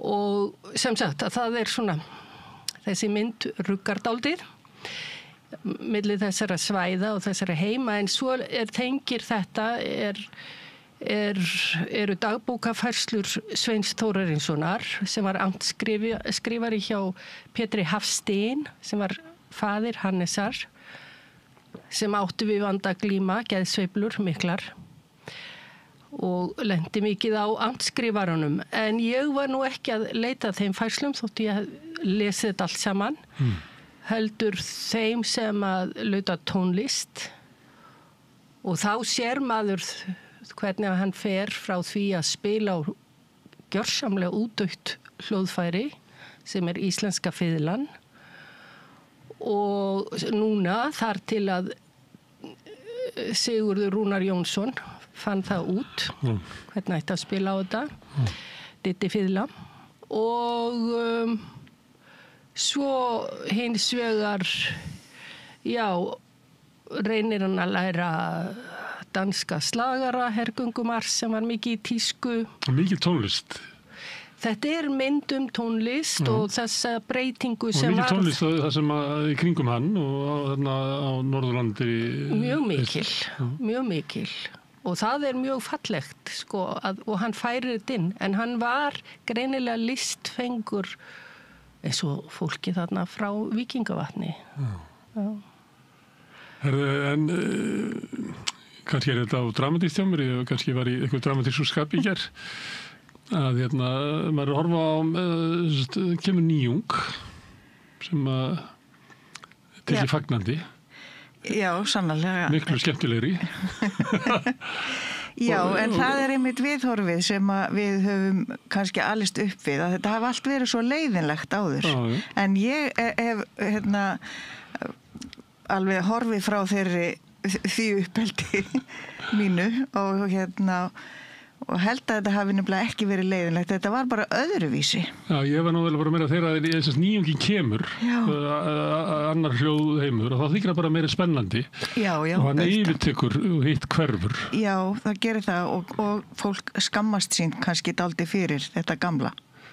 Til dæmis kirkjusöngin og maður sér það bara í blöðum frá þessum tíma þar sem að menn að óskapast yfir hvað hræðilegur kirkjusöngurinn og það reyndar byrjað dálítið fyrr því að Magnús Stephensen hann skrifar það þegar hann gaf út sína sálmabók, þá talar hann þetta hvað 1801 sem sagt hvað sálmasöngurinn sé hræðilegur, það þekki íslenski söngurinn þekkir engan takt, segir hann og hann talar að hver keppist við annan að vera fyrstur eða síðast búinn allavega og ég nefnilega sjálf hugsaði þegar ég fór svona virkilega að hugsa þessi mál þá fór ég að reyna að ímynda mig hvernig þetta hefði verið með því að draga allt þetta neikvæða frá og horfa í gegn og hugsa hvernig var þetta raunverulega ef maður dregur þetta alla þessa neikvæðin í burtu og það var ekki fyrir en ég heyrði upptökur frá sálmasöng frá Suðureyjum sem að ég allt í einu kviknaði á perunni á mér segja, þetta er svona. Sem þetta hefur... Nei, það er sem sagt upptökur því að þetta er ennþá stundað á... Já, þetta er nýjar upptökur. Já, nýjar upptökur eða, já. Þetta er ekki dáið út í söðri? Nei, það er ekki dáið út þar og það er til upptökur líka frá Færeyjum. Það sem að einmitt er sungið þannig að það er forsöngvari sem að minnir söfnuðin bæði á lagið og textan. Og hann byrjar og síðan tekur fólk undir bara þegar það er tilbúið og það eru sem sagt, þetta er þannig að það er erfitt að lýsa þessu en þetta er þannig að það eru í raun og veru allir að syngja sama lagið en ekki á sama tíma. Og þetta er alveg ótrúlega fallegt að hlusta á þetta. Þetta er svo seiðandi og dáleiðandi. En það er ekki að vandaði til þess að sé fallegt. Þannig ef við tækjum bara einhvern söfnuð og letum hann gera þetta annað hvort sunnundag, það er kannski næst ekki með fegurð. Nei, sko þetta er eitthvað sem að fólk náttúrulega elst upp við, en ég er ekki vissum að það sé svo gott að kenna fólki þetta núna, að gera þetta núna. Ég var að reyna að fá hljómeiki, vel þjálfaða sveit til þess að syngja svona því miður. Þetta er veikipunkturinn í myndinni. Það er ekki hægt að en eða geta að fara til Suðureyja. Suðureyja er það ljóðus og hérað og... Já, þetta er þessar upptökur sem ég heyrði frá Eini Lewis. Já, það er svo strunnar, já. Það er eitt varðandi skömmina. Sko, það er alltaf sagt að var það ekki Jónas Hallgrímsson sem hvað niður skammaði Íslendinga fyrir rímurnar eða þar segja hann Sigurð Breiðfjörð. Það var kvartið því að það var í dagur íslenska tungu og hann samanlistegi, hann sem að eyðilagt rímurnar. Já, en svo heyrði, ég var að koma úr Sveppamó í sumar og heyrði, það var verið að endurflytja sem oftar, þætti, en þetta var nú ágætt, það var eitthvað rímur og þá var sagt frá því að þegar íslenska útvarpið byrjaði 1930, þá hafi verið mjög mikið kvæðasöngur, farið með rímur. Þar til að einhver skipstjóri, erlendur skipstjóri, fór að býsnast yfir þessu gauli og þetta var þýtt og flutt í einhverju dagblöðum og það bara þagnaði þjóðin. Þetta nægði til þess að því að Þóttu okkur til þess að verða okkur til skammar eins og mikil. Og eins sagði Eggert Ólafsson varðandi danssöngin að vikivakana og dansinn, já, allt í lagi sagði Eggert Ólafsson með mínum orðum en látið ekki útlendinga sjá til ykkar. Svona Íslendingar eru þetta það afskektir að þeir skamma sín fljótt ef að koma útlendingar að horfa upp á okkur. Það má ekki láta sjá að við séum einhverju skrælingjar. Nei, og það er ekki ennþá vera svolítið svona skjalla eitthvað sé eins og í útlöndum. Svona veitingastöðum eða eitthvað. Ég veit ekki hvað það sé ennþá, en það var svona fyrir einhverjum árum. Já. Það var svona viðmiðunin að verið þroskamerkið eitthvað leit út eins og það er útlöndum. Já, en með útvarpi það var auðvitað spilað dálítið rímnakveðskapur í útvarpinu fyrst og þessi saga er ég hef heyrt hana Jón Lárusson kvæðamann sem að meiri segja hvað á Alþingisháttíðinni 1930 og að frægu kvæðamaður og bjó norður á Vatnsnesi í Húnavatnssýslu. Hann kom suður og með börnin sín 2 og hann hélt kvæða skemmtanir og fyllti hús og það er sagt að hann hafi getað keypt sér jörðina Hlíð á Vatnsnesi fyrir hagnaðinn af þessu, þannig að þetta var nú alveg til og þeir sögðu sem sagt að nú væri vitlausi maðurinn komin í útvarpið, þannig að bresku sjómennirnir sem var sagt. En það er nefnilega svo oft talað það að fólki sem að man eftir þessari kvöldvöku hefð, þar sem að fólk satt saman á kvöldin og það var skemmt með upplestri og sögum eða sagðarsögur eða kveðnarímur mjög oft og svo endað á einhverju guðsorði í lokin þar sem oft voru einmitt sungnir sálmar með gömlu lögunum og það var þess vegna sem þau lifðu en þetta lognaðist út af þegar útvarpið byrjaði af því að þá fór fólk að hlusta á útvarpið í staðinn fyrir að og ekki maður á móti útvarpinu nei, alls ekki en það samt að tapast mikið þegar menningin ekki stunduð af fólki já, alveg og þegar fólk að spila músík heima hjá sér eða segja sjálft sögur og fleira það allt annars konar menning heldur en að við séum alltaf að neyta hennar það nú dálítið merkilegt sko ég lærði í Þýskalandi auðvitað eru til þessir óbóðslega fallegu flottu kórar þar og svona, en ég heyrði aldrei vini mín eða nokkuð fólk syngja, aldrei og þetta var útskýrt fyrir mér að nasistarnir hefðu tekið yfir arfin, söngarfin sko, þessi alþýðulögin og allt það svo las ég bók þetta var nú höfundur bókarinnar hann er með velsnafn sem ég get ekki sagt en þetta var 19 ára strákur sem datt út úr Cambridge og fór gangandi til Ungverjalands 1933 og ég hef bara lesið þá bók þar sem hann fer Þýskaland það eru allir syngjandi alltaf alveg ótrúlegur söngur og hann allstar tekin inn sem gestur fólk hafa gaman að honum og þetta var svo skrítið að því að mér fannst það eiginlega einkennilegt hvað fáir sungu þarna, þegar ég bjóð þarna. Útalið bjóð náttúrulega til sigur nasistana. Þar fyrir utan. Já. Þetta keðjuverkandi áhrif í Þýskalandi. Já. Svo tók ég líka eftir því að þegar ég úr kvikmyndagerðin og þá mikið unnið með útlendingum.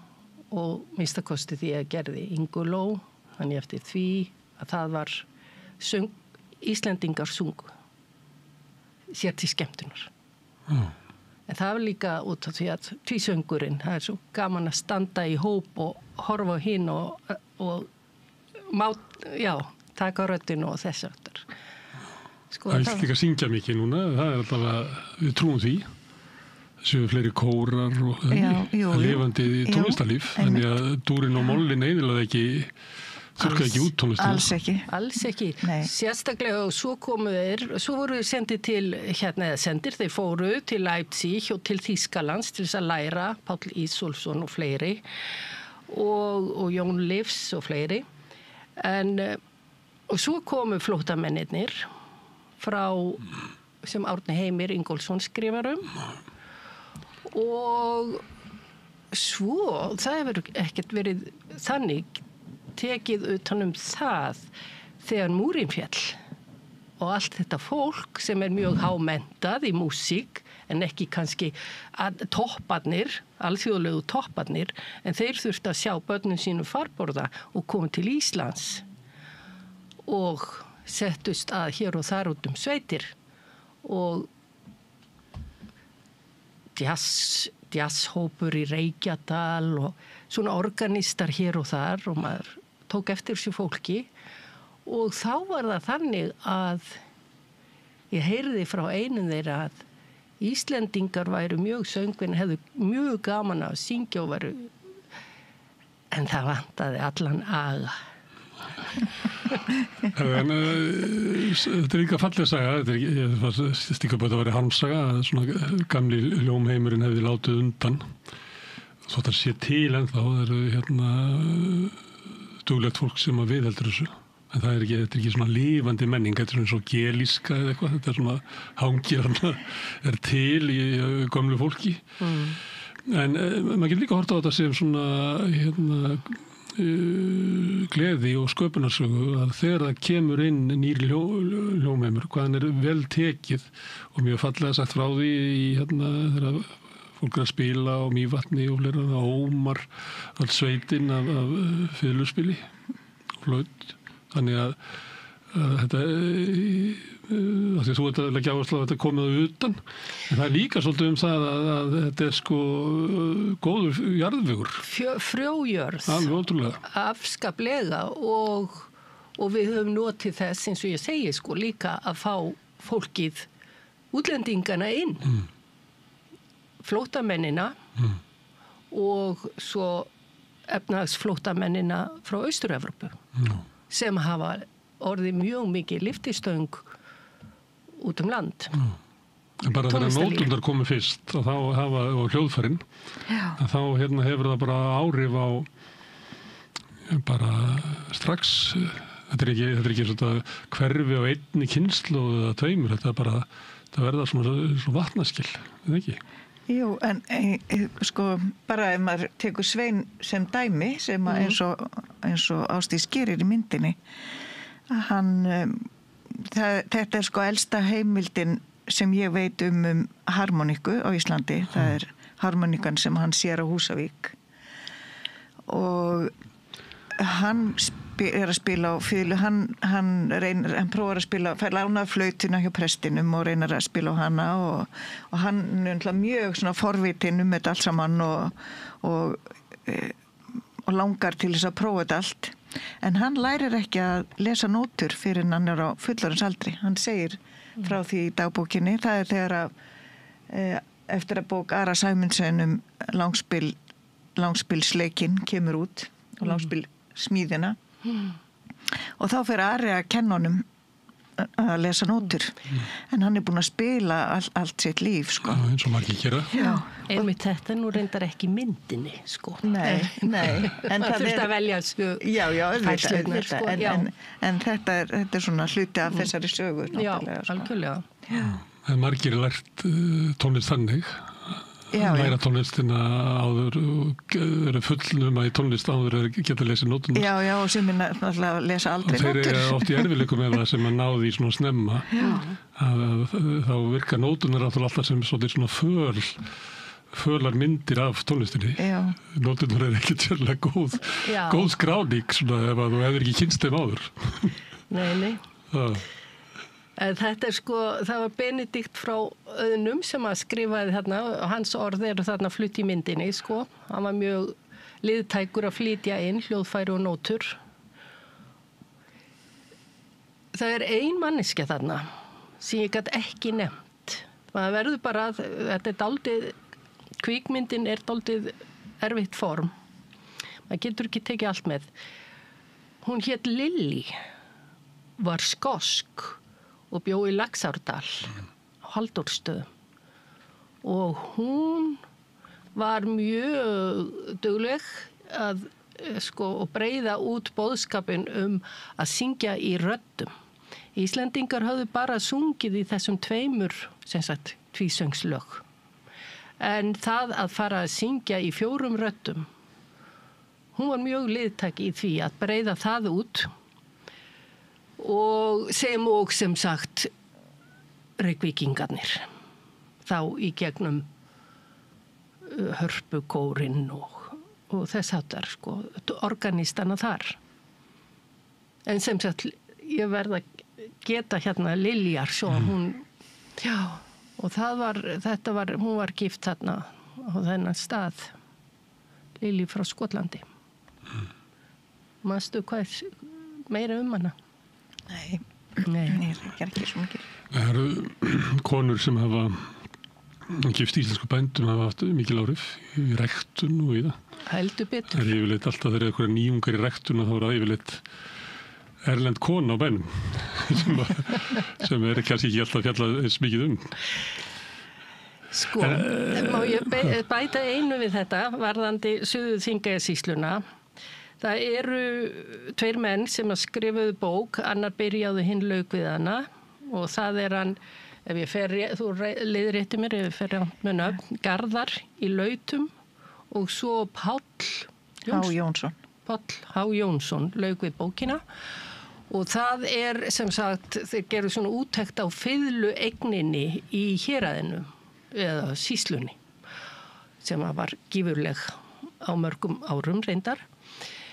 En þar í þessari bók er lýsing á því þegar ferðamaður kemur að bæ og áður en að boðið upp á mat að þá er verið að karpa eða deila skáldskap og húsfreyjan heldur fram John Galsworthy og bóndinn á heimilinu, hann vill norrænu höfundana og svona gesturinn þarna að lýsa þessu og svo var sest að borðhaldi og eftir mat þá var farið að spila og syngja. Sem sagt, þetta var á íslensku bóndabæ á 19. öld. Menningarheimili. Og þetta kemur allt fram í myndinni að hvað var hvað það var útbreitt, hvað getur maður sagt, alþýðulist að spila, kveða? Já, það kemur vel fram í myndinni og þetta rímurnar voru náttúrulega bara aðal skemmtiefni fólks bara í margar aldir, það er alveg ljóst og og það var náttúrulega varðveitu íslenskuna? Já og en sko aðal tilgangurinn var auðvitað að segja sögu, skemmta fólki með því að segja sögu þannig að það var líka fyrir utan tónlistina þá var þetta líka náttúrulega gaman að fá nýjar sögur þannig að eins og Sigurður Breiðfjörð hann orti eftir einhverjum frönskum skáldsögum og orti hann rímur eins og númarímur sem eru nú bara líklega hans vinsælustu rímur. Og hljómarnir eru kannski umgjörð til þess að vera auðveldra að muna og flytja rímundar. Já, einmitt. Það er þjóna textanum, þetta er ekki músík sem þetta er að spila instrumental. Nei, alls ekki og mjög erfitt að skrifa hana upp á nótur með nútíma nótnakerfi og Ragnheiður Ólafsdóttir talar einmitt það í myndinni að hún telji að það sé miklu meira það heldur en upptökur sem varðveittar upptökur síni að fólk hafi búið til lagið leið og það hvað og það er reyndar danskur svona tónlistarfræðingur sem hefur gert litla rannsókn á 10 kvæðamönnum þar sem að hann einmitt kemst að þeirri niðurstöðu að þetta hafi verið mjög algengt en það er svona að deyja út þegar við byrjaði að taka þá upp þarna 1960 þá fara lögin að festast og menn læra lögin alveg eins eða þannig. Það er helviti skráningin, hún skemmir þetta. Já. Þegar þú byrjar að skrá og þá byrjar allir að eftirhapa. Já, það er svona fristing í því. En fyrir þann tíma þá hafi raunverulega engin kveðið eins og sami jáfnvel ekki kveðið eins allan sinn tíma. Já, og endanum þegar þú erum gamall kvæðamaður þá ertu eiginlega með frumflutt eða þína eigin tónlist. Já, hann kemst að þeirri niðurstöðu að hann finnur 2 sko sem að gera þetta alveg svona konsekvent og hann þeir búa yfir einhverjum svona stafla í minninu af svona frösum, svona tónlistarfrösum sem þeir svo að raða saman á mismunandi hátt, algjörlega ómeðvitað. Þeir eru ekki að hugsa nú ætla ég að nota þennan frasa og svo ætla ég að setja þennan aftan við, heldur bara þetta gerist bara. Og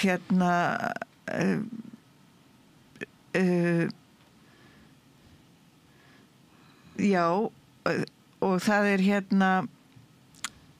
þetta er heldur ekkert sko einsdæmi auðvitað fyrir Íslanda því að það hafa líka alveg verið gerðar svona rannsóknir annar staðar. Þetta er bara allt annar kultúr, þetta er bara þú kemur upp bara einhverju svona vélarkerfin í höfðinu á þér, svo bara leggur að stað og grípur eftir þörfum. Það gerir náttúrulega vinnu fólks eins og þín alveg óbærilega því að þú getur ekki skráð þetta. Nei, það er ekki hægt, nema bara, maður verður bara að hlusta á upptökunar. Já, þarlega í heimi þar sem allt byggir á því þar sem skráð og svo byggjum við á því aftur og þá bara getur þetta ekki lifað. Nei, einmitt. Það er ekki hægt að setja þetta við hillu. Nei, einmitt. En Benedikt á Auðnum, hann segir samt í bréfi til Bjarnar Þorsteinssonar, þjóðlagasafnara, að það séu 2 konar kvæðalög og hann talar einmitt þessi sem að verða til bara á staðnum af andagift kvæðamannsins, segir hann,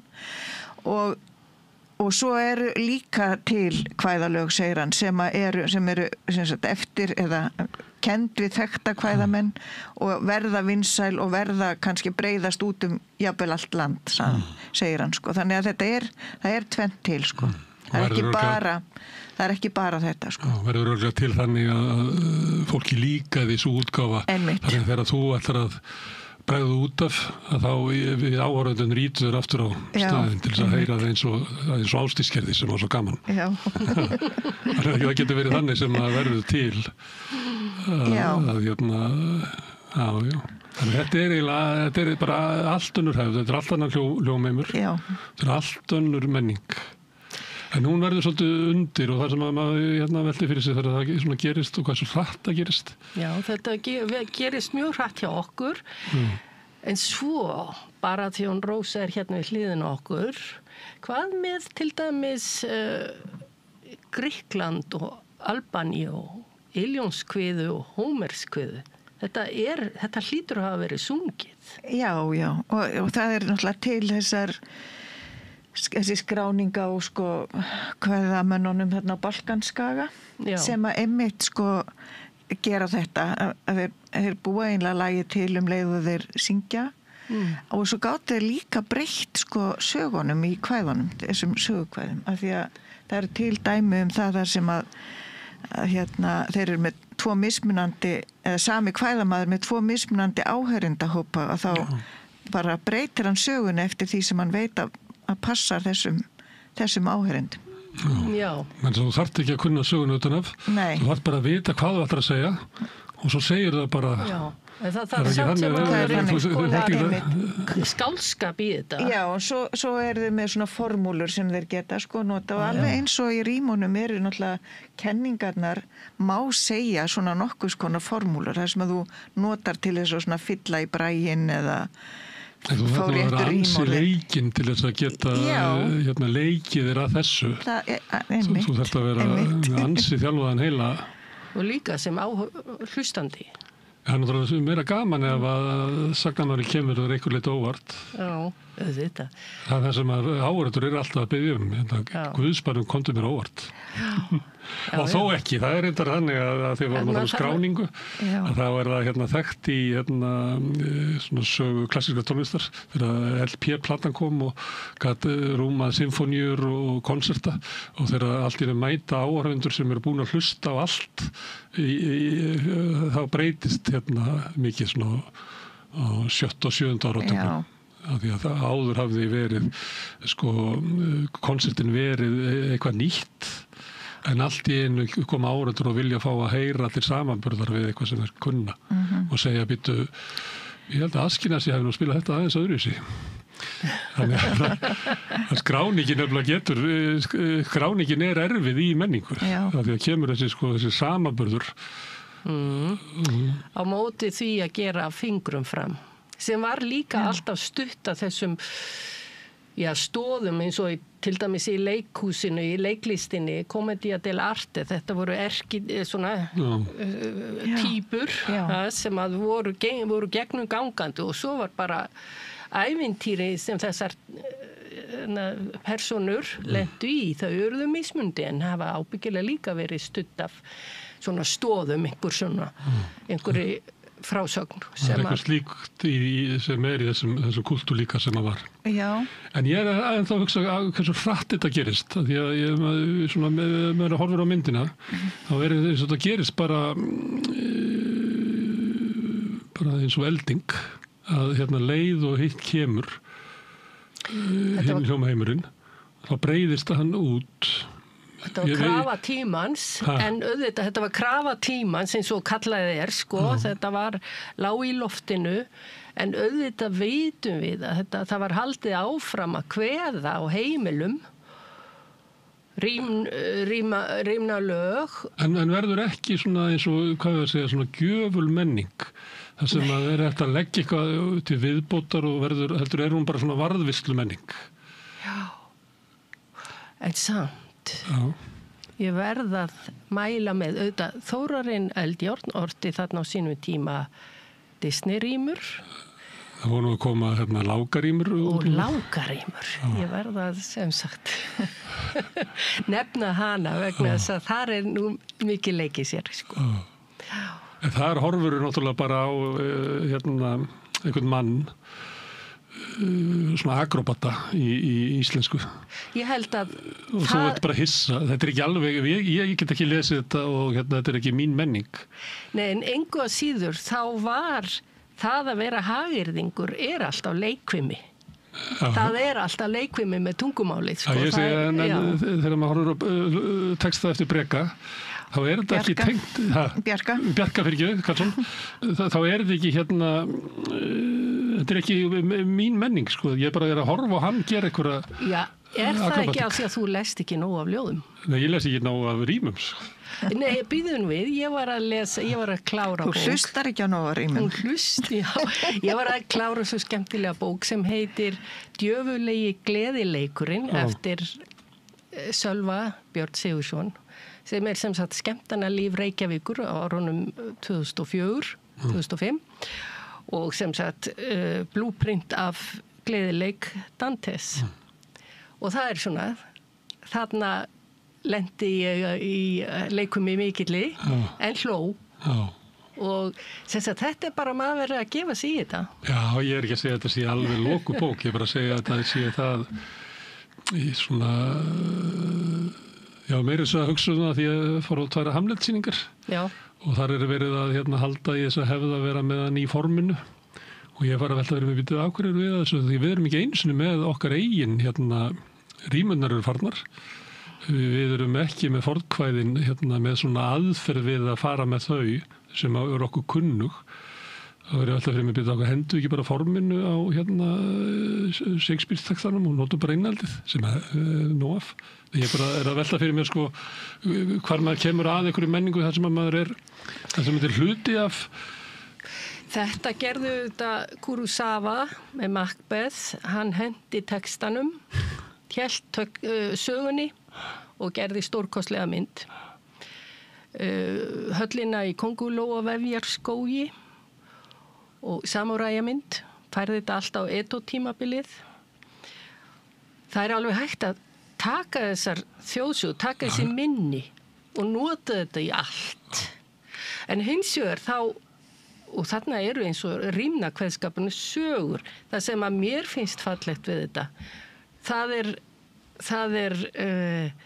eru stemmurnar sem að eru bæði sumar flóknar, aðra bara lalla, en þær finnst mér fallegar og svo kvæðin líka, sum, ekki endilega þau flóknu, heldur bara sem sagt einhverjar ferskettlur sem bara skemmtilegra að syngja en að lesa. Ég bara tala svona hvernig eyrun á manni haldast opinn. Þegar einhver leiti hafa þau lokast þegar dúramálinn kemur, þá lokast gömlu eyrun okkar. Þetta bara eins og hvort að fólk sé næmt fyrir að skilja íslensku með reim eða ekki sko. Og maður finnur það sjálfur, ég manna þegar ég var ungur maður að ferðast í Bretlandi að þá þegar maður kemur til London sko, þá kváir enginn. En ef maður var í einhverju afskiptur í sveit, þá allt í nöðu fólk átti erfiðleikum með að heyra hvað ég segði og ég skildi það ekki og ég hugsaði, já, fólk bara með bara stór eyru, sko. Hvað tilbúin að orfa og hlusta á mikið. Og einhver leiti þegar þú dettur út af svona hljóðheimi, að þá verður hann þeir framandi. Það sem ég átti við með hann Ég held að það sé alveg rétt. Karlsson. Að þegar maður heyrir fólk kveða, það ekki endilega hjá öllum í það minnstakosti það sem að fegurð eins og ég hef lært hana, læri. Hjá sumum já, en þá kannski það í þessu sem kallað söngur. Mér fannst eins og þegar ég var að hlusta á þetta í fyrsta sinn að það væri ekki alltaf endilega söngur í þessu heldur kveðandi. Ég ekki tónfræðingur, ég á bara erfitt með að segja frá því, þetta bara mín upplifun. En sko það kannski þessi seimur sem að fylgir frásögn. Það kannski það sem ég að tala um. En sem sagt, það eru margar þessar stemmur sem eru mjög fallegar. Bara fyrir mín eyru, jafnvel. Já, líka við mættum bara æfa okkur meira, sko. Þetta svona, þú getur, kannski fyrsta skiptið þú drekkur beist te, þá ekkert sérlega gott, en svo venur á það og þá það besta sem hún ferð. Þannig að það er eitthvað sem við erum að neita okkur með því að gefa okkur ekki eftir því að hlusta. Ert þú að kveða í vinnunni? Ekki kannski mikið í vinnunni, en ég félagi, kvæðamannafélagi Nuðinni og hef dálítið verið að æfa mig að kveða og reyna einmitt að kveða en ekki syngja. Og það er einmitt það sem Ásdís talar og Ragnheiður reynda talar líka, þessar einföldu stemmur sem að eru bara svona flæða einhvern veginn svona áfram sem er ekki beinlín svona sönglög. Það held ég að séu stemmurnar sem fólk getur notað til þess að kveða langar rímur, af því að maður verður svo þreyttur á að syngja einhver svona sönglög lengi. Ég meina það er kannski 60 vísur í einni rímu og það eru kannski 8 rímur í einum rímlaflokki, einni sögu.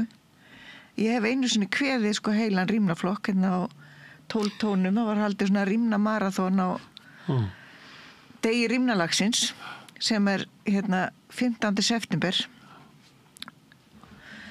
og ég hef ekki getað kveðið við þarna, sumar af þessum sem er einmitt svona sönglög maður verður að bara velja eitthvað svona sem er lítið tónsvið en annars verður maður svo þreyttur og þegar það er talað við kvæðamenn þarna í þjóðfræðasafninu þá voru sem sagt upptökur frá 1958 og 59 sem voru gerðar á Vestfjörðum þar sem er beinlinni spurt út í rímnakveðskap og þessa hefð og dálítið spurt mikið sömu spurningana hvernig það var gert og svona og þá segja þeir að það mikilvægasta í kveðskapin það er að koma sögunni til skila og það er til dæmis eitt sem er talað að þetta draga seimin sem sagt að vera svona langan tón í lokin á hverju vísu, það er til að skila vísunni og það gefur þá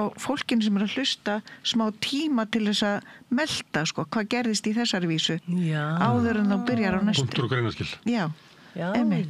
Ég held að þetta væri til skrauts. En hversu hratt þetta getur gerst? Það er ein svona saga úr matarsögunni sem að er að þeirra Pasteur uppgötaði af hverju brauð gerjast og bjór bruggast og allt það.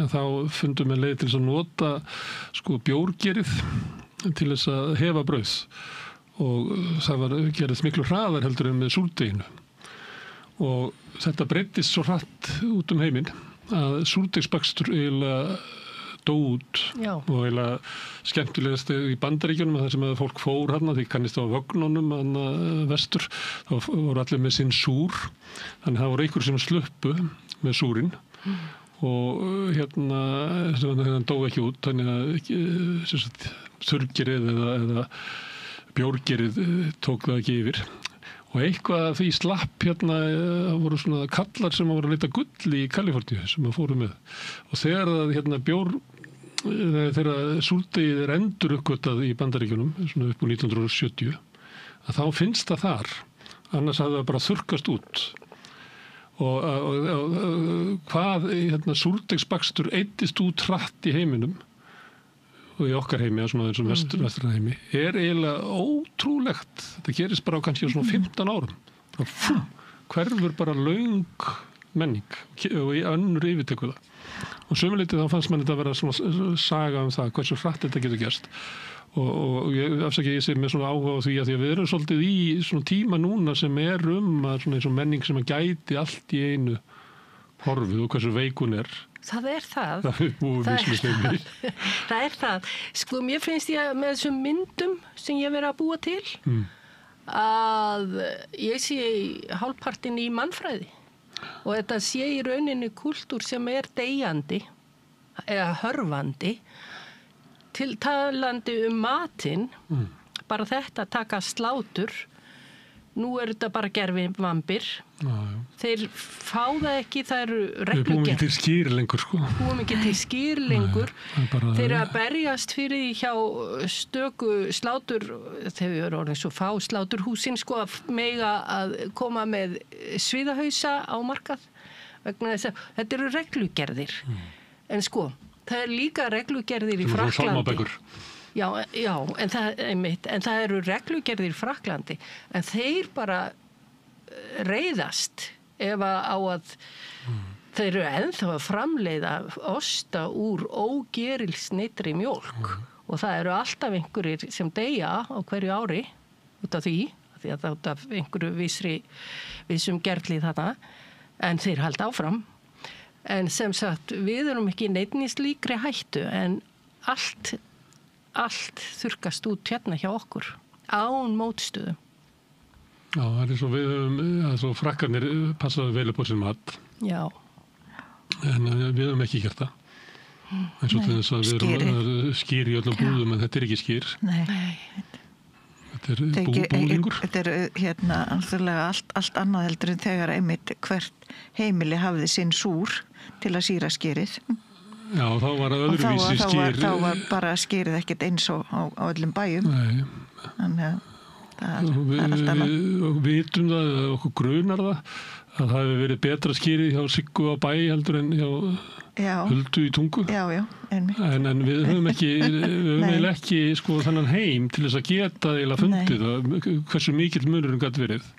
Það hlýtur nú verið hægt að gera þetta í það minnsta þarna. Ég var að kaupa daginn skýr á Erpstöðum. Já. Það var alvöru. Já. Það er gaman að lifa á svoleiðis á diski. En þetta með tíman, sko, það er 1840, er ekki rétt hjá mér, sem að orgeli kemur í Dómkirkjuna.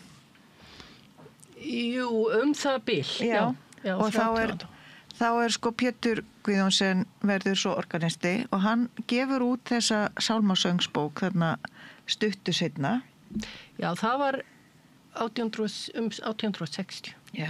Já, en hann hefði safnað. En þar, sko, og svo Ari Sæmundsen gerir svo, leiðarvísi til að leika á langspil. Og þar, kennir hann að, sko, smíða langspil sem hafi hálftónana líka af því að það er það sem þú þarft ef þú ætlar að syngja í dúr og moll. En langspilin voru ekki þannig, þau voru þarna svona diatónisk, bara með 7 nótum sem sagt, en ekki 12 tónaskala. Og sko, þetta er nefnilega svo, hann tilengar Pétur Guðjónsson bókina, en Pétur Guðjónsson eftir móti varar fólk við að nota langspila því að það eyðileggi alla tónlist. En svo eigum við nefnilega það er bók eftir Finn Jónsson frá Kjörseyri við Hrútafjörð, þar sem hann segir einmitt frá því að hann hafi eignast bók Ara, fyrst eignaðist hann bók Péturs og hann gat ekki spilað lögin á langspili sitt. Svo eignast hann bók Ara og þá getur hann breytt langspilinu sínu til þess að geta spilað lögin og lært nýju sálmalögin. Og þetta gerist ekkit á löngum tíma, þetta er bara, og þannig, og svo sko fyrir hann að hjálpa mönnum með þetta í kringum sig og allir fara að breyta langspilunum sínum svo þeir geti lært nýju sálmalögin. Þetta gerist ekkert á mjög löngum tíma. Nei. Bara örskotsstundu. Já, ég veit ekki, einhverjum. Þetta er bara eins og kannski 10-20 árum. Þetta er svona fuglahópur sem er skyndilega breytur í stefnu eða síldartorfa. Já. Það er bara, samfélagi tekur bara ákvörðun að þetta er við ætlum þangað. Já. Og það að þeir geta þá spila gömlu lögin á þetta nýja langspil, sko, sem sagt endur hannaða, en aðalega eru það nýju lögin sem verið að reyna að ná.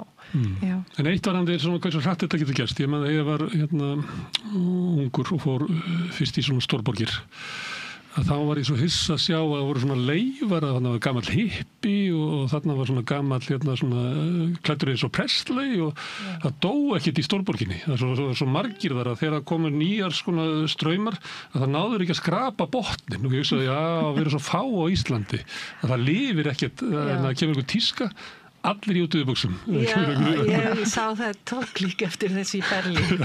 Já, við verðum allir bara eins í kvelli, en þú tókst náttúrulega dæmi að mjög fámenni byggðum í Suðureyjum. En samt finnst manni að þegar maður þess í Nóri, að þar eru mállýskurnar gríðarlegar, bara milli fjarða. Það er valla hægt að heyra mun lengur á Íslandi, mállýskum. Eiginlega ekki, og ég held að vestfirskan sé nær alveg horfin. Þegar maður hefur verið að rekkur í kút þegar menn taka hana upp á gammalsaldri. Já, en það er með þetta, maður forðast slíkt, en er þetta eitthvað með okkur? Þjóðarenginn? Það spyrir ég þjóðfræðinginn á því. Að hlaupa eftir einhverju nýmæli alveg nýjungum stöðut sí. Ég meina, Norðmennir eiga sína harðangursfiðlu og hver með sinn búning og það mállýskurnar eru ótrúlega miklar. Ég nú ekki með gott bragareira eða tóneira. En maður verður alveg sleginn þegar maður allt í einu bara byrjar að heyra íslensku í Noregi. En þú veist, allt í einu byrja norskan að hljóma eins og íslenska. Já. Og svo ferðu bara eitthvað 40 kilometra og þá verður hætt að hljóma þannig. Já. Og hugsa byrju, þetta hvergi svona á Íslandi eða heyri svona afgerandi. Nei, ég hef nú svo sem ekki mikið vita á þessu með Noreg, en þegar maður heyrir auðvitað þessar kenningar að þetta hafi verið svo einangraðar þessar byggðir, þessir þröngu firðir og það hafi ekki verið mikil samgangur á milli. En hér það voru ekkert svo mikið einangraða byggðir hér. Kannski, má segja, vestfirðirnir hafi verið svolítið svona útaf fyrir sig og kannski eitthvað að hluta til austfirðirnir, en menn fóru að norðan í verið. Á hverju ári. En líka vestur á firði. Já, þeir fóru líka þangað, dölunum. Já, fóru vestur, þeir fóru á Snæfellsnesið, Suðurnesin. Og svo fór fólkið að sunnan í kaupavinnu fyrir norðan á sumrin. Þannig að það var alltaf svo mikil samgangur á milli héraða. Og svo gaf ekki á sjó og þá þurfti að skemmta sér og þá var glíma og kvæðin, sungin eða kveðin og lært að lesa. Þannig það ekkert svona... Sagnaskemmtun. En þú ert ekki á því að það sé eitthvað við þjóðakartin í okkur það sem veldur því að við erum svona ginnkeypt fyrir nýjungum? Ég bara þori ekki að segja neitt það. En heldur að verði svona endurvakninga á þessum hljómaheimi? Ég hef ekki hlustað á þau, en ég veit að það er ungt fólk í Reykjavík sem hittist og kveður, kvæðakórinn, og svo það er í gangi hjá yngra fólki innmitt dálítil vakning.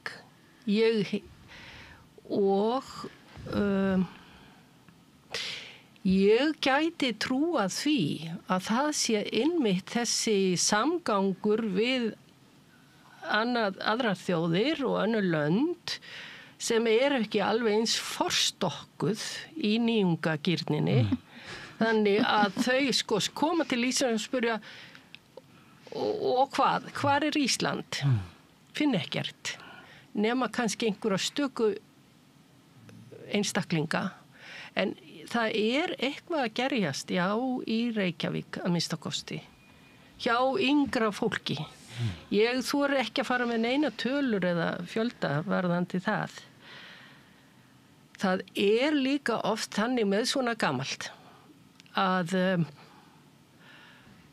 þegar hún tengdamóðir minn heitin kom á bæ og þar var maður sem lá fyrir dauðanum og vinur hans af næsta bæ kom og las honum til skemmtunar og það var einhver fornsagan og hún var frá Þýskalandi, tengdamóðir mín, og hún spurði mig heldur að þetta lifi áfram. Ég hefði aldrei í Þýskalandi séð þýskan bónda lesa fyrir vin sinn úr klassíkinni.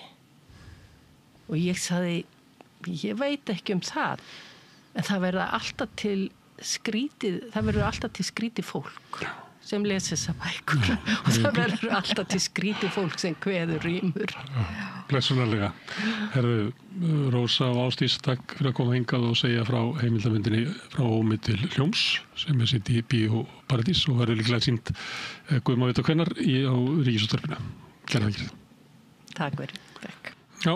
Þá þetta lokinn á Rauðaborðinu í kvöld. Ég þakka öllu gestunum sem hingað komið, Maríu og Birni fyrir að taka viðtöl og Pétri Fjellstið fyrir að taka upp og senda út.